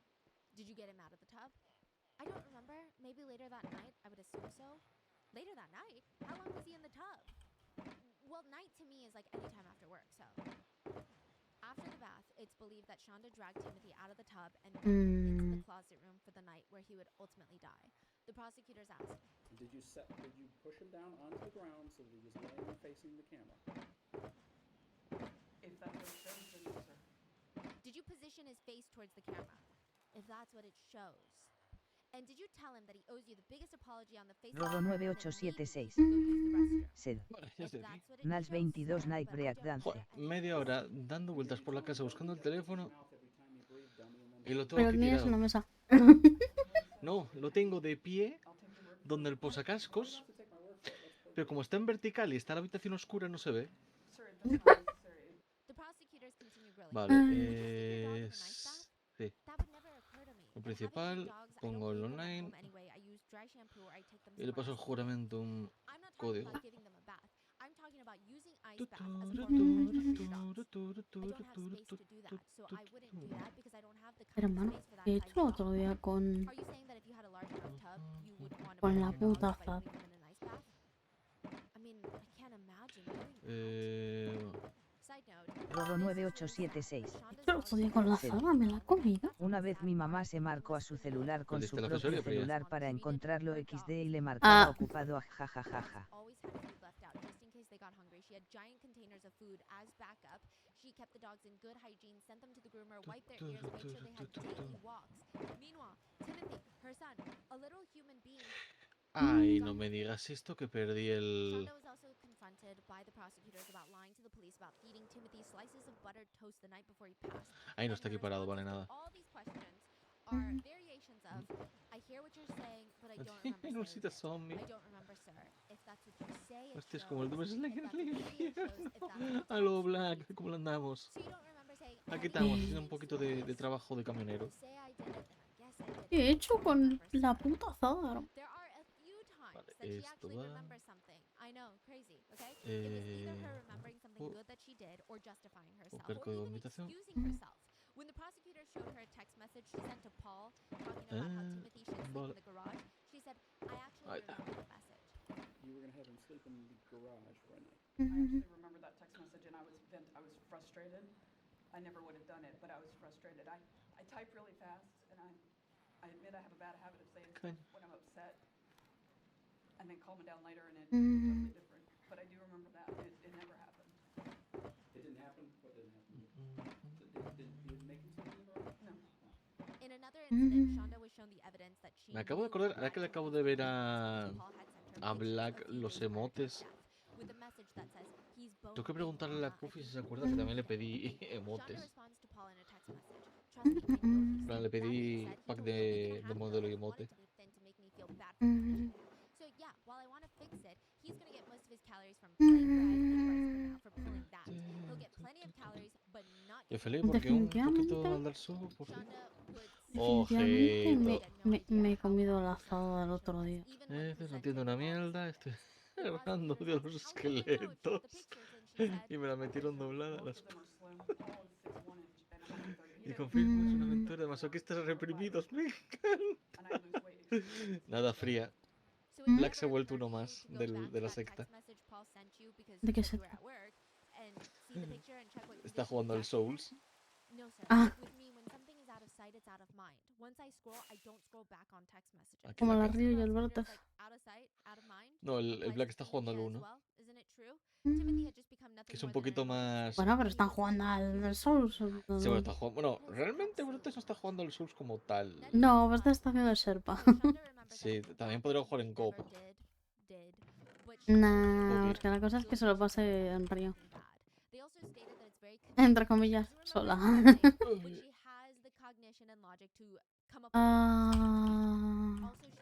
¿Cómo esto cosa? Ok, juramentum. Hermano, en serio que otro día comí... Me he comido la puta azada. Order what? Ordered the leg cuffs. Ahí está. Bueno, Leg handcuffs, that is. Yeah.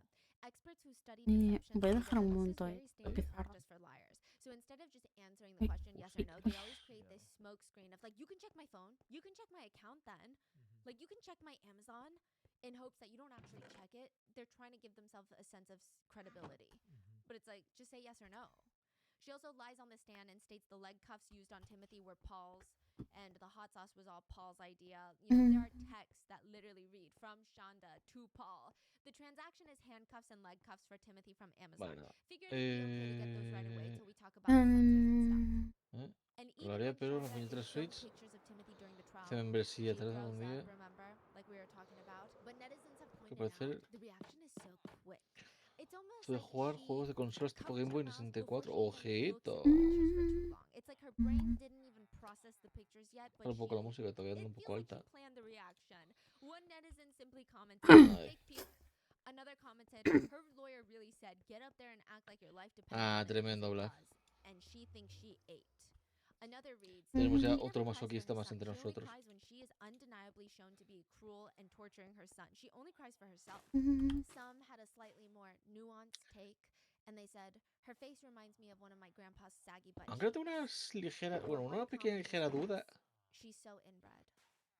Porque si dice que se ha Which pegado is ya con wrong. esqueletos, Now, side uno, note, o when se ha Shonda equivocado de turned herself camino, in, she had a bottle of o dos, ya va apple más juice in her avanzado de lo que hand, parece. and the officer is trying to handcuff her to take her to the jail to book her, and she leans her head up against the wall at the police station. "This is for my blood sugar, because it crashes. I need the juice. I can let you hold on to it right up until the jail, but the jail won't let you bring in any kind of food or nothing. So if you want to drink it, you can always drink it right now. I'm just worried that I won't be able to keep it in my stomach. I haven't been able to A ver, stomach Black, anything the dime last qué has couple hecho of hasta days. ahora I don't know. I guess, de cositas. we'll see. Has hecho el Well, that I burgo, el have to handcuff comienzo, you, but te ha I'll traído do el it in front pájaro. of you because I know you're not going to have ¿Y a food dónde has problems. caminado? ¿Hacia dónde has Like Libby's caminado? going to handcuff her hands in front, not in the back. A partir de ahí. And she Hacia says, tu puta "Let's madre. try not ¿Qué? to do anything anyway." Hacia tu Also, madre la while gorda. testifying, Shonda told the jury, "I was traumatized. I didn't eat for my first month in jail." Which is ironic, to say the least. I was traumatized. I actually didn't come out of the first month I was in jail. I wish the Lydia that used to work for the public defender's office visited me. Me llevo el cuervo, caminé pasando un cementerio cerquita. I was under severe trauma. Vale. I didn't eat for my first month. Pues Shonda's sí. other two children. So Digamos the que full te has metido un siblings of poco en both zona. Timothy and Paul gave their impact statements. Their sister stated, "When Timothy died, I couldn't stop regretting. I regret not hugging him more. I Alta no, regret not putting mediana, aside my más o differences with Shonda and menos. Paul just to check on him. And that's my biggest regret, that I couldn't protect him when he needed me Esta es most. la I cabra. want the world to know that Esta es Timothy was tal, a ver si el wanted. If not by atajo, her, then by me. He was gárgolas. loved by me."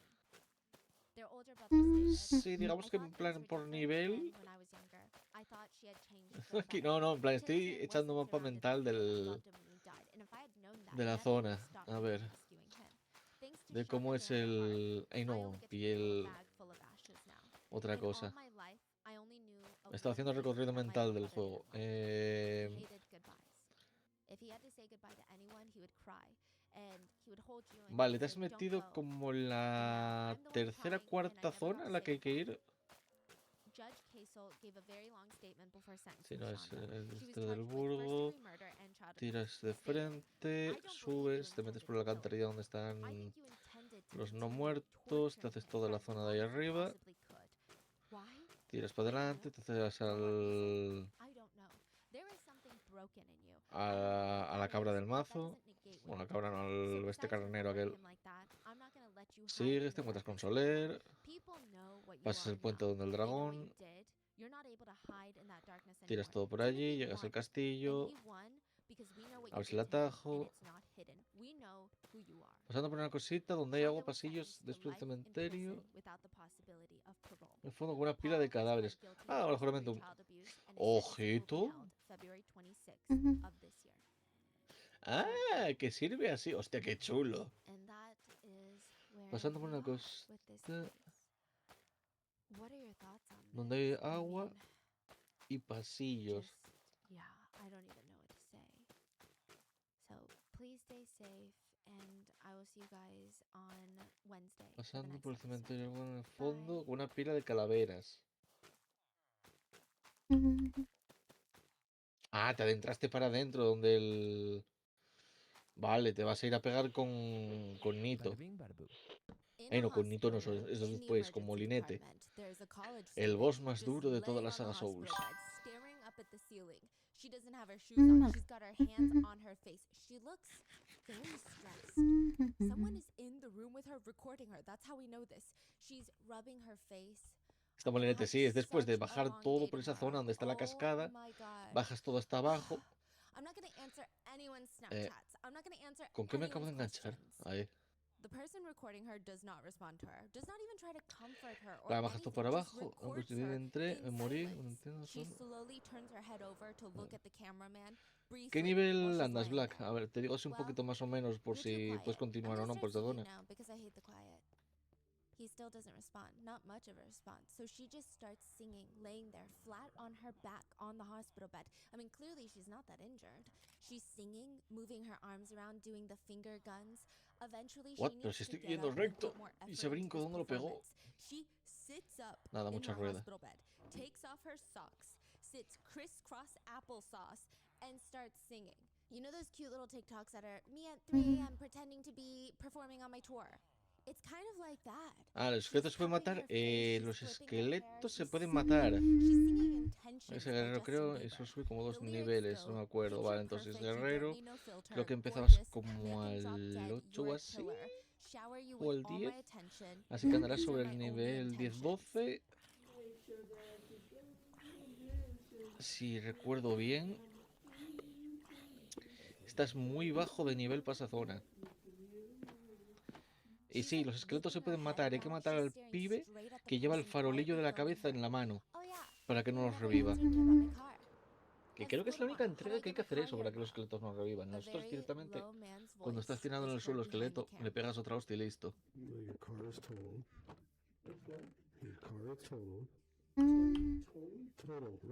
Explosión mental. Sin nada, Black, cuando lleves como todos los espacios de guardado que tiene el juego, como yo, de partidas, Para entonces manejarás bien el juego. para entonces te sabrás el juego de memoria.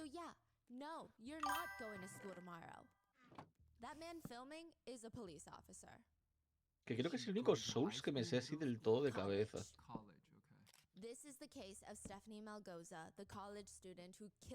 Bueno, y el 3, pero porque el 3 es un poco más lineal directo. Plan, tiene pocos tal. Para el 3 os paso el tutorial. Para entonces, otros juegos te parecerán fáciles. Y estarás buscando Souls toda tu vida. Feliz. Pues lo mata la primera. Hombre. Nice, Black, nice. Puedes rezar y esperar no ser tan enfermo como Tarrina. ¿Qué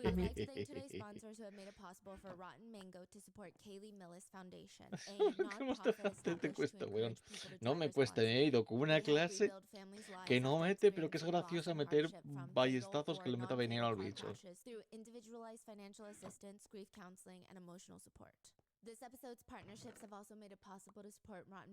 Este día me he bajado un peje lagarto volador a base de dormirlo, veneno y fuego. As always, full show notes are available at rottenmangopodcast.com. There will be 2 separate cases included in today's episode. Es Darrina de yo todos los días. Antes de comer unas partiditas al Souls. Vas eso con arco. Me despierto y voy directamente al Souls. Sueña con Souls. Sueñas con Souls. ¡El diablo! ¡Tecnología! ¿Qué carajo? ¡Tecnología! Right when they get there, they see this Dodge dark car parked in the middle of the road. It's red, and there's pretty substantial damage to the front of it. There's this massive large dent to the front hood. There seems to be what appears to be blood splatter. A girl named Stephanie Melgoza a ver, el is primer standing off boss. to the side, and she seems Entiendo que dices relatively okay. el demonio del asilo. State of shock. The officers approach her, and she tells them, I called as soon as this shit happened. I go to Bradley, the university nearby. Mira, te voy a contar un secretito que tiene el demonio del asilo, Black. Si lo matas directamente en tu primer encuentro, antes de pasarte por la puerta de salida de la izquierda, si empiezas con bombas negras y lo matas con ellas, te da su garrote de primeras. O digo bombas negras porque lo primero que te dan que es fácil para matarlo.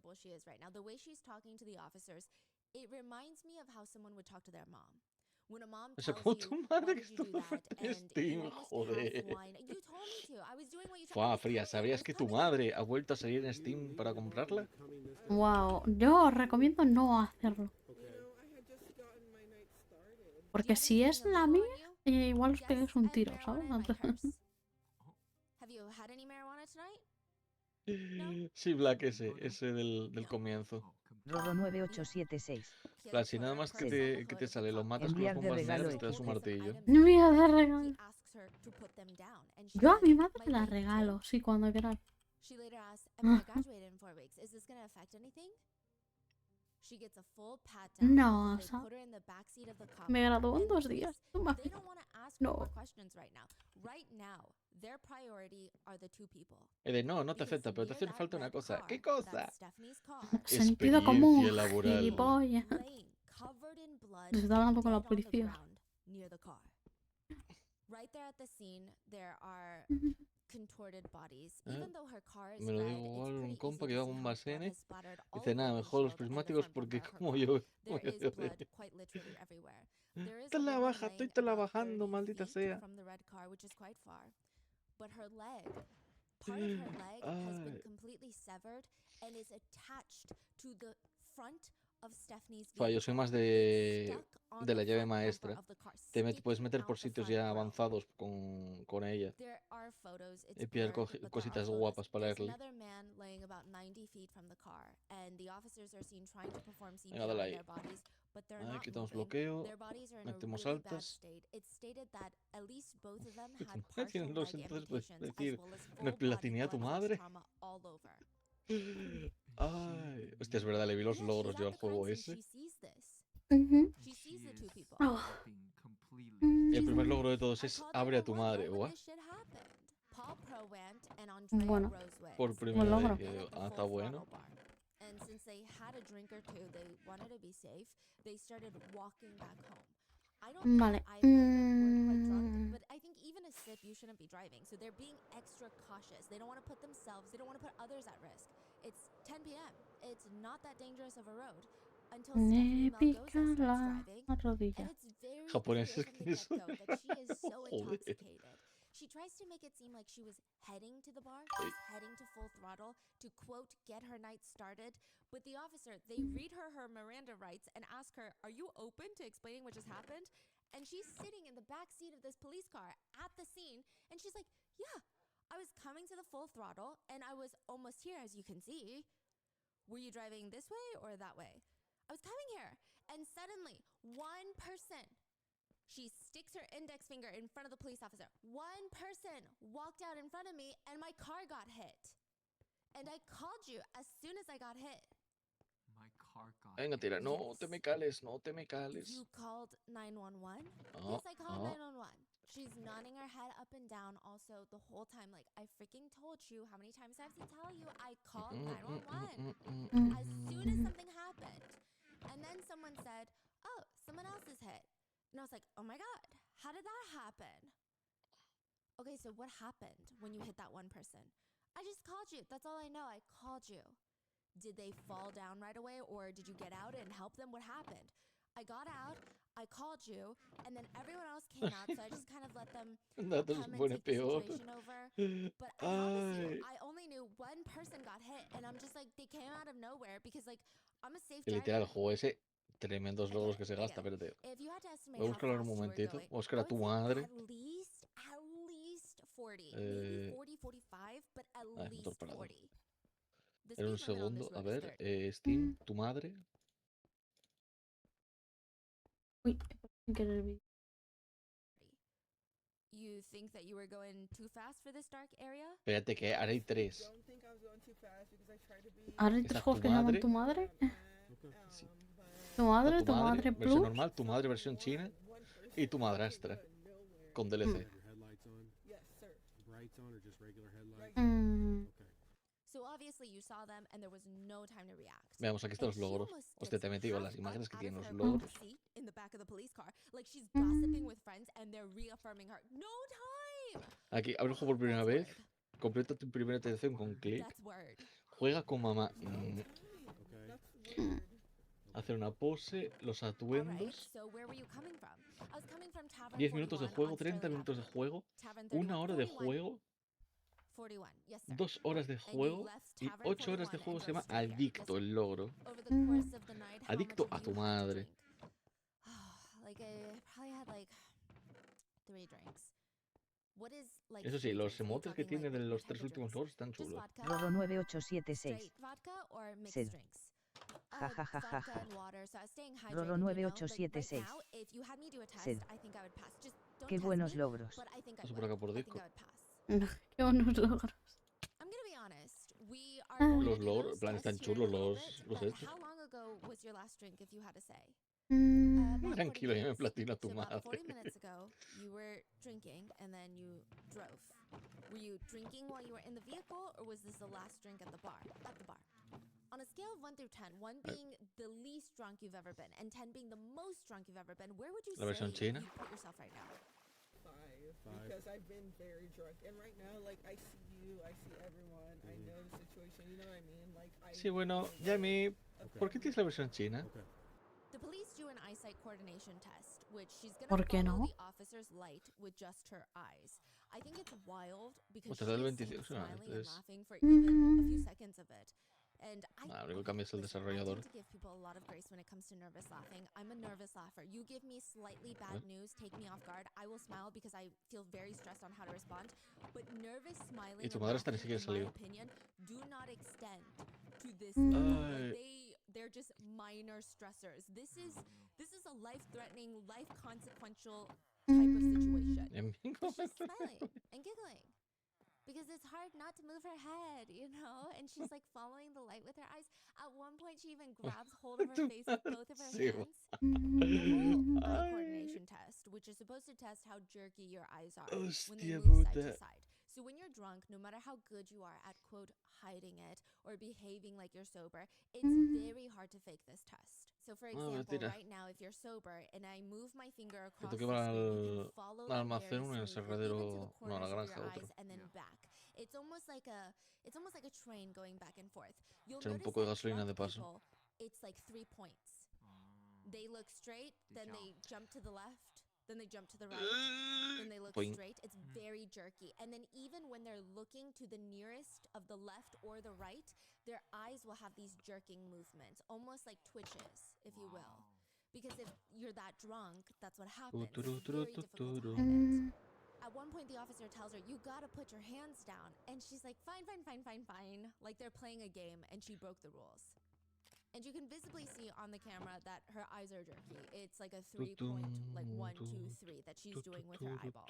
She states the eye test is so hard, she would rather just walk in a straight line for them, which don't worry, she is instructed to do just that next. 1 foot in front of the other. She's gonna do that, then go back to her original standing position, back and forth, back and forth. And it's likely that she knew that this was gonna trip her because the minute that she does a few feet in front of the other, she just stops. Puts her feet right next to each other. And then she's like, "Oh, let me try again." Like she acts confused on, wait, what were the instructions again? It's very choppy, it's very shaky. Then she's told to balance on one leg. I mean, she can barely keep her balance. She looks like a gymnast who is about to fall off the balance beam. So they kick their other leg up to gain stability. That's what she's doing. After that, the police want her to take a blow test to check her alcohol. And they tell her, Combustible y take a pa'lante. long, hard, steady blow into the straw like you're blowing up a balloon. And she starts smiling and giggling. All right. Yes, ma'am. Take a deep breath, long, hard, steady blow. It's almost a joke, it seems. And then she giggles before blowing into the test. The other police officers standing on the side, they look so done with her. Likely, these are the same officers that were just performing CPR on the 2 bodies on the side of the road. And now they're watching her making this seemingly Bueno, toquecito al motor. She's even seen smiling while being handcuffed and escorted to the back of the cop car. She is smiling. While the other officers, they look depressed. I don't know how else to put it. They just look over it. They look depressed. They're the only ones that seem to grasp what just happened to Paul and Andrea. Both Paul and his girlfriend Andrea were found deceased at the scene. It was clear that they weren't going to make it. One officer report reads, Andrea's left leg had been completely severed below the knee. She had a deep laceration to the inside of her right thigh. I observed that her right forearm and wrist were completely broken. She had blood draining out of her left ear. As for Paul, another officer wrote in his incident report, I observed that he was missing his right leg below the knee. He was not alert and had blood coming from his mouth. I felt a weak pulse and began CPR. My squad started to cordon off the crime scene, and a short time later, I observed the firefighters placing sheets over both the victims. I walked over to the front of the suspect vehicle and observed a severed leg and foot with a shoe on it that was pinned to the front bumper of the suspect vehicle. I observed a second severed lower leg and foot on the ground next to the grass. The officer asked the bartender of the bar because at this point, all the bartenders, all the bar patrons had run out. They had heard this massive crash. So they're figuring out what's going on. The officer asked the bartender if the victims drove to the bar. She points at an SUV in the parking lot. She believed that was theirs, which it was confirmed to be theirs, indicating they didn't want to endanger anyone by driving because they had something to drink. So they left on foot. They did the right thing. They did the safest thing for themselves and for others on the road. But Stephanie Malgoza did not. They did everything right and they were still killed. Another officer notes that while at the crime scene, Stephanie was just standing off to the side, just watching while people perform CPR on the victims. These are not the victims' friends, family. These are not, I don't even think they're medical professionals. They're just random bar patrons and bar staff that want to help. Other people are just freaking out, running, hysterical. And this was not on the body cam footage, but the officer wrote in his incident report that Stephanie told him, I'm willing to cooperate with everything and do whatever you want as long as you're not mean to me. She kept insisting, and I quote, "Sir, I can tell you right now that it was not two people."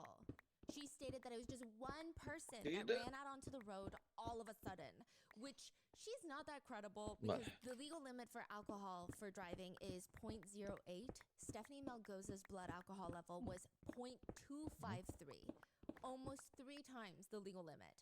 Typically, that is severe impairment. All mental, physical, and sensory functions are severely impaired. Even just walking is dangerous for the drunk person because that person is likely going to have increased risks of accidents, of falls. They have severely impaired coordination and balance. It's also likely the risk of choking on their own vomit at this stage of alcohol impairment is heightened.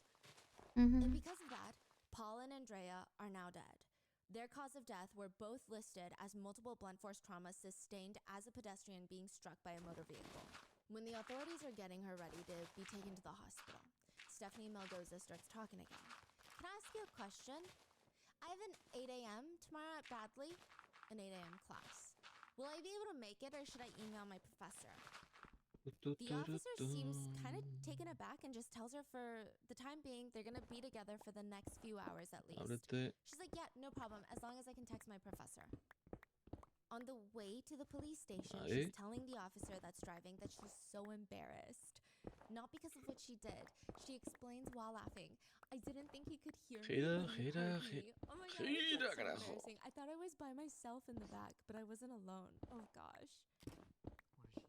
She was singing to herself in the back of the cop car and she thought she was alone, but there was another police officer that heard her. Ahí despacito, And she was entra. embarrassed. The officer just ignores her and starts driving, at which point you can kind of hear her mumbling and singing in the back, and it sounds like she's asking the officer to sing tunes. He responds, "Sing tunes? I don't think it's the appropriate time to sing tunes right now." He just tells her that they're going to go to St. Francis, the hospital, to do a ton of paperwork, to which she responds, "I have an internship there next summer." Clearly, she's not aware that she's likely going to be in prison next summer. Do you? Yeah, when I graduate. I'm excited. Yeah, the Department of Health. They recruited me as an official analyst. Oh, okay. And it's going to be $17 an hour, which is a good job for starting out, coming out of college. I understand. I'm excited. I'm scared, but I'm just ready to work and not be in the food industry for once, you know? Eventually, they tell her, you understand what we're gonna do. First off, I'm gonna let you know that you did hit 2 people, total. I did not. You did. I didn't. Purposefully. Okay, well, however you want to word it yourself, that's fine. I'm just telling you, there's 2 people struck by your vehicle and both are dead. I did not hit them. Vale. Okay, well, I'm just telling you the 2 people that hit your car. Ma'am, listen. 2 people struck your vehicle, so I'm telling you, and they're both deceased on scene. I'm just telling you that information, okay? We're going to go in here, we're going to do the thing. Un poquito la música. Appreciate you being cooperative so far. I'm just Que esta se queda un poco baja. You understand? She honestly looks agitated in the back of this police car, like he's lecturing her about something that she already knows. They finally get out of the car. They start walking towards the emergency entrance of this hospital, and she mentions that she does have blood on her. And the police officer, honestly, he is maintaining his cool this whole time. He's very calmly just explaining, well, your whole windshield is shattered, so that's understandable. Ah, no, I know sí, what sí, I did, sí, and I know what I didn't do. And it's not Es true. fondo, es fondo, If it were fondo. true, I would be crying. You know what I mean? I'd be like, oh my God, I did this. I'd be like, but you know, I know what I did. What does she think she did? She thinks that someone jumped out in front of her car and hit her. One person. Okay. And then she immediately called the police because she did nothing wrong. And that person has passed. Yes. Since. Yes. And that's likely not even what happened. And Right, she's very drunk. Yeah, but still, even so, like nobody would be like, yes. Okay, that's so weird. That's a very good point. Yeah. Even if her version of events is true, her behavior is bizarre. Yeah. So it's like, you know, like, yes, she's under influence and all of that, but it's still really odd. It gets worse. Her behavior gets weirder. So when they get into the hospital room, it's just Stephanie Malgoza and the police officer inside the room. And she starts rambling about how excited she is about going to Vegas. She literally says, I'm going to Vegas. It's going to be so much fun. I'm going to spend at least $500. I'm going to start off with 2 Long Island, which is an alcoholic beverage. The police officer turns around because he had been doing paperwork this whole time. His body cam is on, and that's how we know this footage. But he's been doing paperwork. He turns around. You haven't had enough drinking already? We're talking about Vegas. I feel like I'm in Vegas. You know, have you been there? He ignores her, and he keeps using his phone, to which she says, I swear to God, if you're Snapchatting right now, tú no. I'm going to be mad. Ay, no me digas que no puedo tirar. Bueno, tiro de acá. According to a few officers, she kept Uy, asking for qué her mentira. phone because she needed to Snapchat her friends, and she kept stating this is the longest she's ever gone without Snapchatting her Nos friends. tiramos. Later, she gets escorted into a bigger hospital room, and she's laying on the hospital bed. This is when she starts singing Justin Bieber songs and keeps asking the officer about when she's going to get her car back because she has classes tomorrow. And he tells her, and he's so done with her, she's honestly cruel. He tells her she's not going to class tomorrow. She's been arrested for killing 2 people, but she bypasses all of this information and asks, can I get it Tuesday for my night class? Can I get my car Tuesday for my night class? Did you just hear what I told you? You said I'm not going tomorrow, but I'm asking about Tuesday. Did you just hear what I just told you? You said I'm not going tomorrow. Did you hear when I said that you... I'm going to jail tomorrow. You're going to jail when we're done here? Yes. Did you understand what I told that you killed 2 people tonight? Yeah, so I'm just wondering when I can go to school. Okay, we're done. She rolls her eyes, leans back down to lay down on the hospital bed, and the man tells her, you could care less about killing 2 people tonight. That's sad. You're pathetic and horrible all Es at el the otro que same quería time. comprar yo. And he was so composed Para el throughout tema de los this whole troncos largos. situation. And she turns to him, laying down, and says, can Quiero you ver si say es que that se consigue en as a Alaska de cop? forma natural. O natural, entre Yes, comillas. ma'am, I can. It's kind of strange that she gets so upset and even questions Este if tío todo he de frente, can salgo even directamente a la say that, gasolinera. if he can even do that to her, treat her like this. Like, how dare he, when she literally killed 2 people. Okay, so can I ask when I get to go back to school? Should I email my professors that I can't go back to school for a while or what? Because I graduate in 4 weeks. Like, I need to know. I don't know. The officer is sitting down, and she's laying on the hospital bed like it's her couch, and she's just chit-chatting with her best friend in her living room. That's the position. Even if I didn't have a police officer in my hospital room, I don't think that I would be that comfortable in a hospital room. The way she's laying, it's like, you know when you bend at your knees, and then you almost kind of rest them on top of each other, and her legs are kind of spread out. It's just her body language is just so comfortable. I don't even think that I would lay down like this at a friend's house. Unless I'm maybe sleeping over. Unless maybe I'm, I don't know, so close with them. She looks like she's about to binge watch a Netflix show by herself. And she's staring at the police officer. And he just responds, to be quite frank, I'm a little bit more worried about the 2 people who are dead right now, to be fair.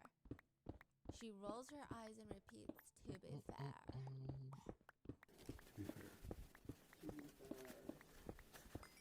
For a second, she's laying there rather quietly. Well, quietly for her. So I thought maybe she's done now, right? But she continues. Oh my god. I can't wait to join the DUI club. All my coworkers have them. Oh my god, all of them have them. They're gonna be like so fucking, oh my god, I gotta text them. She calls it a DUI club. Yeah. Like, she's so excited and Yes. happy. Ahí estamos. The officer reports that throughout the night she kept Carguete de sofá. asking for her phone so that she could text her friends that she finally joined the DUI club. She continues rambling to herself, and she's smiling as she's saying that, by the way, the whole DUI club. She's smiling about how silly goofy she and her coworkers are. And finally, she sits up at the edge of the hospital bed, still talking to I don't know who. It's okay, though, because they're taking me to Vegas for my birthday in 2 months.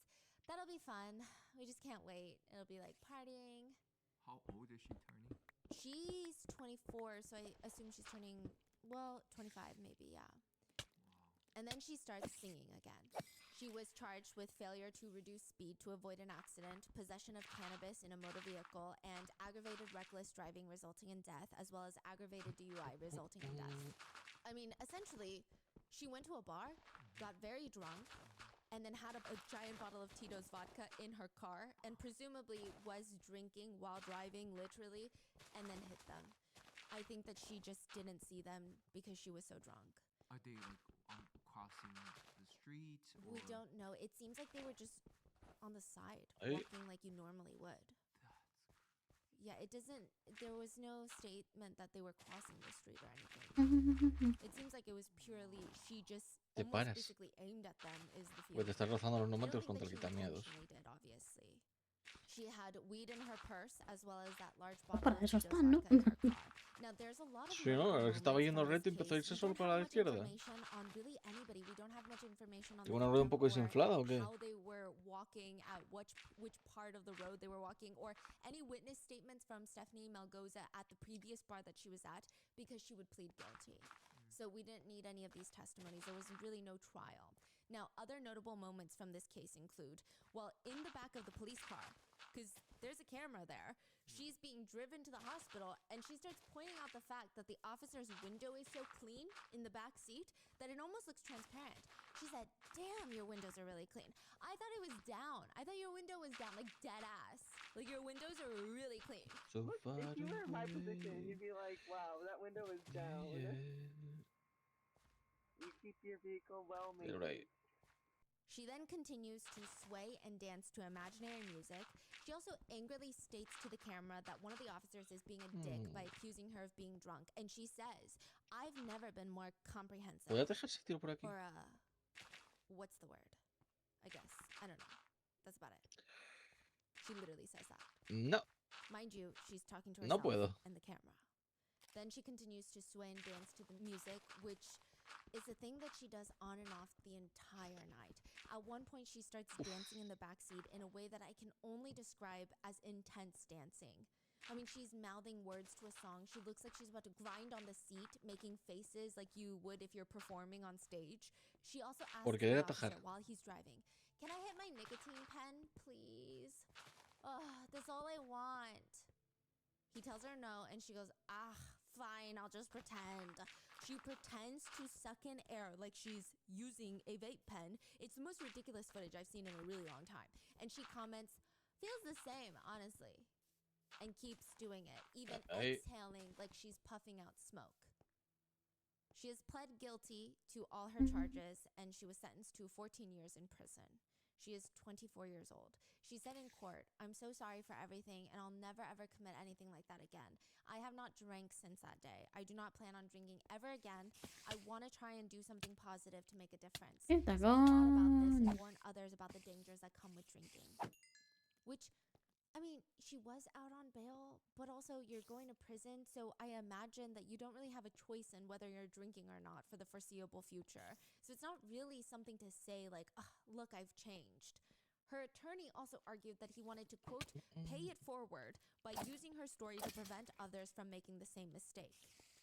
Then, Stephanie Malgoza turned to Paul and Andrea's family and said, I never meant to hurt anyone. I'm sorry for the pain that I've caused. I will not forget them, and I will live with this every day.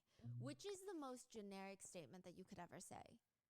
One of Paul and Andrea's family members stated, "You have destroyed multiple families with your selfishness. You have zero consideration for others.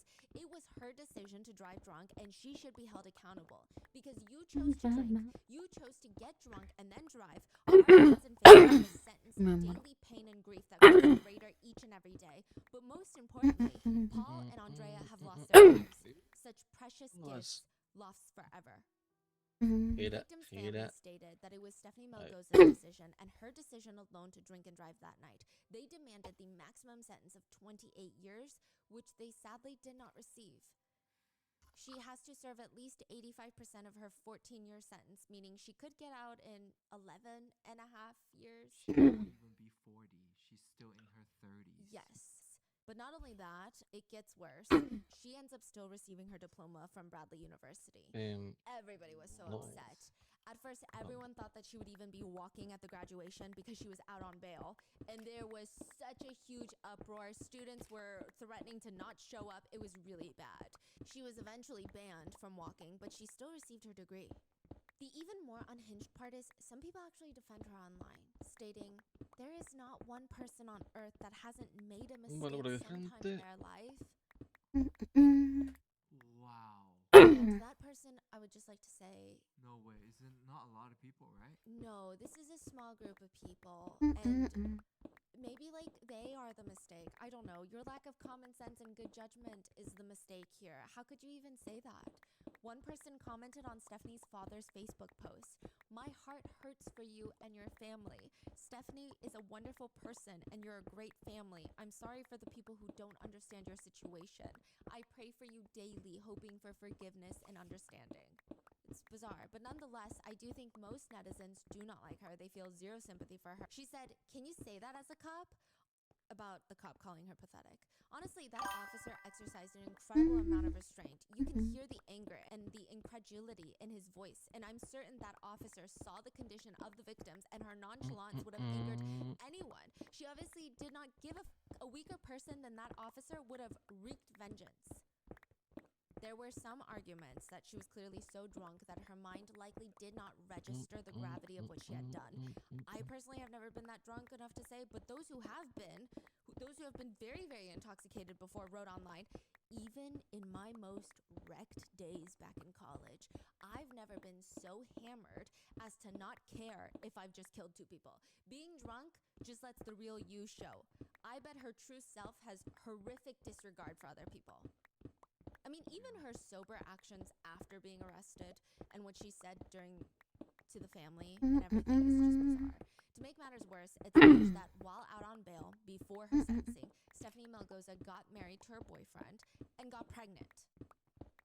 Wait, how? Why? She gets arrested. I think she had $150,000 bail, so she paid $15,000 of it, got out, awaiting the sentencing, and within that few months span, she got married and then got pregnant and then had a gender reveal. Okay. Yeah. Allegedly, the caption to the now since deleted Instagram post, posted allegedly by Stephanie Malgoza, reads, "Through the hardest time of my life. I never thought I would have someone come into my life and become such a big part of me. Through my worst, I have found someone who wanted to stand by me." Oye, pues ahora que mandas lo del farming, como que quedó un poquito ahí olvidado el farming. That I wasn't sure would happen again. I truly believe this is what it means to find a lifelong partner. I'm truly blessed to be able to call you my husband. Ah, que salió el 25. Salió bastante barato el 25, por lo que es. She is in jail for the next 11 years, hopefully 14. I guess all we can do is Creo que hope sale como a that she does 35 live euros el remorse in prison, farming. because whether we ¿El like it or 26? not, she's gonna be free and likely back on the road one day. Yeah, many netizens have A ver commented that this si no is me equivoco. the easiest fatality in the United States to get rid of. Segundito, I mean, que lo what miro are your ahora en thoughts un on this one? Because momento. I just don't even understand. I don't understand even her No, actions miento. afterwards. 30 euros. Even if you argue, "Oh, she was drunk." El farming 25. No, even her sober actions are so bizarre to me. What are your thoughts? Leave it in the comments. 48 con el DLC del... For a few years, investing was the one subject that I was de la expansión de too scared to pesca. touch. Everyone was telling me. Chulo, depende si quieres las máquinas distintas O el pase de la Season 1 que te lo trae todo. Pero ni tan mal. 30 por el último farming. Ojito. It takes traveling Bastante June bien de precio. 27th of this year. So this is very recent. Starts unraveling June 27th of this year. So this is very recent. Because it takes just 4 minutes to ruin Linton Wyrick's entire relationship. 4 minutes. His relationship is practically over. 4 minutes, and now Linton's girlfriend is in the hospital, concerned that all of this stress of her relationship being ruined is going to harm their baby because she has been carrying Linton's baby for the past 7 months. Linton is this fitness online coach, quote, personal trainer and musician. That's his bio, okay? And he's usually an okay guy. Vale, me estoy quedando aquí atascado. Really. He Bueno, does have atascado a no, bit of estoy a criminal quedando parado. history for Dale dangerous caña. driving, assaulting a police officer, breaking into a residential home and stealing $82,000 worth of luxury goods. Literally, he took a suitcase nearby, started piling up all the jewelry and handbags that he could find in this homeowner's safe. But other than that, he is generally an okay guy. Sure, maybe, that's what they say. To each their own, right? But this time, these 4 minutes have taken it too far. When she, the girlfriend, finally sees Linton again for the first time, everyone that saw this weird, awkward gathering said she was walking in towards him in a blind fury. All she could see was probably red. She's beyond enraged. How could he humiliate her like this? Everyone had seen the video. Literally everyone. I wouldn't be surprised had there not been some sort of barrier between them that she would have thrown a glass of water at him or something. How is he going to explain away this one? He's caught on video cheating on her. And this 4-minute video is as bad as it gets. It shows Linton standing up while a woman is in front of him, down on her knees, performing things on his body parts. Te voy a mandar una cosa, se lo voy a decir si soy. And starts making out with him.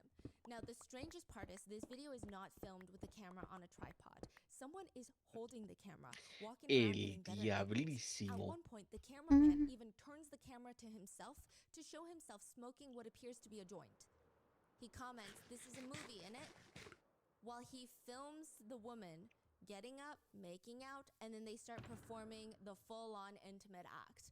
Linton continues by grabbing the woman in the video by her neck. He's got both his hands around her neck, and then he starts kissing her neck, and the cameraman is rushing to get a better angle, and he comments, "Guys, we've made history. This is what I'm telling you."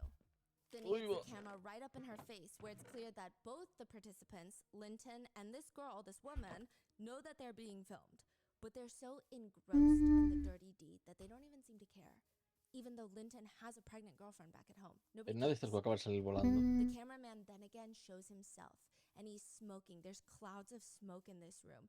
It does not appear to be an attempt at a professionally filmed X-rated video. I know the word cameraman makes it sound like they're trying to create a high-end film or something, but it's very weird. It's very homemade, if you will. Linton has his hands around her neck, and when they hear someone trying to come in, the cameraman slams the door shut again and says, give me a minute, just 1 second. And the cameraman proceeds to place his hand over this woman's mouth to keep her quiet. It's a very weird dynamic. So Linton is the one having intimate relations with her. The cameraman is blocking someone from entering through the door and then placing his hand on this woman's mouth to keep her from making noises. There's a lot going on. Still doing it? Yeah, they're still doing it, and I don't know who's trying to come in. Now, this goes on for 4 minutes, and the worst part of all of this is the woman he's having relations with in this clip had gone viral before. She was one of the couples from this British reality TV show called The Open House Great Experiment. The show is supposed to be about exploring what it's like to be in a non-monogamous relationship, where a bunch of couples in open relationships or couples wanting to try open relationships are sent to this luxury retreat where they're free to explore with other couples. It's a show about swinging and multiplayer activities under the disguise of wanting to appear very open-minded. I do think that a lot of people can have great healthy open relationships. I don't think that's the problem, but apparently the show did not handle it well. There were clearly couples and people that were insecure and did not feel good about what was happening. One netizen writes, I started watching the first episode. I think it's messed up so far. The first couple, the blonde girl and her husband, he admits he lacks confidence and feels like he's not good enough. It seems like he needs therapy rather than seeing his wife get intimate with another man on television. It's very messed up, and the guy will probably have lifelong trauma after this. But another netizen writes, you realize nobody Venga, forced tira, any of que them está to aquí para entrar ya. participate. It blows my mind that people are trying to cancel the broadcaster. How are they at fault for broadcasting a series where voluntary couples explore open relationships? It's almost like exploration isn't predictable. Regardless of where you stand, I do have to say the show really nailed down the shock value. There at one point was a 15-person event where they all had intimate relations between 15 people. Encuentra este in the esa video, fábrica. the one that's having intimate relations with Repuestos de Linton, he was prospección. one of the 15 on the reality show.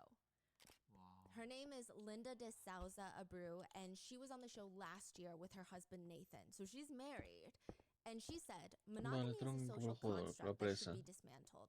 Opening up our relationship has allowed us to form a deeper Y nos vemos y nos fuimos. No, no, juramente, no nos vamos y nos fuimos. but almost immediately after, she's seen Y nos vamos y nos twerking fuimos. right No, up no, in todavía front no. of another woman's face and then A los kissing two people isleños. at the same time. Pues sí, nos vamos a ir a la presa ya. At the same time. This happened where? In the UK. This happened. Yes, so the reality show was released in 2023. This is season 2, and then this new video is in 2024. The 4-minute video. Yes, where she's having intimate relations with a man named Linton.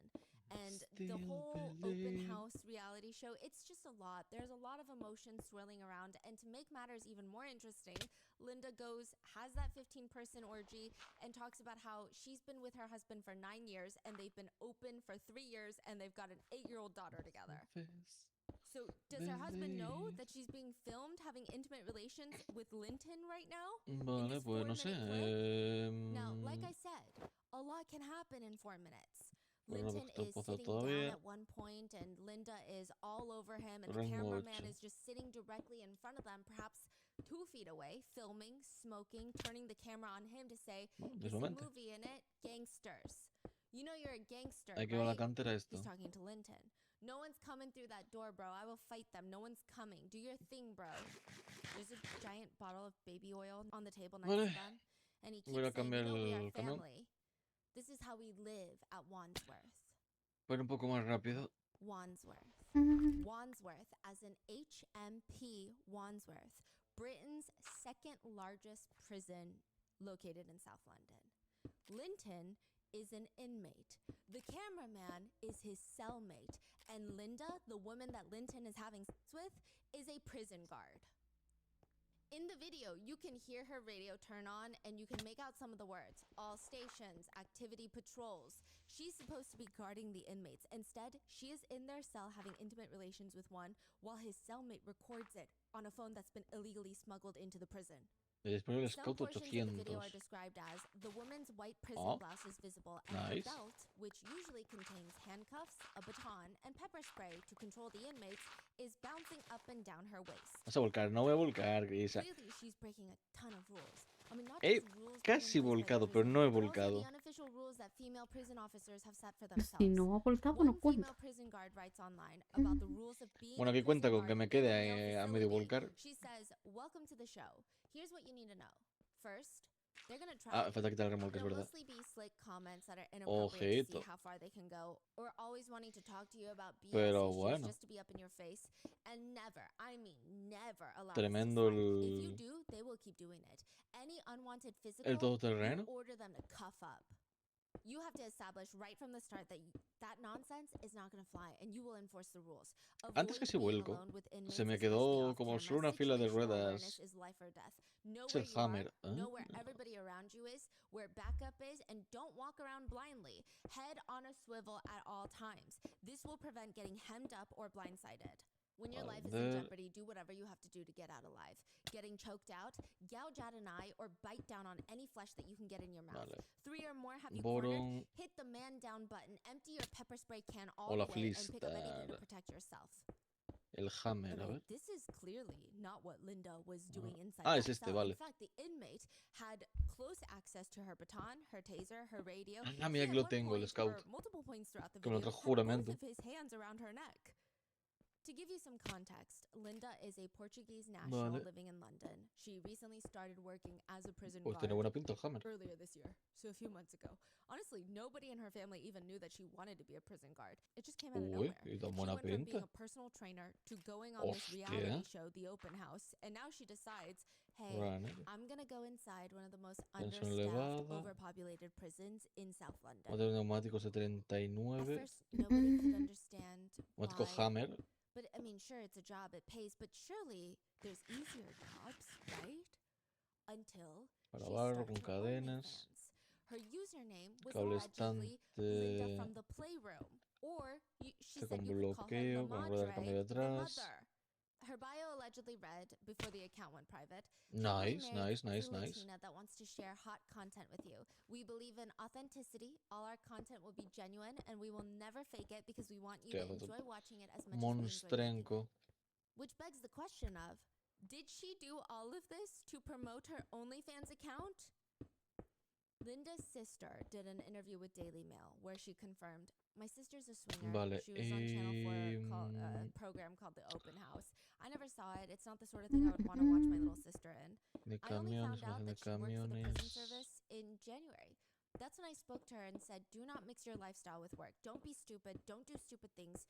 We're all human. Borong. We all make mistakes, and sometimes impulse can get the better of us. But it's probably one of the poorest decisions that she has ever made. Wait, the sister Tenía knew nada. this is what she wants to do? No, so she's saying Rueda, ¿cuál she has tengo? OnlyFans. Don't mix it with work. So I guess, yeah, she has a Vale, todo inkling. terreno.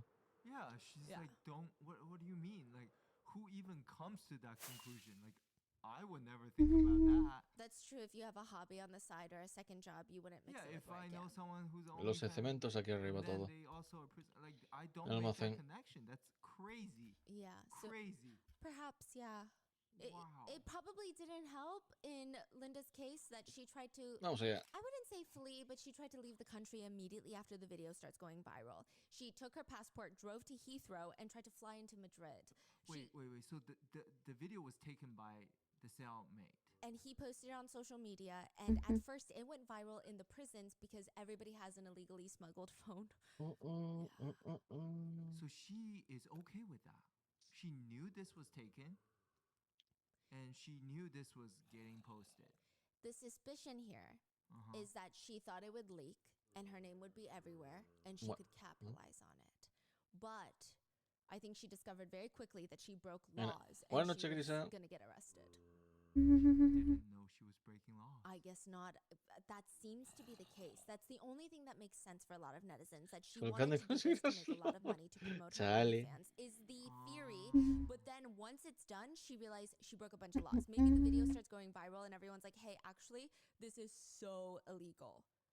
And she maybe starts freaking out and decides, I'm gonna not flee, but take a little vacation.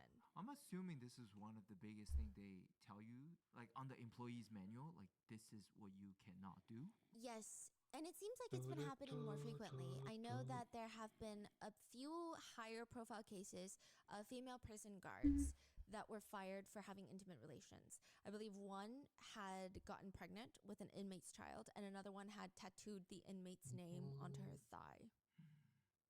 Tenía que haber pillado el And some atajo of cuando them vienen will por aquí. even go as far to tattoo the inmate's cell number, which feels very temporary because I feel like they could get moved to a different cell.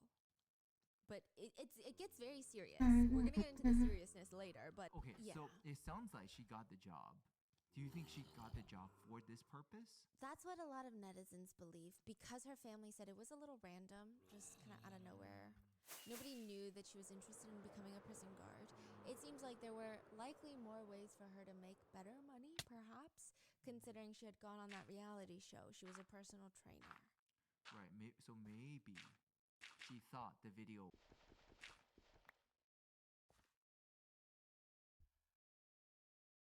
would just stay in private, like OnlyFans paywall. Yes, and perhaps she thought maybe people would think it's a hoax. It wouldn't become like this international thing. It would get just enough attention to her account, perhaps, where she would blow up and make a ton of money. Got it. I Because see. this, actually, when this video first came out, it was briefly debunked. It was briefly like, oh, that's not actually a prison. It's not a real cell. Like a fake video. Yeah, it's like a wannabe set. I see.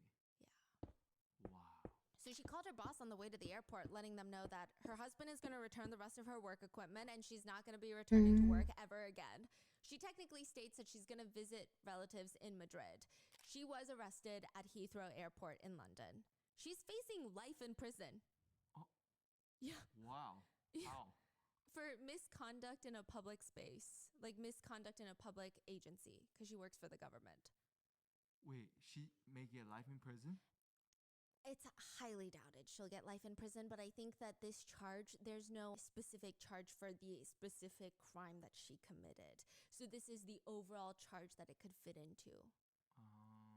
So that the max is life in prison, but I highly doubt she's going to get max in prison. Other female guards that have been found having intimate relations with El Scout inmates, 800. they Vale. did maybe like 4 years on average. She might Vale, get una more because bolsita she de filmed it. cemento. Yeah, but she is Tiene un out on repuesto bail, but she especial. came onto Instagram to post. Hello once again, Instagram.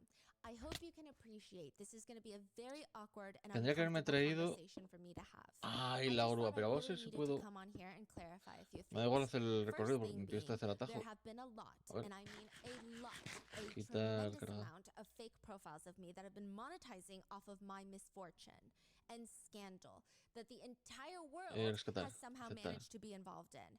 Esto I have tenía not monetized el one brazo azul, fucking creo. bit at all. This is my only social media platform, and I only just activated it again. So if you Ahí come está, el brazo across azul. fake profiles of me asking for money, please don't fall for it. There have been a lot of fake GoFundMes and a lot of fake OF accounts that are not me.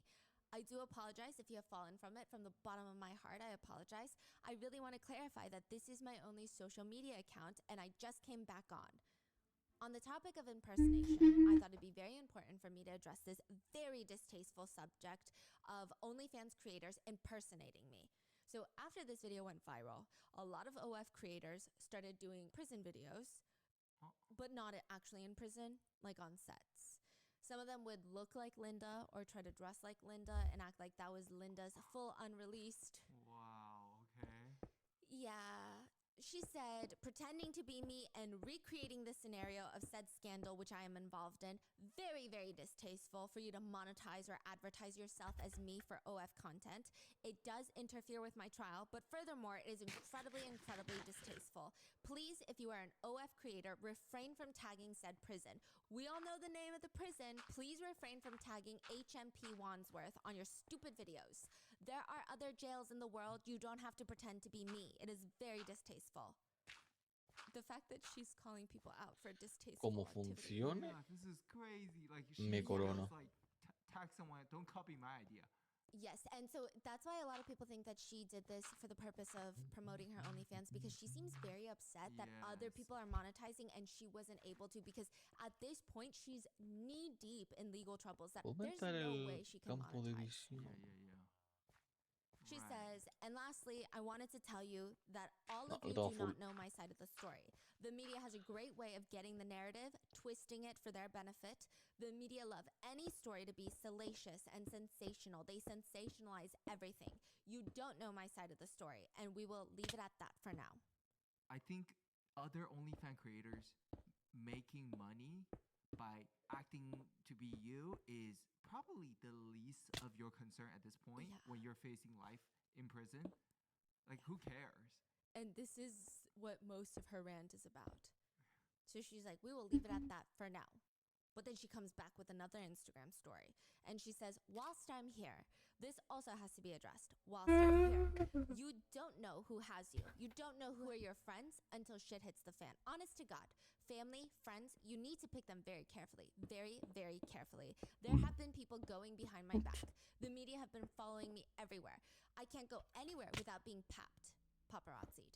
It's very annoying, and a lot of the time it's people who you thought had your back and they just don't, and that's been really heartbreaking on top of all of this, on top of everything. So that's just advice for everybody to pick very carefully who you have around you. She later states that she agreed to film the video because she's claiming the inmates had found out about her other explicit videos and they were going to make it known to the other inmates that she was filming those types of videos, which normally I might be able to understand this type of motivation and feeling of being blackmailed. There Carga. have been reports from other prison guards, female prison guards specifically, that if you give Losa. any bit of personal information Era or if inmates repuesto. find out about Y it, they will try to hold it over you. They will try to hold it over you to get otra aquí. sexual favors, to get you to smuggle in phones, drugs, Activar whatever ancla. it may be. They'll try to blackmail you and try to ruin your life. You feel trapped. But I'm not sure that this Modo was grúa. that situation at all. She was on the show Open House. I'm pretty sure her OnlyFans was pretty public. I think everyone knew what she was doing in her free time. If the inmates find out, I don't think it's some crazy secret she needs to keep. I don't know how that interferes with her job, because what are they going to do? I'm going to tell your husband? She was on the show with her husband. I'm going to ruin your life and tell everybody? What do you mean? She didn't say that she was forced, by the way. That's not the verbiage that she's using, but just so she felt compelled to have intimate relations with this inmate so that they would keep the secret. Her other argument is that she was generally just having a hard time at work and her marriage was not going well. She has pled guilty to misconduct in public office. She faces a life sentence, but also she states that she found God. Yeah, which is, she says, a great source of comfort for her. A very close friend of Linda states Linda was going through a very hard time at work. She was having lots of problems in her marriage. She's absolutely devastated by what happened and is clearly full of remorse. It's just devastating, and she's trying to rebuild her life. They're a lovely couple and working hard to save their marriage. It's not been easy for them. People are trying to make out that Linda is some kind of sex monster, but that's not the case at all. There's a lot more to the story than people think. Some of the prisoners got a hold of Linda's personal details. They knew her address, her husband's name, and that she had an OnlyFans account. She was put under a lot of pressure, and there was a lot of coercion involved. It wasn't hard for the other prisoners to get a hold of Linda's personal details and everything, and she's just a very kind and caring person who made a terrible, terrible mistake. We all get things wrong in life, and people shouldn't be so quick to judge her. Which is... I do agree, though. I see a lot of comments like... If this were a man in Linda's shoes, this would be the most unhinged statement. So I think it should apply in this case as well. The prosecutors do judge her. In fact, the prosecutors do not believe Linda's version of events. They state this was a shocking breach of the public's trust. She was clearly an enthusiastic participant who wrongly thought that she would avoid responsibility. There is no excuse for any prison officer who conducts themselves in such a manner, and we will never hesitate to prosecute those who abuse their position of power. So not only is it abuse of power, but I will say there's that power imbalance. Others are pointing out that at one point the inmate had his hands around her neck. Her baton and taser were just right there, free for them to grab. It was a clear violation, but also a huge safety risk for other guards and the other inmates in the facility. It also puts a clear target on female officers' backs. A lot of them have stated when stories like this come out, it almost furthers the, quote, commodification of female officers as meat. The way that these male inmates already see female COs, like correctional officers, is they want to do sexual things with them. And once one of them gives in, they feel like it could happen to them. They just need to try harder. Funciona. And it makes these workers' jobs so much more difficult. And it borderlines sexual harassment and assault in some very dangerous cases. There's also a lot of questions about how she was even hired, considering she allegedly had a public Facebook post with a caption that read, "What's your type? For me, bandits, outlaws, and criminals." There is an investigation being held. It's likely that the prison was incredibly understaffed, and that's why they hired her. And this is just not a good look for HMP Wandsworth. So a few months ago, September 2023, well, I guess not a few months ago, but not that long ago, an inmate named Daniel Khalif was in prison for charges related to espionage and terrorism. He allegedly planted a fake bomb at the Ministry of Defense, which is kind of a big deal. And he allegedly tried to gather useful information for enemy states, enemy countries. Now, he was in prison awaiting his trial. He was a relatively good inmate. He secured a job at the prison's kitchen until he didn't, because he created these very strong ropes. I think he used cloth-like materials, and he used it to tie himself underneath a food delivery truck. He escaped from one of the largest prisons in Britain. He was on the run for 75 hours. Yeah. So, yeah, you could say it's understaffed. Things do slip through the cracks at HMP Wandsworth. According to a lot of news publications, Linda's father-in-law, so this is her husband's dad, he was kind of the spokesperson for the husband. Nobody knows what Linda's husband is doing. Is he staying with her? Is he not staying with her? We don't know. They have a child together. That's all we know. But the father-in-law stated this was something that happened where she was on her own. She was the person in charge, and she was the one who needs to take responsibility as far as I'm concerned. Her husband, my son, didn't know what she was doing. She's an idiot as far as I'm concerned. Que As se for the levanta inmate in the video, sola. his mom also commented. So Linton's mom stated, if they're offering it on a plate, then the guy's gonna take it, you know what I mean? She goes on to state that while her son deeply regrets his actions, the fault lies alone with Linda, the prison guard. His mom also states that he used to have dreams of playing football and starring on Love Island, the reality show, before landing himself in prison. One netizen suspects that Linda and her husband were both in on it because it doesn't make sense. One comment reads, this is all a grift on their part. She's an OF model and swinger. Getting notoriety for doing a bad job while doing spicy things does nothing but drive traffic to her page. Another one comments, it doesn't matter. She definitely thinks that essaying a man will get her a light sentence because she's a woman. I hope the judge proves her wrong. While some netizens, they just didn't take it seriously at all. One of them comments, this makes me want to get sentenced. Which, again, is not good for female COs. And then another person comments, she's dealing with a hardened criminal. She is currently out on bail, conditional bail, so she's being heavily monitored until her sentencing in November, where she does, in fact, face life in prison. And that is the case of Linda de Souza. I mean, I don't even know what to say about this case. It's just such a... I know that a lot of people were taking this case very lightly because it's hee-hee-ha, shocking, right? But when you really think about the ripple effect of what it's doing to all the other female COs, to what it's doing inside the prisons, and the fact that this even happened in the first place, and what if it wasn't Linton? What if it was somebody else that decided that they were just going to get rid of Linda and try to break out or escape or let other inmates out? I mean, this could have really been very bad on so many levels. What are your thoughts? Let me know in the comments, and please stay safe, and I will see you in the next one.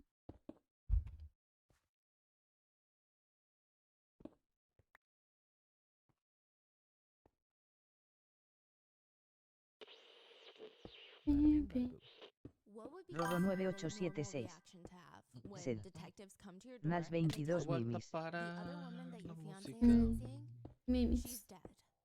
It's nighttime. The hallway of the apartment complex is not well lit. It's pretty dark. But the two homicide detectives, they don't have time to waste. They knock on the door to Daniel's apartment until it swings open, and instead of Daniel standing Roro there, they see 9876. two women.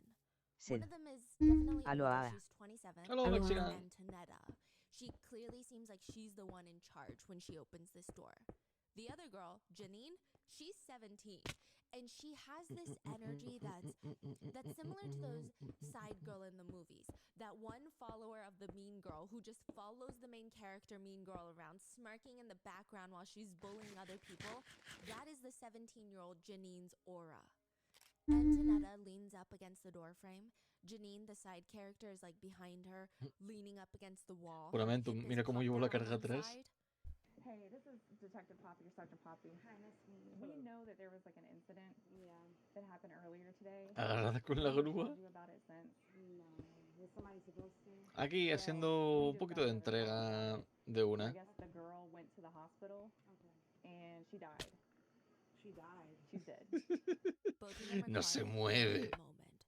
Janine, the little follower girl, her hand is La tengo still agarrapada propped con up la against the grúa. wall. She's not even phased. She doesn't even change her position. She has a Vamos a hacer aquí la reaction of prueba. someone telling her that a random person on the other side of the world is dead. No Actually, se less mueve. reaction than that. The officers continue. So, but we know that there was like an altercation that happened beforehand. Yeah, it was mutual, and she came here. Esa parte de atrás ahí. So, but because of it, going to kill anybody. Yeah. I'm not that person. I get it. Yeah. But because of that, we have to kind of talk to you guys and get a more formal statement. Sure. Okay. Wow. I'm so sorry about that. Yeah. That was not my intention. I've been mentally going through a lot. I have bipolar depression, and I'm just going through a lot right now. And I came here from up north with my fiance. That's him. Hey. I came here with my fiance. Okay. Yeah. So I Are came you the here. sister? His Yeah, sister? Okay. sister. I came here with my fiance to start a new life, buy a house, everything like that, and I never expected him to basically cheat on me with someone at the workplace. You know what I'm saying? It was not the reaction most people were expecting when Antonetta is told that her fiance's love interest is dead, especially when she's the one responsible.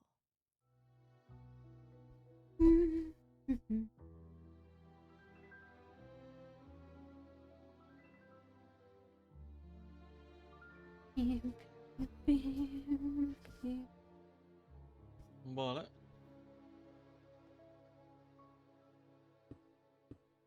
We would like to thank today's sponsors who have made it possible for Rotten Mango to support the National Network to End Domestic Violence, a nonprofit organization dedicated to creating a social, political, and economic environment in which La carga sigue partner-related, atrás, no se mueve. workplace-related, and stalking violence no longer exists. This episode's Uy. partnerships have also made it possible to support Rotten Mango's growing team, and we'd also like to thank you guys for your continued support as we work on our mission to be worthy advocates. As always, full show notes are available at rottenmangopodcast.com. Now, with that being said, let's get started. What does one do when they find out that their partner is cheating on them? One person said that they held a mock funeral for their relationship to mourn the death of their marriage. They went and they buried all of their photos together. They held eulogies with all of their friends for what the relationship was like in their lives, and then they walked away to grieve. Alright. Another person said they just immediately started throwing everything out of the house. That was the only appropriate response she felt in that moment. She just wanted to get rid of everything that had to do with him. Gone, go away. There needed to be a new space that was untainted by their whole relationship. Antonetta, on the other hand, had quite a unique reaction, I guess you could say. Antonetta and Daniel had been together for the past 5 years. They have a child together, and for the past 5 years, ever since she became a mom to his baby, this is her main priority. All she does when she wakes up till the moment that she hits the bed and goes to sleep is think about her 2 babies. So she has one with Daniel and another one from a previous relationship. She doesn't have time for her friends anymore. She doesn't have time for her family. She has nobody but Daniel and their kids. And maybe Daniel's little sister, Janine. That's it. Antonetta feels like she's gotten even more isolated because they moved all the way from Buffalo, New York, down to Georgia to start this new life. And one day she's cooking, cleaning, working from home, taking care of the kids, when Daniel's little 17-year-old sister, Janine, turns to her and says, "Oh, and I forgot to tell you, Daniel is cheating on you." This just confirmed what Antonetta has been feeling since they moved to Georgia. She knew it. She could feel it in her intuition. Yo, qué And fogonazo. this is going to make her lose her mind. She says, "I work from home. I'm in this house 24/7. Vale, I cook, esto clean, era... and work. That's all I do all day long. It's probably why I lost my mind." What do you mean he's cheating on me? She has no es por otro family's lado. house to stay at. She just has Daniel. That's it. And he's over there cheating with the manager of his workplace? She says, "I put all my eggs in one basket just for this to happen?" I don't know. I don't know what Antonetta was expecting when she confronts Daniel. Maybe she thought that he was going to grab her leg and beg her to stay. Promise he'll never do it again. But instead, he says, "The love interest has been gone, Antonetta, okay? It's gone, and it's not the other girl's fault. Vale. Our problems are deep, okay? We got a kid and everything, so, like, I have a kid with you. I'm going to respect you regardless." This is his quote. "But if I'm not with you, then I don't have to, I don't have to do that part anymore, the romantic part. I'm just going to take care of my kid, and if you need help, I will help you." Oh, like he's trying to break up? Yes. Wow. Daniel explains his side of the story. He feels like he's not even cheating on Antonetta. He thought the feeling was pretty mutual. It was understood by both parties that they're not getting along, that they're just together right now physically for the kids. He says, "This is like crazy to me. Like, it's not like this fresh, like I'm over here cheating on this woman. I'm not. This has been a toxic environment and she's just been trying to figure out what to do. I've been trying to figure out what to do, but she doesn't want nobody to leave. And I'm telling her, like, I'll leave. I'll live in my car. I will do whatever. But it's just like I've been through this before. Antonetta used me, abused me mentally, and I was in the wrong because I'm a man. Like, I'm not going to do that again. I refuse. This is not happening." What part of Georgia are they in? Buford, Georgia? Oh. Antonetta feels betrayed. She just found out that Daniel cheated on her with someone from work named Ashley, and she feels devastated. Daniel, on the other hand, feels like it's not cheating because their relationship hasn't been good for a very long time, and that they should both just move on. Daniel's like, I thought that was the plan. But that is not what ends up happening, because within 48 hours, Ashley, the woman from Daniel's workplace, will end up dead. Es verdad. There's a saying that a Para chain is only emoción. as strong as its weakest link. The last ones to be seen with Ashley, the quote-unquote other woman, were Antonetta and Janine. Bueno, lo bueno es que So llevo naturally, las they're brought into dos the piezas police station justas to be questioned. Because how did Ashley go from being completely fine de... in the morning, meeting up with the two of them outside of Daniel's apartment, and then being immediately hospitalized? The two Listo. girls, 27-year-old Antonetta, Daniel's fiance and the mother of his child, and 17-year-old Janine, Daniel's little sister and Antonetta's sister-in-law, are sitting in separate police interrogation rooms. And Antonetta tells the police officers, I haven't slept since last night. Like, I just had a really long day and night, and I understand this is all voluntary, so I kind of like wanted to know, you know, or if I could just like, is it gonna be much longer? Can I come back or something? The officer tells her, no, we need you to stay.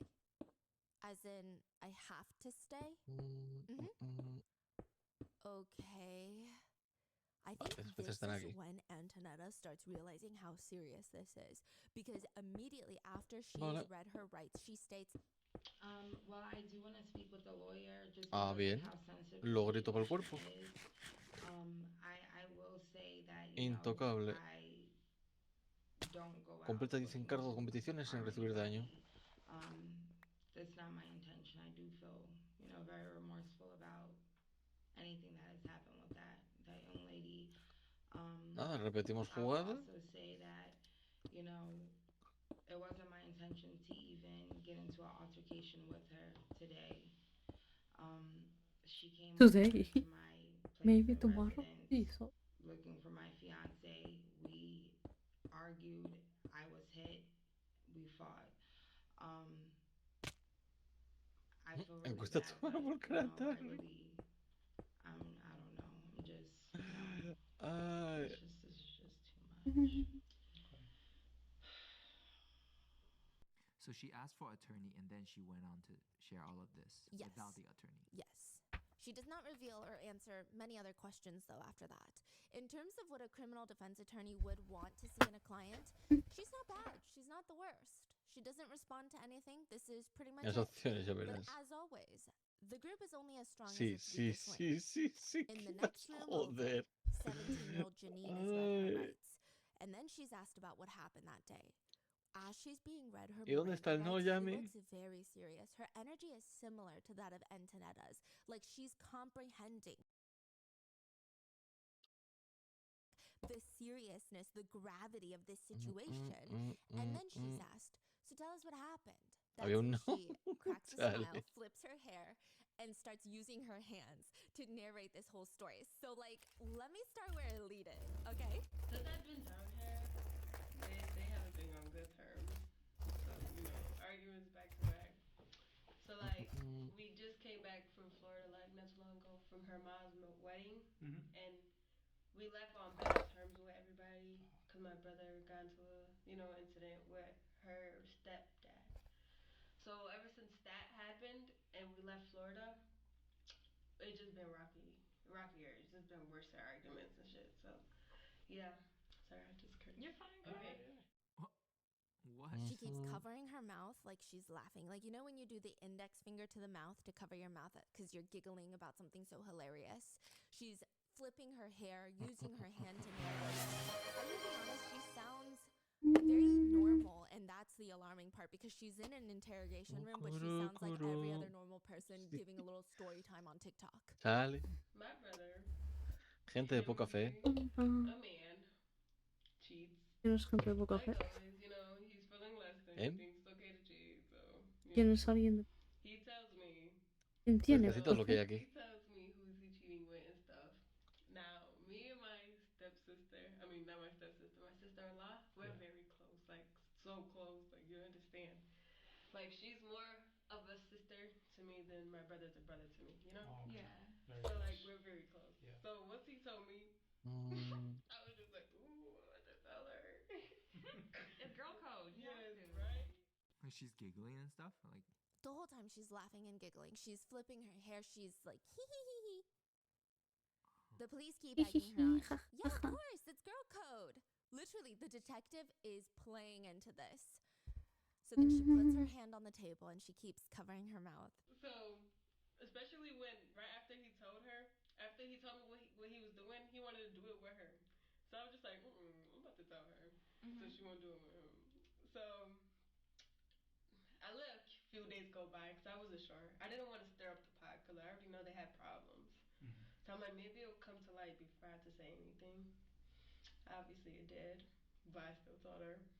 So 2 days prior before this day, we were just chilling. She was working, and Daniel did something to her to make her upset. So we were talking or whatever, and I was just like, "Oh, I forgot to tell you."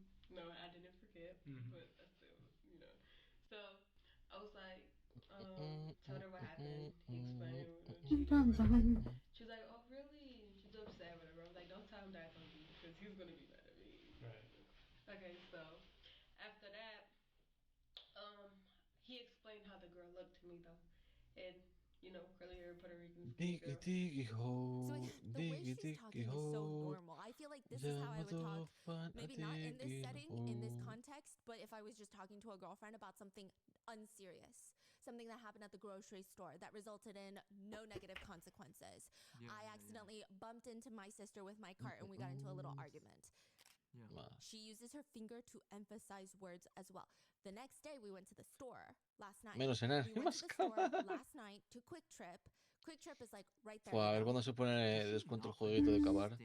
that she's being ¿Cuál? El interrogated Diggy for Hole. murder, or what's going A on? game digging a about hole. digging a hole? Understand clearly. Yeah, I'm not sure Yep. why, but she doesn't understand. No But sé I cómo think me la beyond regaló. that, it's fascinating because I do see a lot of comments on her very now since gone viral interrogation clips of people saying, "Hey, I'm 17, and if I'm even near the vicinity of a police officer, I'm not talking like my regular Gen Z self. Like I am suddenly very professional.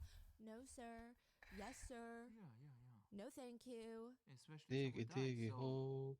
even if she doesn't think that she's responsible, Digging a still, hole. Yes. that's a very weird demeanor, right? It's very Digging a strange. hole. It's truly just a story time on TikTok. Digging So a then she explains hole. with her finger, okay? Diggy So hole. after that, he explained how the girl looked to me though. And curly hair, Puerto Rican, skinny girl. So I was like, all right, explain to Antonetta. The next day, we went to the store last night. We went to the store last night to Quick Trip. Quick Trip is like right there, Quick Trip is like a gas station, by the way. Side note. Sed. So we walked to the Quick Trip. Ah, mi and as reinita, we're nom nom nom nom both nom. of them are walking together from Quick Trip. So they're just now leaving and we're just now coming. So Antonetta's like, Ya is verás. that Daniel walking by? So now she runs to him and is like, who is this? So he's like, oh, it's my coworker or whatever. Digging a Mind hole. you, before we walked to Quick Trip, Ah. we asked him, when you go on your break, El manito can que you se lo take me to the platinó. store? En He said he 7,7 couldn't horas, leave joder. on his break. So when we saw them walking, it was like, you just said you couldn't leave on your ¿Cómo break, estás, but now Miso? you're walking No, with yo her digo el to otro the juego de store. Digging a So Hole. she's upset now. El que es El Keep multiplayer. Digging. You wouldn't take me to the store, and Keep now you're walking Digging. with the girl. She just El Keep explained how Digging. she looked, and she fit the description of the other woman. So she's Te digo upset. cosas. Keep They go Digging. arguing outside. So we finally got her to calm down. We went to the car, and then when that happened, Que al final se había dicho de jugar, al final no se jugó. Ashley was like, basically trying to argue with Antonetta. No se había dicho que se iba a jugar, en plan de armar aquí el Pasapalabra, no team. contesto a esas Era cosas. Sí, a íbamos echar la a actuación. armar team, pero no... Que al final yo creo que no tenemos ninguno. Sed. Pero no Con lo tengo. saber puesto y viva es suficiente, ve. I don't know if she was his manager or her No. coworker. I don't know. But I explained to her What the the problem fuck? or whatever and let her know, like, it's my brother and you fit the description of the girl that he was cheating on her with. So yeah, that's why it's a problem now. And she's like, oh, what did that guy do to me? Acting like she Bueno, le was han quedado my bastantes brother. partes desde que salió. We know. So after that, he went Y ya va a ser la home. versión They 2 weren't del very juego. good. They didn't go to sleep until like a good 10 a.m. in the morning. So after that, she's kicking Daniel or whatever. She doesn't want to live with him anymore. She's kicking him out. Either he's gonna leave or she's gonna leave. And you know, she's gotta leave with the kids and everything, so it just makes sense that he just left. So he's getting kicked out or whatever. Ojo, le van a meter nuevos sistemas al juego como el crafteo, la herrería y el encantamiento. Nuevos trajes, nuevos trofeos, 300 nuevos objetos y una nueva zona. And the way Janine leans over, she's like leaning on the arm of her chair now, and she looks like she's giving the officers the energy of, now get this. Está bueno. But you know when you tell a story and you move your body to kind of narrate and you lean in closer so that the audience gets the attention a little bit more, like, hold on, it's about to get crazy. Vale, You're adding in these little cues, like you have something so juicy to tell your friends. Esto fuera. That's the energy she's giving. She continues. Y extendido el rango 20. Agradecido al juramento que me está tirando el carro. Modo curva. So she's coming. So Antonetta and me, we go, and she comes to the house. You know, big fight. Big fight. So the boyfriend's getting kicked out. Yes, Janine's version of the story is that her brother, Daniel, is getting kicked out of the house. And I guess he was texting Ashley, his manager, that he is also in a romantic relationship with, that he's getting kicked out. And Para que she estoy said, arrastrando, ¿no? Los soportes. I'm going to come see you. So she's on the way to Daniel's apartment, and Antonetta and Janine read those messages and decide, you know what? Let's beat her up. Yes. And big fight. Janine is smiling while she's making her eyes big to emphasize how serious this big fight is. But at the same time, she's relaxed and smiling. ¿De qué me ha metido 206 de daño en una rueda? And she continues to recount all the things that they did to Ashley with this very nonchalant smile. She tells the detectives in the room. Pero solo le ha pegado un sonido recto hacia un bloque de hormigón y explotado. Y despacio además.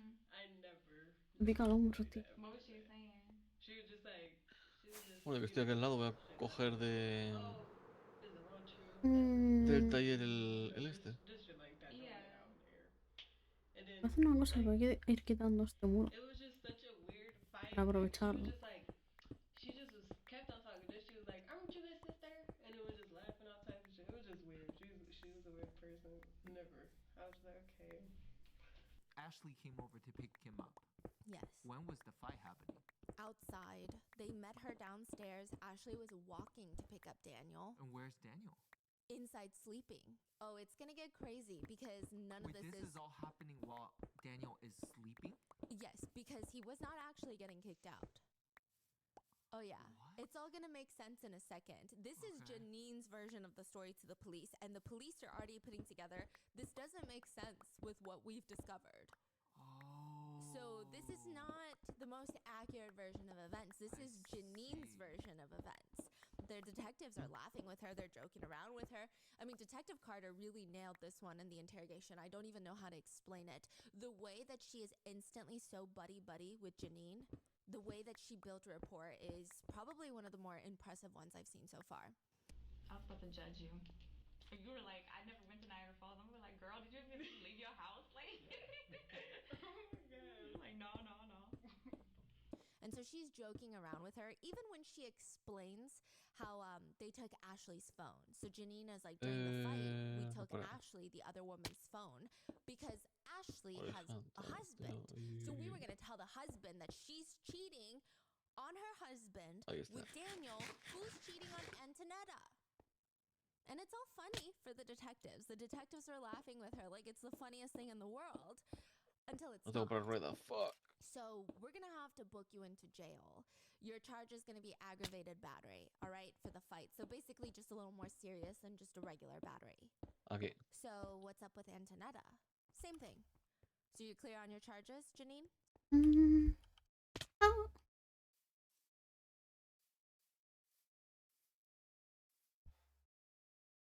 So it's robbery.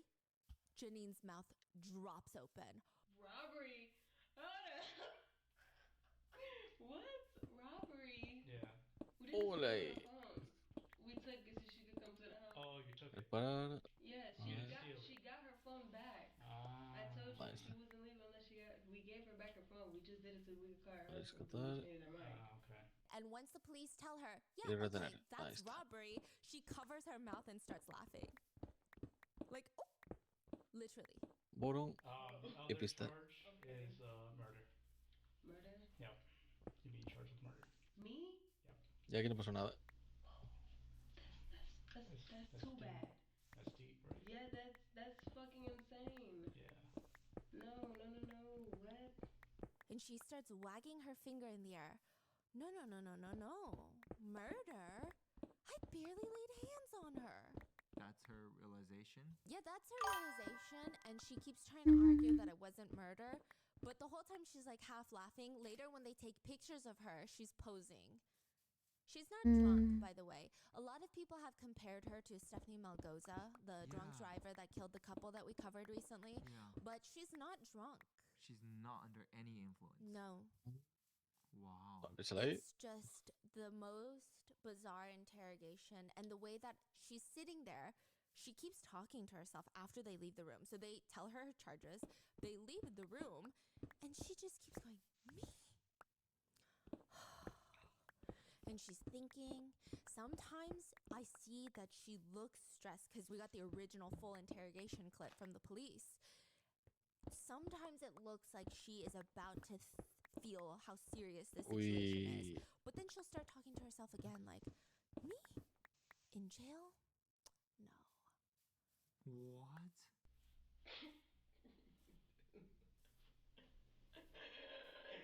What the? Yeah, it's How long so was she in there for? Like an hour, 2 hours? The whole interrogation, I want to say the actual when she's talking to the detectives was maybe like 30, 45 minutes. She's in there for a good 2 hours. There's about 30 minutes in the beginning before she even talks to the detectives where she's just singing. She's singing in the interrogation room. Like She's singing. Like random No, like full on Hotline Bling by Drake. He says all I do is wonder if you're bending over backwards for someone else. Wonder if you're running up a backwards for someone else. Doing things I touch you getting nasty for someone else. What? She's using finger guns and everything. I think that's why a lot of people think that she is reminiscent of Stephanie Malgoza. 30 minutes of singing. The police came in, talked Story time, and then told her that she is going to be charged for murder. Then she's left alone for about another 20 minutes where she's just kind of talking to herself. And at certain points, it seems like she's getting serious, but then she'll start yapping to herself again about like, me in jail? No. And then she'll put her head in her hands.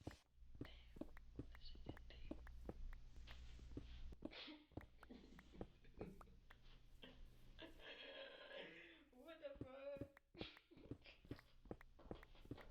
We're going to jail in these clothes? They'll give you clothes when you get there. Okay. Yeah, you'll be fine. Bad outfit. Like, let me change, please.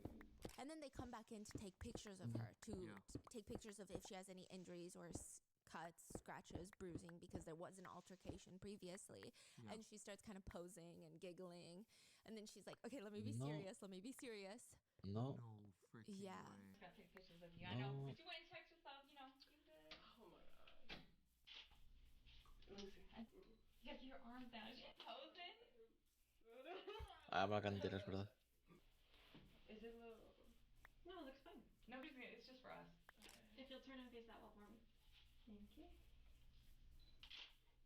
Even when they're handcuffing her, she's like making jokes. Like what? Just talking about how her bracelets were handcrafted in Africa and then she has to give them up. And then she's like, ooh, like, oh my gosh, this tight.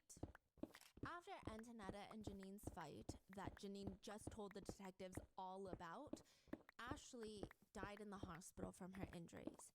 And so yes, now both of them are getting charged with murder. So just before Antonetta and Janine are brought into the police station, 4 people in Ashley's life are reacting to the news of Ashley's death, and they're all vastly different reactions. Daniel is standing in the hallway of that apartment after Antonetta and Janine are taken to the police station. He's in the hallway with 2 detectives.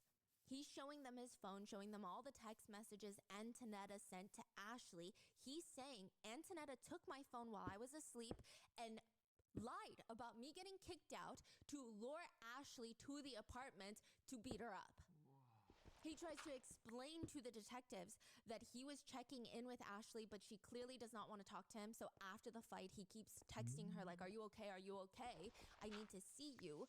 And she just seems over him. He just wants to know. He's reassuring the detectives. Is she hurt? Like, real bad? I'm not going to make a show. I'm not going to go and yell. I'm not going to go call her. I just want to know. Well, yeah, we got a call from the hospital a while ago, and she actually passed away. I will say Daniel's reaction is very difficult to witness. He immediately steps down the stairs, walks straight up to the male detective that just told him the news, almost like he's about to start a fight. But he's begging. Bro, stop playing with me, please. Seriously. Please stop playing with me. Please stop playing with me. Sit down. Sit down. Sit down. Sit down. Sit down. Sit down. Sit down. Stop playing with me. Breathe. Breathe. Relax. Breathe. Please stop playing with me, now. Breathe. Breathe. Oh, shit. Look at me. Look at me. Breathe.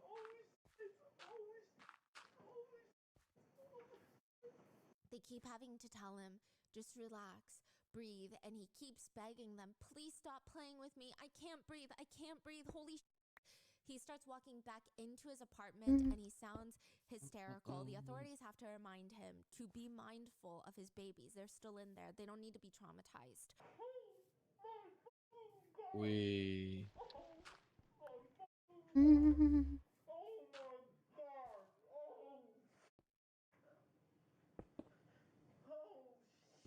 I'm never gonna find that again, bro. Hey, come here. Come on the couch and sit down. We know it's hard. And it's actually very difficult to listen to. The authorities are trying to calm him down. I know this is hard, but at the end of the day, you still have your child in here, okay? And even as the authorities are on their way to leave, Daniel stops them and he cries to them, I don't know what to do. I don't know what to do. What do you mean you don't know what to do? I don't know what to do right now. I don't know what to do right now. I don't know what to do. I don't know what to do. Look, Daniel, we gotta, I hate to leave you right now because you don't have anybody else, but we gotta, I don't know what to fucking do right now. Damn, what the No.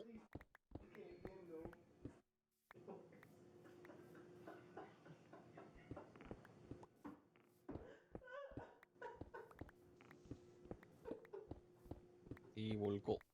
The detectives then ask about his work schedule, which I think brings him to another pretty harsh reality of not only is the girl that he was falling in love with been murdered, but the kid's mom, the mother of his child, is gone because she's the killer.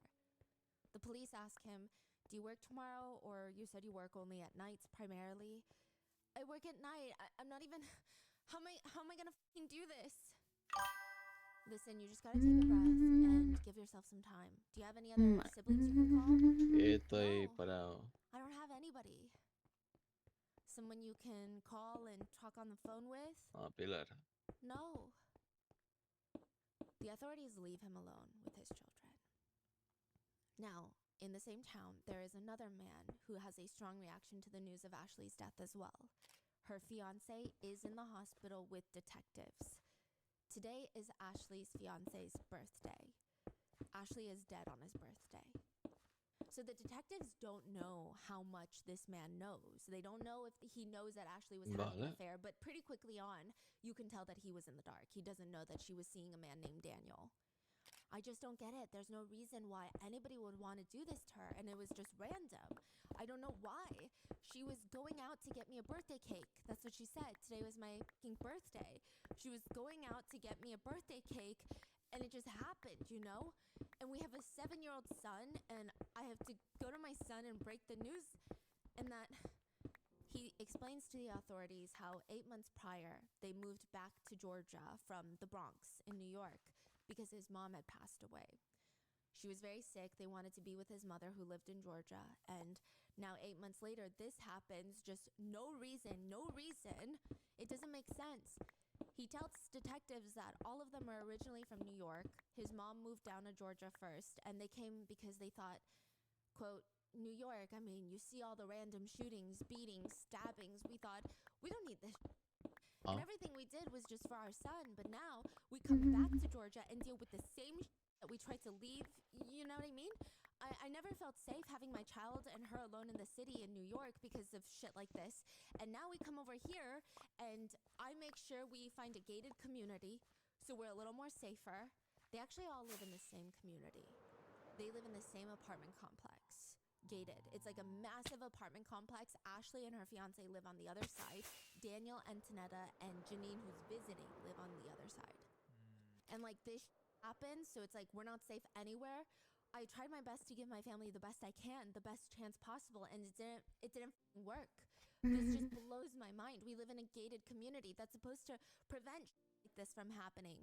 Unwanted people in the community, and then this happens. I can't even tell you why this would happen. I have no clue. I go to work every day. All I do is work and come home. That's all I do. So, you know, if I had any slight idea of what could have caused this, but I don't even know. We literally both work and go home every day. That's it. She works overnight at Floor and Decor. She restocks and organizes and all that kind of stuff. And I told her not to work, but she was one of those, I want to have my own. I want to be independent. I don't want you doing everything for us. And I told her, but you don't have to work. I don't care that you don't help me. I'm the man of the house. We have a child together. I want to provide for you guys. But she was real persistent. She was like, no, I want to help. I didn't like her working though, especially overnight. But I was just trying to comfort her and let her know that everything's going to be okay. You're going to be fine. I was walking her through that everything the doctor had told me. I told her, Roro 9876. they said they're going to check it out. Let's see if they can Nací fix uno it here. I'm trying to panojotes. reassure her everything is good. Everything is good. Wait, what does he know so far? No, She believes that she was Roro randomly 9876. el Roro sí, Sed. porque me hace mucha gracia. Me sorprendió la explosion. She's dead. Does he know that? He knows she's Have a passed, clip. but he has no idea that she was not randomly attacked. He thinks this was a random attack in the gated neighborhood. And the police, I mean, it does seem like they feel a little bit more awkward about the situation. Roro 9876. But I don't think that they have Sed. confirmation. Me of the estaba affair. So durmiendo these are en la just silla, different jajaja. detectives from the one that are Uy, talking to igual hago Antonetta, más Janine, and ancho. Daniel. So they're not confirmed that there was a relationship ¿Por qué involved, so no? they can't tell him that yet. Right. So just to be clear, just to your understanding, this looks to you like there's just a random beating for no reason. From what was told to me, yeah. She said she doesn't know who the girls are. She said she walked out the building and saw two girls roaming. And they look suspicious. They look like they were up to no good. Ay, que traje baldosa en vez de losa. Fuck. Approached her, started swinging right up to her. Without saying anything. Without saying anything. Y esto está aquí. Los ocupados. I feel like I'm to blame. You know, because it's my birthday and she would have never went out there to get me a cake. Maybe that's what it is. No. You know, but I have to. Because it's like, I just feel like. You can't Oh, do llegó un momento por ahí. forever. It's like you never predicted this. You didn't see this coming. The police try to ask a bit more about their personal lives, and her fiance responds, I mean, the past few days I've been accusing her of cheating on me because of, you know, like she accused me of cheating on her and I accused her of cheating on me, but for some reason, I don't know, previously in our 10 years together, I did fuck up and cheat in New York in New York. So nothing here. You Bueno, haven't pues done hasta el anything here. momento. No, nothing here. Ever since that day, you know, she's always gotcha. But we always got over it. We knew it was petty. We like to get in under each other's skin. We've been together for so long. Like for my girl, Ashley, if like some girl smiles at me, right? She's like, oh, what was that about? She gets extremely jealous. But we spent the last few days rekindling and I was 53 apologizing for all minutos. this bullshit. Because at the end of the day, family is everything. He says, I can't even comprehend it. I don't get it. I still don't get it. I have no clue why this happened. And that's just what's killing me. When she told me one of the girls bit her on the face, I'm like, that sounds pretty personal. Somebody just doesn't bite somebody for nothing, you know? I just want her back. she's been with me for 10 years. We've been together for 10 years. We've known each other since the 8th grade. I had a crush on her since the 8th grade. Today is my birthday. 8 days from today is our 10-year anniversary. We had plans. I already reserved a restaurant for our anniversary. We had plans for Christmas. We had so many plans. I mean, she's not that kind of woman that would back down from anybody. And that's just one thing that I really hated about her, because I kind of need peace. You know, I want her safe, but that's just her mentality. We're from the Bronx. It's pretty depressing when the police leave him in the small little hospital room. So during the whole questioning with the police, he stays a little emotionless. There are times where he breaks down and the police will pull him back and redirect the question. I don't think they want him to get too emotional because they need answers. So they keep redirecting the questions and he keeps having these moments where he needs to collect himself. But overall, he's able to hold it together very well until they leave that hospital room, and on the body cam, you can hear him instantly break down into just hysterical sobs. Vale, recojo aquí y aquí. They don't tell him, though. They don't tell him that she knew those girls. They don't tell him that there might be someone Vale, else in the juramento, picture. voy a cerrar At aquí. least not in this moment. Antonetta and Janine are told right before being brought into the police station. And like I said from earlier this episode, their reaction is very mild. Antonetta's first thought was how she's been having a hard time. And Janine, in the police station, she thinks this is all hilarious.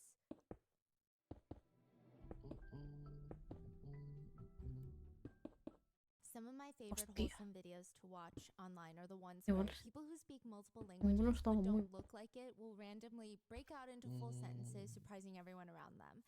And almost always the unsuspecting native speakers in the videos are shocked, but also happy, elated even, because learning a language is culture.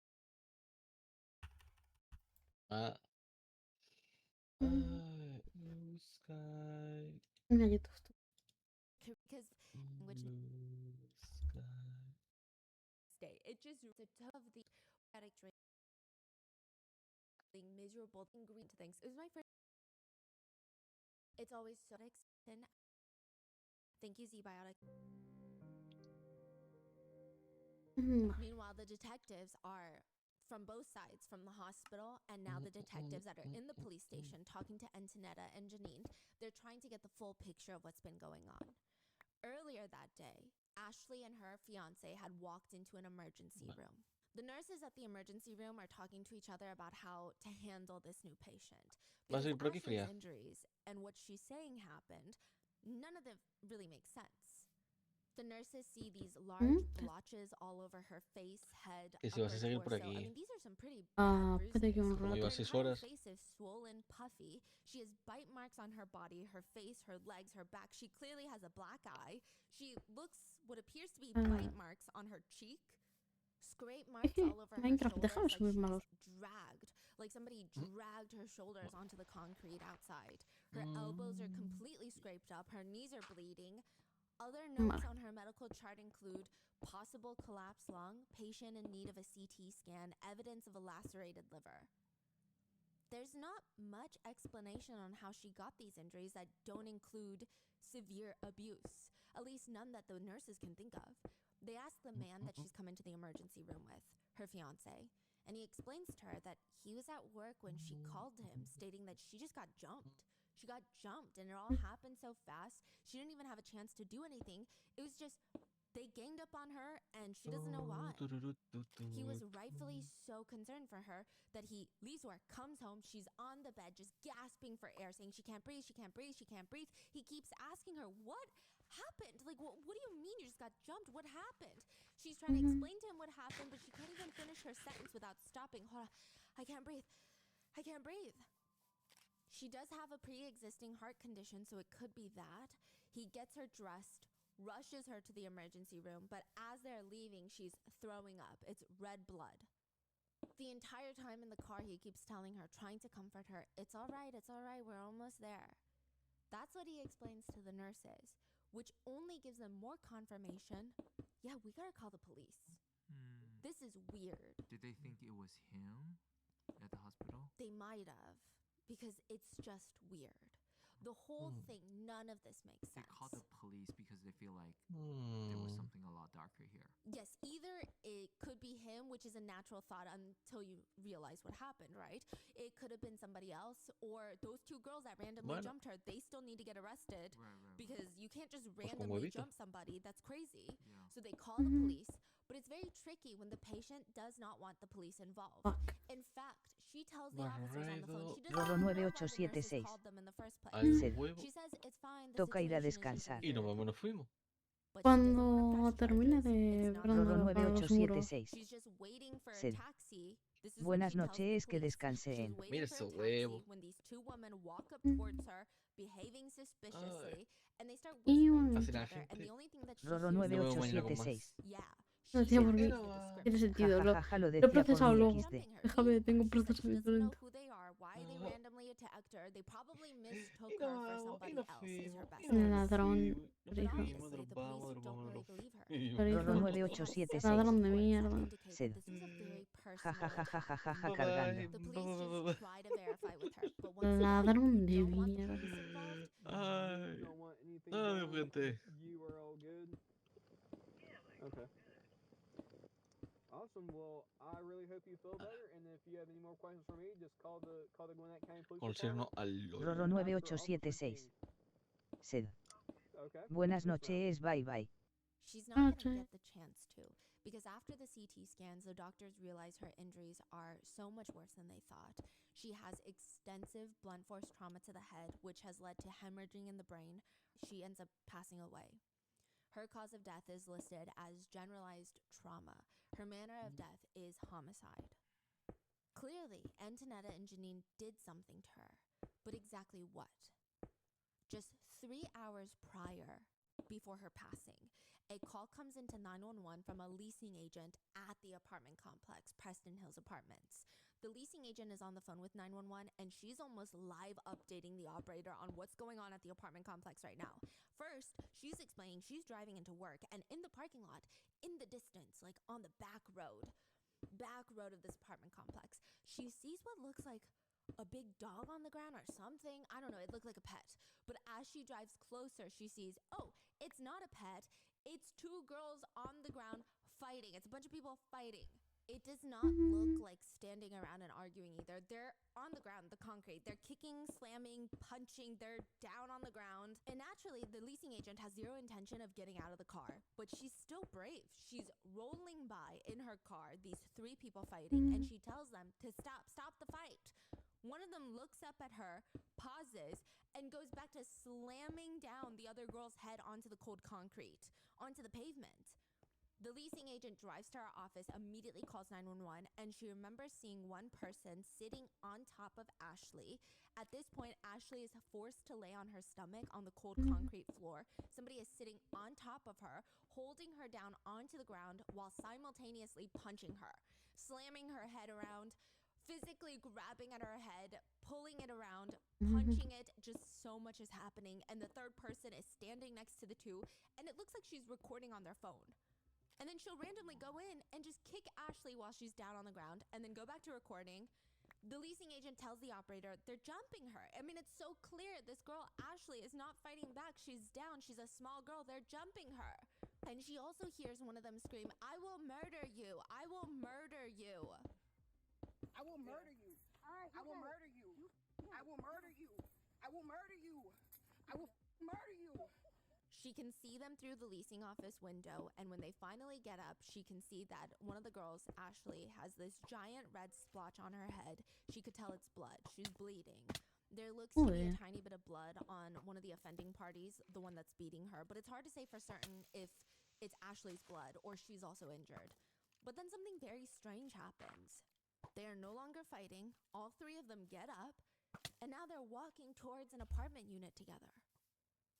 Nobody's getting dragged. I mean, nobody seems happy, but they're just walking back to the apartment. The police later pieced together that after Antonetta and Janine lure Ashley out to their side of the neighborhood, pretending to be Daniel, texting Ashley on Daniel's phone while Daniel is asleep, acting like he's going to meet her outside, they come, tackle her to the ground, attack her. And when they decide they've gotten all their sick anger out, they grab Ashley's phone and threaten to call her fiance using her phone. All right, give my phone. Nope, you're not getting it. You're jumping both of us for your phone. Come on. Let's go. Let's go. Give my phone. No. They start walking back to Daniel's apartment with Ashley's phone, and they lock her outside. Ashley is standing outside Daniel's door, screaming, banging on the door, like, I'm not leaving until I get my phone back. That is when Daniel wakes up. Janine would even later say that Antonetta actually helped Daniel wake up and said, hey, the love of your life is outside. Basically, like, your side is outside, is kind of how she describes it. He better get the door. Eventually, Daniel gets Ashley her phone back, and she leaves. And not long after that, she arrives at the hospital, and the police show up to their unit to question them. At this point, because the leasing agent had called about this fight, Ashley is not deceased yet. At this point, she's at the hospital. The police are in Daniel's apartment, and they're trying to investigate what this altercation was about. Antonetta opens the door, and she starts walking out towards the officers, and she's ready to tell them everything. Antonetta has a very good explanation for why she beat up Ashley. She states that Ashley had come here looking for her man. She was banging on the door, telling her to open it so that they could fight some more. Antonetta is ranting to the officers. This girl, she came to my house. She's been sleeping with my fiance.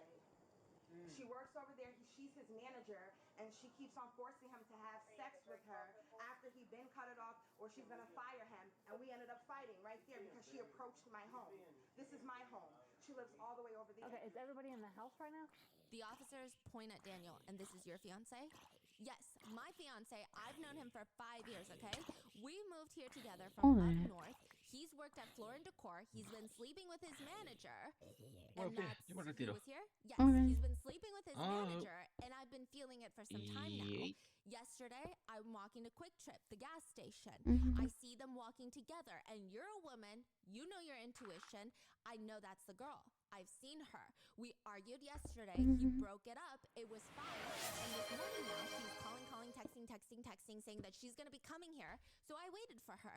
And then I fought her because I'm just enraged now. I'm very heartbroken. You see, I started packing my stuff yesterday. Nothing is even in bags because I'm just mentally out of it right now. Because this is the person that I wanted to grow old with. This is the person that I wanted to share my life with. And I feel dirty. I feel disgusting. I feel heartbroken. And I feel stupid. But I'm okay right now. I'm not going to go out hating anybody, hitting anybody. I'm not a menace to society. I'm just very heartbroken that the person I love has been doing this to me. This is all on camera? Yes. They break another rule, which is do not lie to the authorities. So these girls, they just be breaking all the rules on what not to do with the police. The police asked the two girls, so did y'all come to meet up so y'all could fight, or nope? She came here to meet with him, and then I caught her, and I beat her up. She's actually cheating on her family too, go figure, you know, husband and kids. I hope her husband finds the hell out, because why do I have to be the only one in shambles in my life? Is that y'all's kid together? The officer is pointing at the kid, presumably watching TV in the apartment. So most of the footage is blurred because there are children in the background. Yes, beautiful, right? Who would want to lose a family like that? Who would want to? Beautiful kid. I hope you guys understand I'm not crazy. I'm really peaceful. I'm just heartbroken, you know? I'm just very heartbroken. You know, I never thought I would have to deal with this. Never in my life, you know? At one point, the officers asked them to describe what Ashley looks like, and Antonetta tells officers, Hispanic, black hair with highlights, messed up teeth, big jaw, don't know what he sees in her. And weight, just like estimate, well, like 80 pounds. I hope she's not on drugs. I hope I didn't catch anything, Lord God. Because I guess some people lose a lot of weight when they're on drugs, which there's no indication that Ashley was on drugs.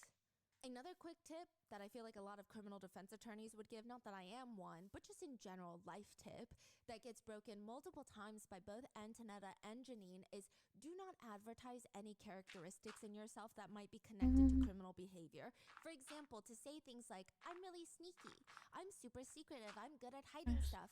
Probably not something to advertise to the authorities. At one point, Antonetta tells officers, I'm a pretty good fighter, to emphasize how she does not have as many injuries as Ashley does because she's a pretty good fighter. What? Another advisory would be do not verbalize intent to commit further crimes. But Antonetta tells the officer straight up, it would be bad for her to come back over here. I mean, if you guys want me to call her, I'll call her. You know, I handle the situation, but I'm not just going to go looking for her just to let you guys know. I'm not going to go on a manhunt for her. I don't care. I already handled my business. Do you want anything done to her? Nope. I think she's got enough, you know? Well, she's got to learn to fight. If you're going to cheat on somebody, you got to learn how to fight. You know what I'm saying? Like, know your side as a mistress. If she comes back here, I will call you guys. And if she doesn't leave, then I'm just going to beat her up again. I'm just letting you guys know. Near the end of the initial conversation with the authorities, Antonetta jokes, I wish you guys could just take me away for the week. I really need a break from this house. And the officer pauses and responds, be careful what you wish for. Seriously, be careful what you wish for. Because I know you say you want a weekend away from your family and the house, but when it comes down to it, you will probably have a quick change of heart. Wow. So this is before Ashley passed away. Yes. So everyone is still just investigating as like a little fight. Yes. It's like a violent altercation, and it seems like all parties could technically be charged, but if it's mutual, it's hard to... It seems like most likely at this point, the police, their verbiage and the way that they're responding to the situation is if all parties want to drop it, they'll just drop it. Yeah. They're not going to arrest anybody, is the vibe that they're giving. Right. So they're coming back later after the hospital? They come back after the hospital confirms that Ashley is dead. The same day or? The same night, yeah. So the fight happened early in the morning and they come back at night. Because now it's a big crime. It's a big deal. This is why a lot of people say there is the whole one punch thing. Punching someone anywhere is bad. Punching someone anywhere in the head, you just cannot predict how one punch can literally kill somebody. And when that happens, it's murder. Like you can't say, oh, I didn't know it was going to kill them. Once the authorities come back after Ashley's death, now this is when they go through Daniel's phone and they're trying to really piece together how mutual this alleged altercation was. Was it really that Ashley was coming to meet Daniel and maybe she was trying to fight Antonetta first? Because that's how Antonetta is making it seem from earlier that day. But when they go through Daniel's phone, he is confirming to them that absolutely these are not his text messages that he sent to Ashley. When did they tell Antonetta? At night. Okay, did you see that part? Like when it was... Yes, that was in the beginning of the episode. She's in the doorway that night, and they say she died. And she just goes, oh, I'm so sorry to hear that. That was not my intention. I'm just going through a really hard time right now. I have bipolar depression. So I guess the girl went to the hospital, and she died. She died? She's dead. Yeah. So because of that, we have to kind of talk to you guys and get a more formal statement. Sure, okay. Wow, I'm so sorry about that. That was not my intention. I've been mentally going through a lot. I have bipolar depression, and I'm just going through a lot right now. And Daniel is showing the authorities the phone, showing the messages, the text read from Ashley, and this seems like from Ashley and Daniel at this point. Ashley responds, that's all I have to give, which is me. No more, no less. I don't have it in me to be pretending to be something or someone else. Daniel responds, thank you for being you. I can't wait to see you, beautiful. Me too. Go to bed, darling. Your ass has been through enough for the day. Even though I don't want to stop talking to you, but you need to relax a bit. The messages stop, and later Antonetta messages Ashley pretending to be Daniel. Where you at? I need to see you. LOL, I'm in bed. I want you here so bad. Meet me, please. I'm going through it. I got kicked out. Are you serious? All right, let me put on something real quick. All right, I'm outside. Ashley responds, okay, I'm about to come out. How long? Right now, I'm grabbing my keys. I'm downstairs. So they're coordinating where in the apartment complex she's walking. And she's responding things like, okay, meet me in the back. Okay, we're meeting here. But it's not Daniel meeting Ashley because he's asleep. It's Antonetta and Janine. This is morning. This is morning. He was still asleep while they were outside assaulting Ashley. And it wasn't until they came back with Ashley's phone that Ashley is banging on the door. Antonetta is waking Daniel up with Ashley's phone like, I have your girlfriend's phone. Haha. She's outside. I just beat her up. Daniel remembers opening the door, being shocked because it was clear that Ashley was quote unquote up. She did not look good. He could tell that she was beaten severely. He closes the door, and he said he was in a state of shock. He just turns to Antonetta and starts screaming at her, "What the f is wrong with you? It was never that serious, like, between you and me, Antonetta." Ashley continues knocking on the door. She's trying to explain, "Listen, I don't care. I just want my phone back. Like, you can do whatever you want. I don't care. Give me my phone back." Antonetta throws the phone at the wall. Daniel goes to grab it, opens the door, hands it to Ashley, and he turns around at this point just to, I guess, scream at Antonetta and Janine. And he keeps screaming, "I told you, like, the love interest is gone. I told you all of this. Like, what do you mean? I told you this yesterday when you saw us walking to QT together, so what are we doing here?" At this point, Ashley leaves to go back to her apartment, where she lays on the bed to call her fiancé to come home because she's not feeling well, and she just got randomly jumped. Daniel's in this huge argument with everybody else, and the police keep stopping by nonstop. So it's like the whole day, they're just all arguing. The worst part of all of this is when the authorities finally find out that Ashley has passed, they take all of their phones. They see the text messages that Antonetta sent from Daniel's phone. But worse than that is they find on Janine's phone footage of the fight. They see Antonetta having Daniel's phone outside the apartment, hiding behind bushes, coordinating, texting Ashley. They're hiding, making sure that Ashley doesn't see them. Otherwise, she could just turn around and walk the other way. Janine asks Antonetta, "What if she sees us and she walks away?" "Well, she can't get away because I'm going to run up after her and beat her up." They run towards the back of the building, and when they see Ashley, they come out. Janine is following behind Antonetta, recording, and Antonetta confronts Ashley. "So guess what? That was me." And immediately tackles Ashley to the ground while Janine is egging her on, screaming, yeah, side hoe. Antonetta is holding her down on the concrete while punching her in the head. Janine is calling Ashley ugly while Antonetta continues beating her. Ashley calls Antonetta crazy, and Janine thinks it's a good thing, like she's trying to hype Antonetta up. Ashley keeps telling her, "Get the f off of me, get the f off of me. You think I'm scared of you?" Yeah. Yeah. This is what we do to side bitches. This is what we do to side bitches. What's that? Antonetta starts punching her head repeatedly, and Ashley keeps telling her to get off, but she won't. She keeps screaming at Ashley, "Do you want to get f***ed up? I'm gonna f***ing f*** you up." Say hi to Daniel. Say hi to Daniel. You know he said I could come out here and f*** right? You know that, right? He's in the house with our son. He said I could f*** you up. Yep, this is what we do. If I get mad and he knows I'm leaving, he feels sad. He says, "I'll let you up." That's what I'm doing. You up. While Antonetta is holding her down, the leasing agent drives by, but she's not able to stop them from fighting. She drives off and calls 911, while Antonetta is threatening. "You're his manager, right? I'm gonna get you fired. That's a conflict of interest. You're fucking my N-word while he's on the clock. Fucking my trying to ruin his family." Antonetta starts swinging her around by her hair, slamming her onto the ground, screaming, "I will murder you. I will murder you. I will murder you. I will murder you. I will murder you. Stop. You feel like my nails is hurting, so I was going to do worse to you right now. I will do worse to you. I will do worse to you. I will do worse to you." That's why he was trying to protect you, but now he don't care for you to get your ass beat. He let me do this. He let me. You're getting fired. You're getting fired. You're getting fired. I'm done.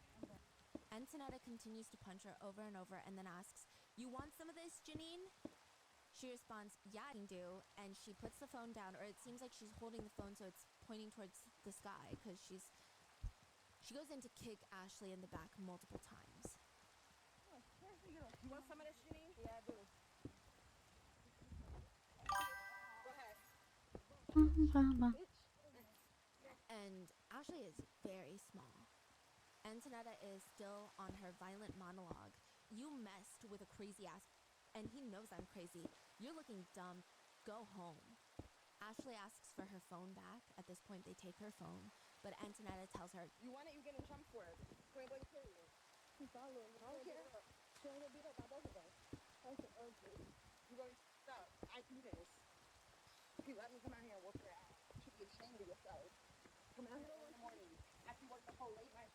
Fired. Calling your corporate, saying that you're abusing your employees and holding it against them. Yep. Calling your corporate office tomorrow. the sister's recording all of it. Yes. Wow. While Ashley is hospitalized after this, so they go back to the apartment, Daniel wakes up, gives Ashley her phone back. While she's hospitalized, Daniel is desperately trying to get in contact with her, texting, "Can I see you? The cops are here. You want me to tell them what happened?" And she said, "No, I'm good. Leave me alone. Please talk to me. My face is all fucked up and I can't breathe. Fuck texting. Can you please just talk to me? Can I get you, please? Why was it a whole setup?" He responds, "Can you pick up for me? I don't want to call you and seem like I'm harassing you. Please pick up." She responds, "I don't really want to talk right now. Ashley, can I see you, please? I can't breathe and my heart is skipping a beat. I'm on foot to urgent care. Bye." "No way, please. Your f***ing sister kicked me in the back by my heart and chest. I was good till she did that." So a lot of people question why Janine was also charged with murder, and it's likely because of this text message and the footage of her kicking her. Gosh. She say I was good until your sister kicked me from the back. Yes. "Ashley, I really, with all my good intentions, want to see you and check on you. I feel sad and I can't believe your face and body is hurt. Talk to me or let me see you. I'm sorry. It hurts to see you like this. Please." She does not respond. Janine does not know that the police have the video on her phone, nor does she know that Ashley texted Daniel, her brother, all of this. She doesn't know any of this. Instead, Janine thinks she and the officers are buddy-buddy. She thinks they're friends. She has no clue that her beyond idiotic, strange behavior is going to be the reason she goes viral. At one point, the authorities, I guess in an attempt to build rapport, they asked Janine, "You seem kind of athletic. Did you play sports when you were in school?" No. Oh, okay. Yeah. Do I really look athletic? Yeah, you look athletic. Yeah. Oh. You got some shoulders on you. Why would you do that? Yeah, You don't know if I really care about these shoulders. Oh, well, I apologize if you are. They're a little, I know. They're fine. It's just she genuinely thinks they're all friends. She's having a blast. So what happened in the fight? Did Ashley hurt you? Do I see some scratch marks on your neck? Do I have some scratch marks? No. It wasn't jumping. Oh, I see. Will you tell us a little bit about what happened? Like, how did it happen? Oh, it was very vivid. It just happened so fast, you know? Fights are like a blur when it happens typically. But where was Ashley? I know you said earlier that she came looking for your brother. She came because he was moving, he was getting kicked out, and she wanted to be a little writer when she knows she's a side chick and she's got a husband at home. Like, girl. She knows she's breaking up a happy home.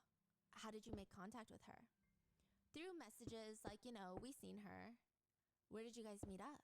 She was in our complex. I guess she lives, like, right near us. Like, I think there's, like, two sides of the complex. You know, that hill, it goes around and then, like, it goes up and around. But there's another complex that looks just like the same. So did she just knock on the door at first, or you guys just saw her outside? Outside. She didn't knock. She didn't get the chance to.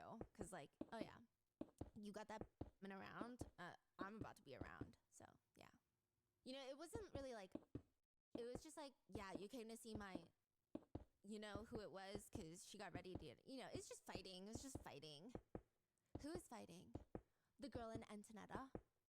The detective is very quick on her feet. She's been the whole Detective Carter is the way that her cadence mirrors Janine, and she asks everybody? No. Girl, you didn't get in on it? Everybody? No. Girl, you didn't get on it? No. Yeah. Of course you did. I know you did. Just a little bit. You got because like you said, that's your homegirl. Yeah. Tell me about that. How did that happen? I didn't go crazy though, cause she's small as hell. Like, you're enough already. I don't need to be punching her, dragging her. I don't need to do all that. I'm good. Yeah. I give her a little hit and then that's it. I'm not going. Where'd you get it in at? I don't know. I know I hit her though. Like in the beginning, she got on the floor, and I kind of like dragged her just a little bit. Just a little bit. And then I stopped. I was just like, it's hard. The adrenaline's going. You know, you gotta. Yeah. I was just like, okay, let me stop. And then they're just fighting. And yeah, just a little hit. So I didn't really fight her. That's just crazy. So how did you get her phone? She had her phone in her hand. I don't know who posts up with their phone in her hand. If I'm about to fight, I'm dropping everything. I'm telling you that right now. And maybe don't tell them that right now. Yeah. But it was like on the floor. She was like, grab the phone, and I grabbed it. When she was talking all that while getting beat up. Like, how did that make you feel with the stuff that she was saying? I don't care. She was like, I don't get bothered by people who talk like, you really gotta do something to me. But she was talking about your brother, though. Yeah? And I was like, so you weren't mad? I can't be that mad now, come on. She knew what it was, you know, you're gonna talk regardless. It's a fight, what do you expect? It's a fight. I'm just like, I've been in multiple fights. They all talk they bring it, you know? So yeah, I wasn't really getting angry, I was chill. So Daniel was sleeping the whole time. Antonetta woke him up when we knew Ashley was coming. Then he was like, and then we was like, yeah, she's about to get beat the fuck up because now, you know, you're getting kicked out and she thinks it's okay to come and save you. Like, who is she? You haven't even been together for that long. Like, that was weird. So yeah, that's where it really started. That's her demeanor. There are some very strange moments in the whole interrogation with the police. While waiting for the interrogation, like I said, she's sitting there listening to music on her AirPod. They took her phone, so she doesn't have her phone, but she's putting in her AirPod and it's still connected to the music I guess she was previously listening to. What? They took away the phone, but the music's still going. Yes, and she's singing along to her playlist, which I don't know if this is a normal thing, but in this setting, it just feels very dumb. Like, she's singing and then she'll start yawning. Truly no clue how serious this is about to get. Then she starts full on just bopping to the music for 20 minutes straight. She's using finger guns to sing along to Hotline Bling. Wow. She's shaking her head from side to side. She's yawning. Later, when they tell her she's going to jail for murder, they have to take photos of her and she starts posing. She's like popping out her hip, almost like, you know, those cheerleader photos that you have in high school. And the detective literally calls her out on it. She's giggling and she's like, are you posing right now? And they're laughing and she's like, okay, let me stop. You're making me nervous. You're making me nervous. Wait, so detective's still playing along. The cops are still playing along. They're like, this is the dumbest thing I've ever seen, but I'm gonna play along. Yeah. Okay, I'm gonna take a quick picture of your feet. Oh, girl. She's got to. Even when they take pictures of her back, she says she has bad back knee and she seems embarrassed. I just got bad acne and If it's acne, it's okay. Yeah, it's okay. If it's acne, it's fine. This is bad. I don't see any injury. Which, sure, okay, but you should be more embarrassed about the murder charge. After the detective tells her that she's charged with murder, they leave her alone in the interrogation room and she starts whispering and talking to herself, repeating things like, what the fuck? What the fuck? What the fuck? She'll randomly start laughing and saying things like, what the fuck? I just can't see myself in jail. Like, this don't seem real. That's so strange. Yeah, even when she's being handcuffed, she takes off her bracelets, puts them in the baggie, telling officers that her bracelets were handmade in Africa. And worse, though, is she's being turned around to be handcuffed and she says, oh my God.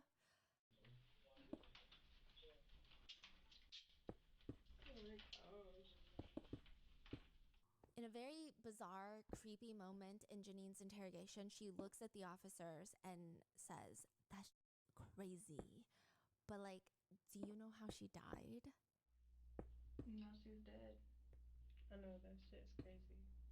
Do y'all know how she died? Like, From fighting. The injuries of her death. So they had to do an autopsy, but it was as a result of her, the injury she sustained during the fight. That shit's crazy. How does it make you feel? That shit make me feel like I'm going to hell. That I'm not gonna lie. Yeah. Like, that's really crazy. Life is crazy. And the officers egg her on. Yeah, and she's not a big girl. No, she isn't. That's why I didn't want to fight her. She's too small. I looked at her and I'm just like, how old are you? She told me she was 30 and I'm like, you're really small for your age to be 30. She looked sick, skinny. Nobody else. Grandma, grandpa. Oh, actually, oh my gosh. Okay, go to contacts. Do you want your brother's phone number at all? Daniel's? Oh, okay. No. So they plead guilty. They try to get a plea deal. And the worst part is, before the sentencing, a fellow cellmate of Antonetta and Janine's goes to the police officers and reports that they are scared. Janine and Antonetta are scared at the prospect of getting life in prison for their literal actions, that they are allegedly colluding in jail about pinning the entire thing on the victim's fiance, Ashley's fiance. They're trying to say that after Ashley went home, her fiance found out that she got beaten up by her, I guess the person she's having an affair with, and he allegedly finished the job is the new story that they're trying to spin. That he's the one that caused the final harm that killed her. Perhaps he further injured her at home to make sure that she wouldn't make it, or maybe he prolonged her getting medical attention and took a long time to take her to the emergency room. She says they're basically putting this on the victim's husband, that he did something that possibly caused the injuries, and then argue that there was a failure to give proper medical care in a timely manner. They're going to argue that there were errors that were made that could have saved her life, that it wasn't the fight with the girls that ended her life. It was a lack of adequate care in a certain time, you know? Yeah. How are they still be able to talk like this in the prison, right? They asked her, the inmate that rats them out, to send messages between. That's why she knows all of this. So with that, the girls are sentenced to 20 years in prison because they pled guilty. Wow. So they both each got 20. Yeah. The comments read, the police interview with the sister was disturbing. She thought she was being all cute. Both women are despicable, and I'm glad they're being held accountable. When they told Daniel Ashley died, my heart sank. He looked genuinely distraught. Another reads, the sister is truly delusional. She is detached from reality. She's literally talking to the detectives as if she's gossiping at a teenage sleepover. Another reads, I think the sister was dropped on her head as a child. She thought she was gossiping with her besties. Another reads, the sister is every lawyer's nightmare, lol. A clear example of lights are on but nobody's home. Another, Janine needs to be locked up forever. She lacks all sense of normal human behavior. Everything is funny. Murder? I just pulled her hair a little. Followed by giggles. The sister is not wired correctly, and it's very scary. Some people say, I don't understand these types of people. Emotional intelligence is at a negative. Fighting everyone except her, quote, man that could clearly do without her. Kids that they clearly do not value and will never see again. And what the f is wrong with the sister? She knows the woman is dead at that point when she's in the interrogation room. Instead of crying and bricks, she's laughing and giggling. Animals. Another comment reads, Antonetta killed another woman over a man that will move on when she's in prison. Another points out how Antonetta reacts to hearing that Ashley is dead. I'm sorry, that wasn't my intention.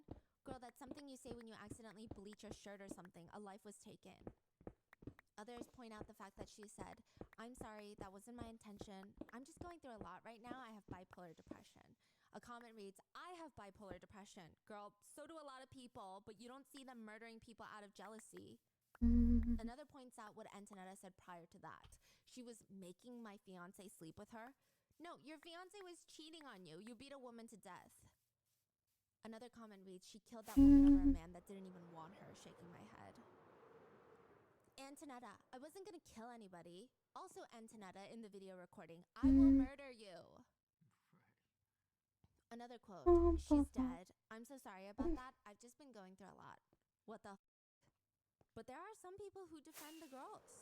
Someone comments, I feel bad because it's not like they knew she was gonna pass away from a fight. Yeah.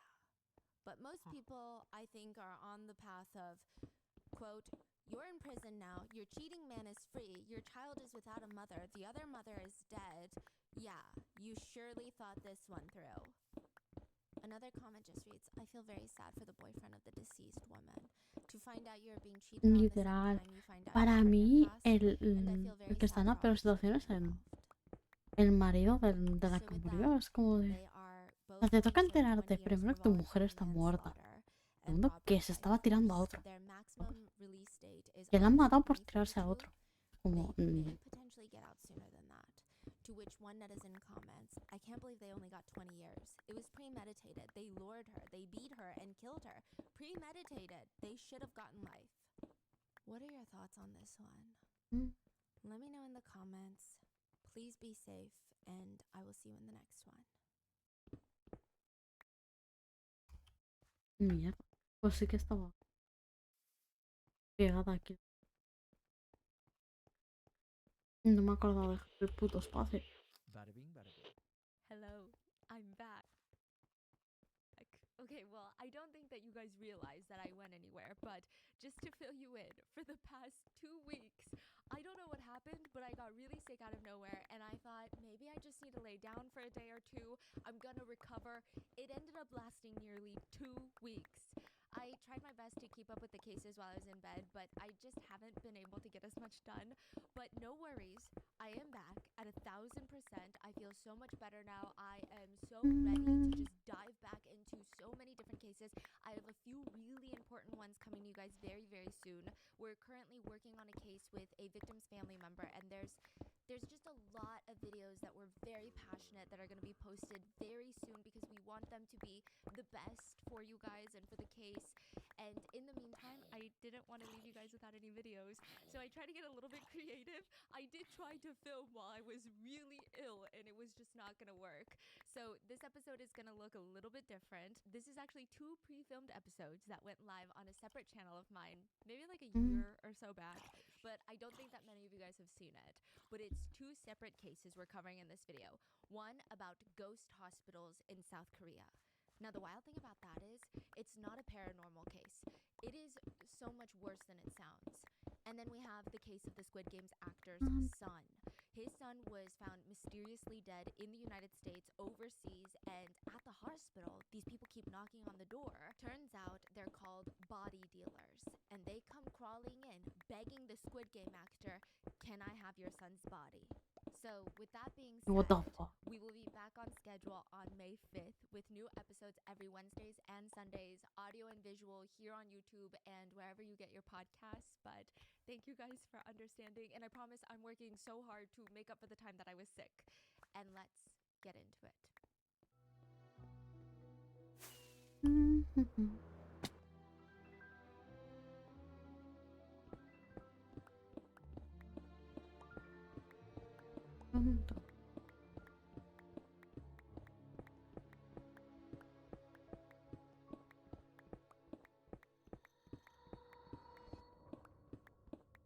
Today, we're talking about ghost doctors. This is not some sort of weird urban legend of a doctor who died and now they just haunt the operating room and they're standing in the corner bawling their eyes out, and you wake up from anesthesia and you're like, "Hey doc, just wondering, why was there a random surgeon just crying in the room?" And they're like, "What surgeon?" And then you start pissing yourself. Like, this is not one of those stories. It's not about a doctor that never existed but is listed for surgeries at the hospital, or like scalpels that magically go missing. No, this is so much scarier. It's honestly terrifying. This happens in Korea, but it happens everywhere. So like, don't get it twisted. This is not just a Korean thing. Tae-hee Kwon, or I guess Kwon Tae-hee, he was 24 years old. He's rushed to the emergency room of the local hospital. Now, the ER doctor, he was expecting him. He had gotten a call from Tae-hee's plastic surgeon at around maybe like 11:30 p.m. that night. And this plastic surgeon is telling him, "Listen, we're operating on this patient. He's 24 years old. He's got low blood pressure, but he's still conscious. He's still talking to us. I don't think that he's in critical condition, but just to be safe, we're going to send him to your ER. We think maybe he needs a blood transfusion, but we're not really sure, okay? So just be on the standby." Now, the ER doctor obviously agrees, and he's like waiting. It's a slow day. He's like, "Where's Tae-hee," right? Tae-hee arrived, but when he steps foot, I guess he didn't even step foot. When he was rolled into the ER, everybody is confused. Everybody starts frantically scrambling. They're just panicked, and they're doing everything in their right minds to save this young man's life. And now you're confused. You're like, "Wait, the guy was conscious. The guy was doing fine. What happened?" Well, that's what the ER doctor is asking. How could the plastic surgeon have been so calm on that phone? None of this makes sense. First of all, Tae had lost all consciousness. His heart had stopped beating for at least 2 minutes. And he was missing 2/3 of his entire blood supply in his body. 2/3 of it. Can you guess how much that is? Can you guess, like, in cups, I guess, or in gallons? How much do you think an average 24-year-old, like 150-pound male has blood? But it's about 1.5 gallons of blood in the body, and he lost 2/3 of that. It just didn't make sense to anybody in that ER because I mean, first of all, this guy has not been in a traumatic accident. He wasn't in a car crash. Like, there were no signs of obvious trauma on his body where they're like, oh, well, that's why he's losing all this blood. He was literally in the care of a doctor, a plastic surgeon. So how does somebody lose that much blood during a plastic surgery operation? And why was the plastic surgeon so freaking calm when they called the ER? The whole thing is so unsettling, and more so because Tay was officially declared brain dead.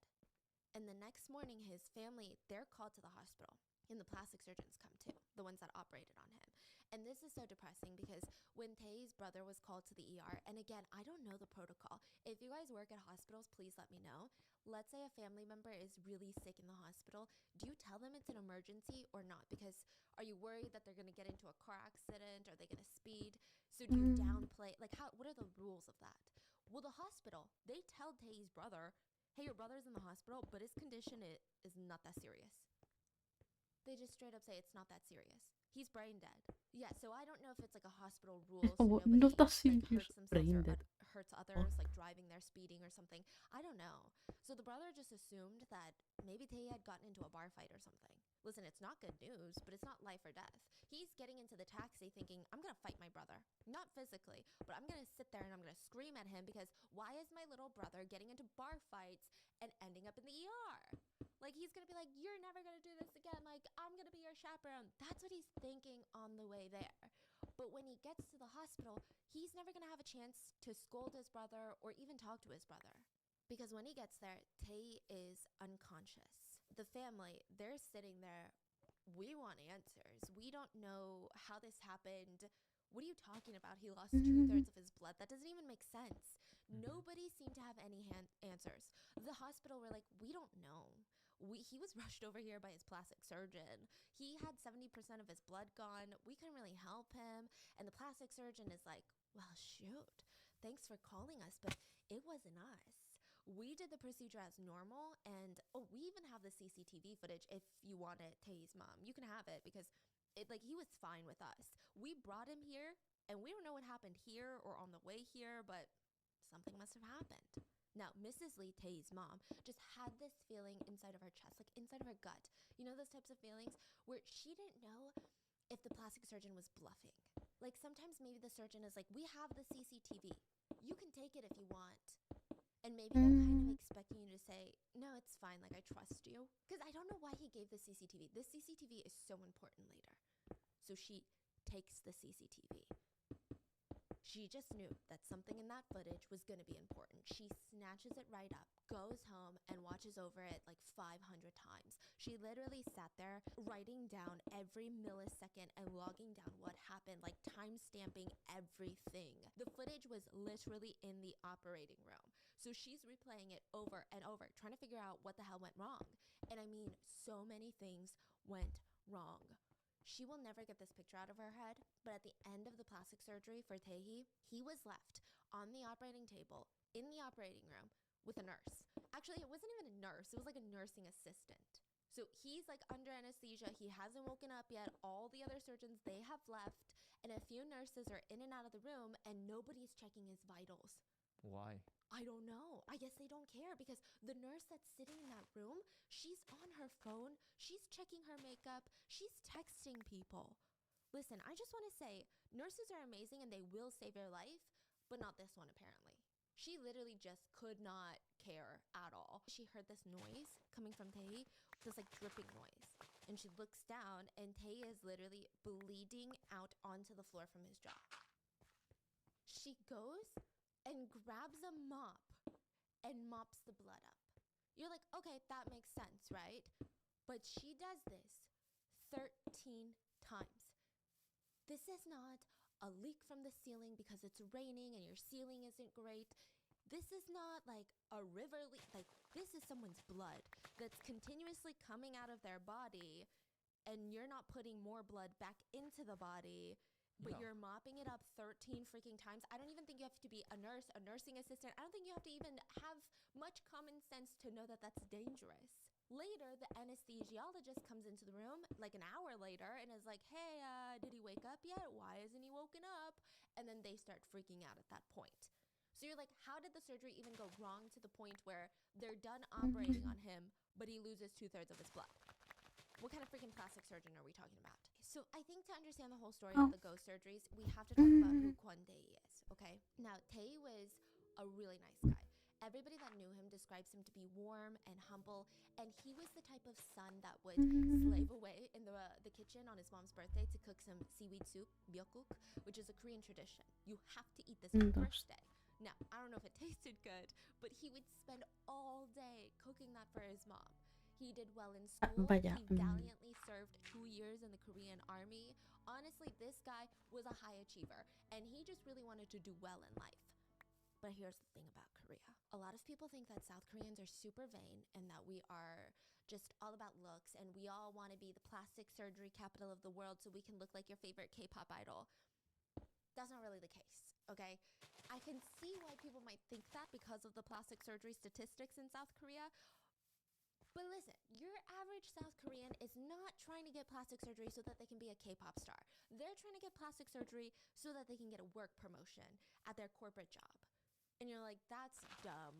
That doesn't even make sense, okay? Because South Korea, the job market is so intense. It's not like here, okay? You have like 5 companies that everybody wants to work for. Like that's it. You live your whole life trying to get into these 5 companies. And then from there, you're trying to get promoted in these 5 companies. But let's say everybody has the same grades as you. They have the same extracurricular activities as you. What's going to make you stand out? You know the pretty privilege? You know the halo effect? When someone is pretty and smart, it seems like they're even prettier and even smarter than someone who's just really smart or just really pretty. So, I mean, the whole thing is nuanced. I mean, it's kind of here in the US too, but a lot of people in Korea will get plastic surgery right after they graduate high school. This is like their going to college present. Typically, it's like double eyelid surgery, maybe a rhinoplasty, things like that. So Tae, he has the grades, but he always felt like his jawline was not that attractive.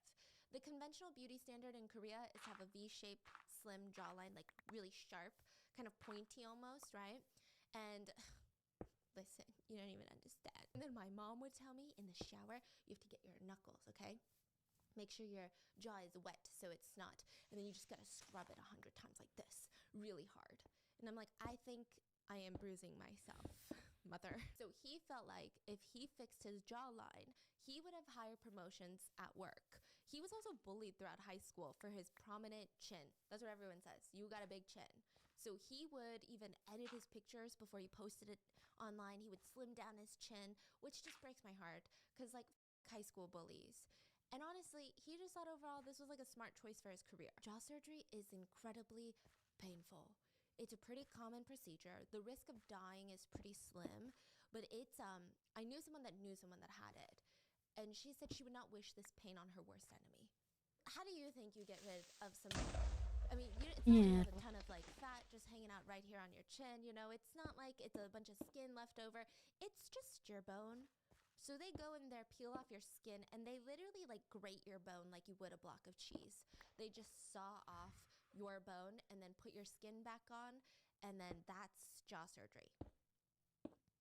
So for 2 years, he saves up as much money as he can till he has like an extra $5,600, and he was so excited to get his jaw done. He told his brother, he told his mom, and they're like, no, absolutely not. You look fine.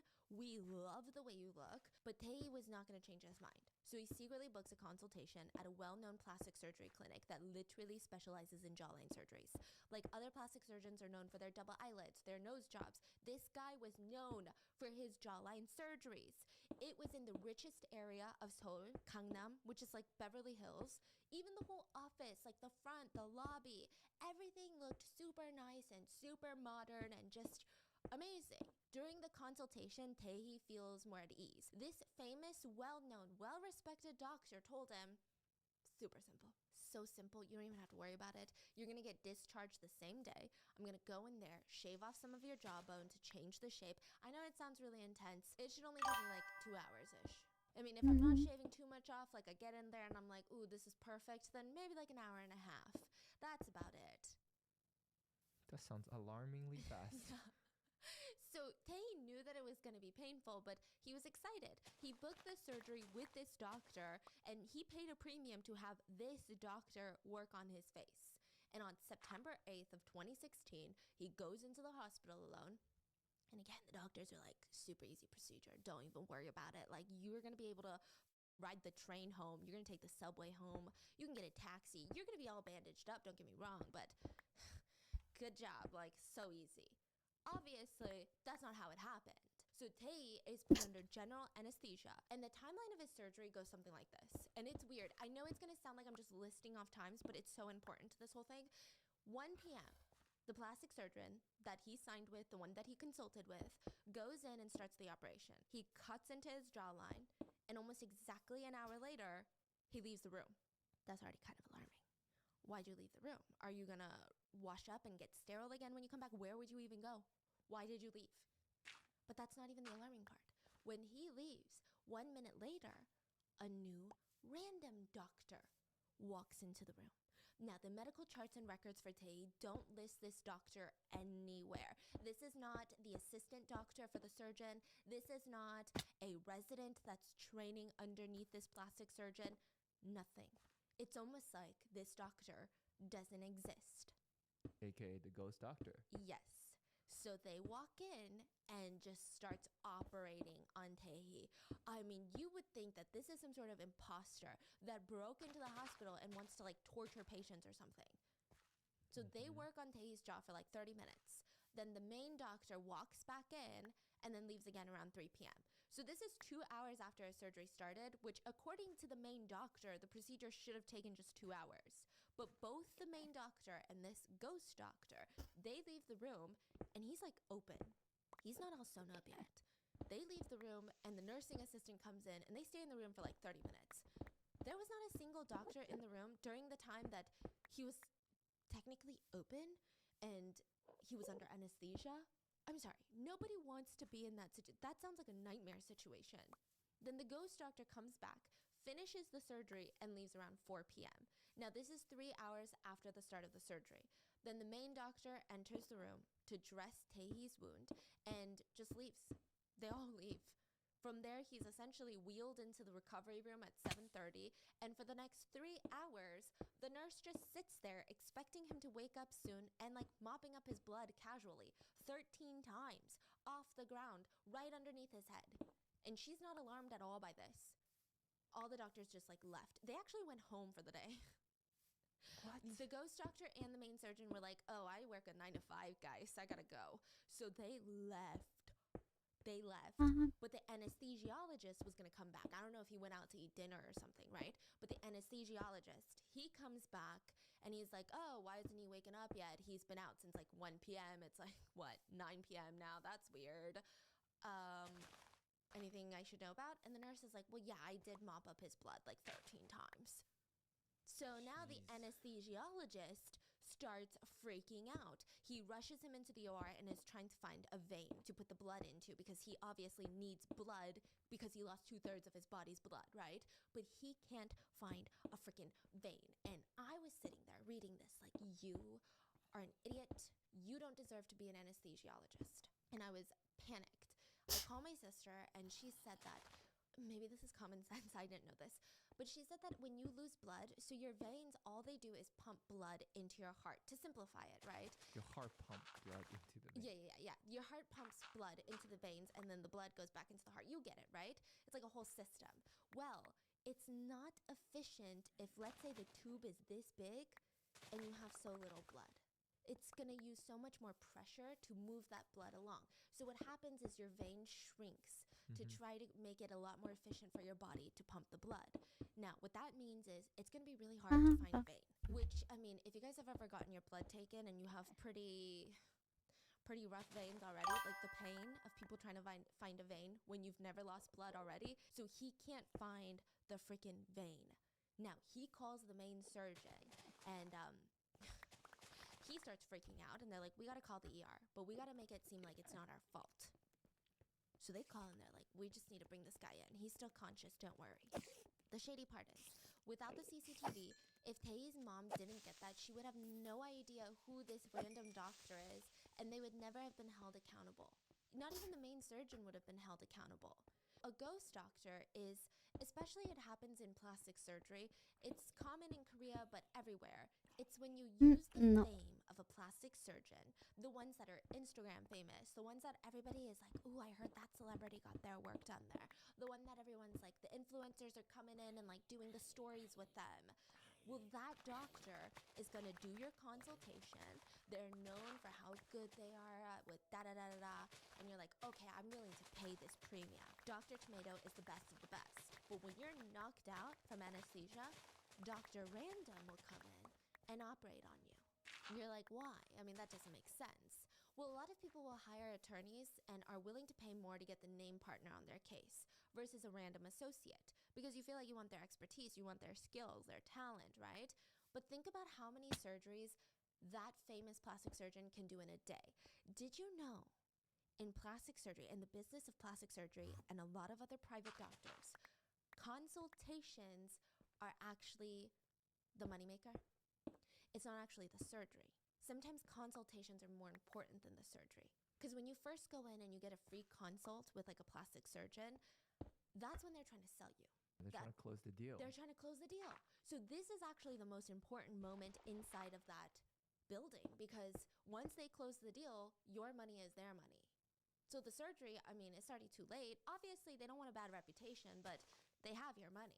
Now, consultations are super important, and everybody wants a consultation with these famous doctors. Now, you got 24 hours in a day. 8 of those hours they need to sleep. I'm sure they only work 5 days a week. Sure, they can charge more for being a famous doctor, but how much more? It's just not lucrative enough. So a lot of shady doctors have come up with a way around it. They'll take on a patient, promise to operate on them using their skill set, and when the patient is knocked out on the operating table, they'll start the procedure, slip away, and a ghost doctor will come in and do most of the work. And while the ghost doctor is operating on patient A, the main famous surgeon goes to patient B, starts the whole process over again, and then to C and to D, and they can do a bajillion surgeries a day. And then when all is said and done, the ghost doctor will fuck off like a ghost that never even existed. They'll never be listed on the records because remember, the patients are paying a premium and only want the main doctor operating on them. Now, the crazy thing is, the ghost doctors aren't just residents of plastic surgery. Because that kind of makes sense. Residents are like doctors in training, especially at like teaching hospitals. They work under attending doctors and they will practice on patients while the attending doctor is watching them the whole time. But this those doctors are just freshly qualified plastic surgeons. Sometimes they're dentists that are looking to get into plastic surgery or they need some sometimes they're nurses or in some extreme cases in South Korea they're medical equipment salespeople. Medical equipment salespeople. Like you're trying to sell me a scalpel and now you want to operate on my patient. Can you imagine? This is super illegal, by the way, but who will know? I mean, if everyone at work is benefiting, if every employee benefits from keeping this secret and they're all making money, the patient is knocked out, how will they know? So South Korea's plastic surgery business is booming. It's about a $10.7 billion industry, and it's almost incentivized for these clinics to be run like factories. Like, let's talk about Park. So Park was a patient at one of these clinics. He was a 26-year-old student, and in 2012, he too wanted jawline surgery. But the ghost doctor that performed his surgery barely knew, like, what they were doing. Park was left mutilated, suffering from partial paralysis in his face, and he was just devastated. He said he went to Dr. Sang because he was very famous. I mean, he did think that it was a little bit strange that Dr. Sang was like, oh, well, I have an opening next week. Because this is like one of the most famous jawline surgeons at the time. So he's like, what do you mean you have an opening next week? I thought the wait list would be months, maybe a year. And he's like, oh, don't worry. He was like reassuring Park. Oh, don't worry. It's like someone canceled on me. So it's a cancellation. And you know what? It's an urgent situation. I'll fit you in. I don't know. Maybe it was that or something. But Park felt like the whole thing was weird. Maybe he's being crazy. Maybe he's being paranoid. He didn't know. So he hid a tiny little recorder in his pocket. He like got one of those audio recorders, put it in his pocket. And when he gained consciousness and he realized that his face had been botched, he replayed the audio recording and he was so freaking traumatized Because first of all, the main doctor leaves and is like, okay, bye now, ghost doctor. You have fun. And he's like, what? Who is this doctor that I didn't sign up for? So the main doctor is gone. And on top of that, the assistants that were assisting the ghost doctor, they were literally physically poking at Park's body and making fun of him for not having enough muscles. What? This is something that gets me so freaked out about surgery. Because I actually heard if you are in like an emergency situation, and this is not to fearmonger people, but I heard a lot of waivers that you sign, technically they have the right to like check your whole body, even if they don't suspect something's wrong with your body. So sexual assault while patients are under anesthesia is actually more common than you think, is what I read. I mean, if I'm dying, so you gotta help me, right? And I know that there's majority good nurses and doctors out there, but I'm just saying. Anyway, Park said, being operated on was the worst decision of my life. I have lost sensation in part of my chin. My nose is stunted, and it's literally the opposite of everything that I was promised. So he reported Dr. Sang, and the trial is underway now. But there was another instance, December 2013. A high school girl named A, she was brain dead after plastic surgery. She was getting a double eyelid surgery and a nose job, a rhinoplasty. And people were so shocked because it's like, how do you accidentally become brain dead from that? This is like the two most common procedures, maybe all around the world, but specifically in South Korea. These are not that dangerous. It's much less dangerous than like a BBL. It sounded terrifying. People were like, wait, do I have to be worried? After investigation, it was found out that the main doctor that she thought was going to do all her procedures did her double eyelid surgery, left her alone with the nurse for 40 minutes in the OR. Then the ghost doctor comes in, and he's starting to cut open her nose, and he's like, wait a minute. Why is her blood oxygen monitor off? That's weird. The nurse is like, I don't know. So he turns it back on, and her blood oxygen level is rapidly dropping. The anesthesiologist wasn't even in the room. So they rushed to perform CPR, and in that moment, she probably could have been saved if she was rushed to a real ER in a real hospital, but the head doctor was scared that his practice would lose business. So he told the ghost doctor, just finish her nose job. Like, he wanted him to perform a nose job on a dying girl that they knew was actively dying, because if she dies and they could blame it on, she just wasn't compatible, like, this is so rare, it must have been a her problem. Or they wanted to do the whole, we finished up surgery and she Vale, was me he totally quedado fine throughout así, the entire surgery, but then after sin the muros. operation Y she a went into diferencia de critical cómo estaba condition, haciendo hasta which no tengo again, dónde it would sacar. still calm the nerves of everyone, because it's almost like saying, oh, she was like a very Entonces lo voy a rare dejar special por case, aquí. like she couldn't handle the situation.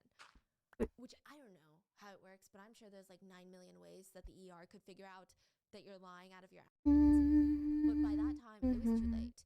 A was brain dead upon arrival in the ER.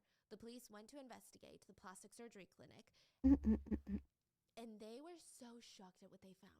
Inside of the clinic, she wasn't even in a regular OR. Inside each operating room, you're only supposed to have one table. I mean, we've watched so many medical shows. I'm sure you've watched Grey's Anatomy. You know what it looks like, right? But this clinic had 2 to 3 operating tables in one room with a curtain dividing the tables. Super illegal, by the way. But the doctors did this so that they could just move around and perform more surgeries. Like the ghost doctor is like, oh, then I need you here and here and here, and then go faster. And then the main doctor is like going from patient A to B, C to D. I don't even know how that's sanitary. I don't even know if you're breaking sterile, regulations. Exactly. Acaba de Like empezar the el sterile stream. zone or whatever they call it. It's like some sort of Voy a jugar factory environment. Overwatch. I mean, this clinic was straight up a surgery factory. Even when the police went and saw the head doctor's schedule, he was scheduled on 5 Ahí different está. surgeries Ya me at puedo Cami. the same Sed. time. And each Nos vemos surgery fría. was slated to last Os around dejo con 5 los... Ya me hours. voy. I mean, it's literally impossible unless this guy... Nos vemos mañana. Podemos. A ver si os apuntáis alguno más. Que Tarre y yo solos contra Cthulhu no podemos. Pero eso. Bye. Me voy a ir así como faster. Bye. No, mañana. Y nos vamos. Y nos fuimos. Y nos vamos. Y nos fuimos. Y nos vamos. Y nos fuimos. Y nos vamos. Y nos fuimos. Y nos vamos. Y nos fuimos. Y nos vamos. Y nos fuimos. Bye.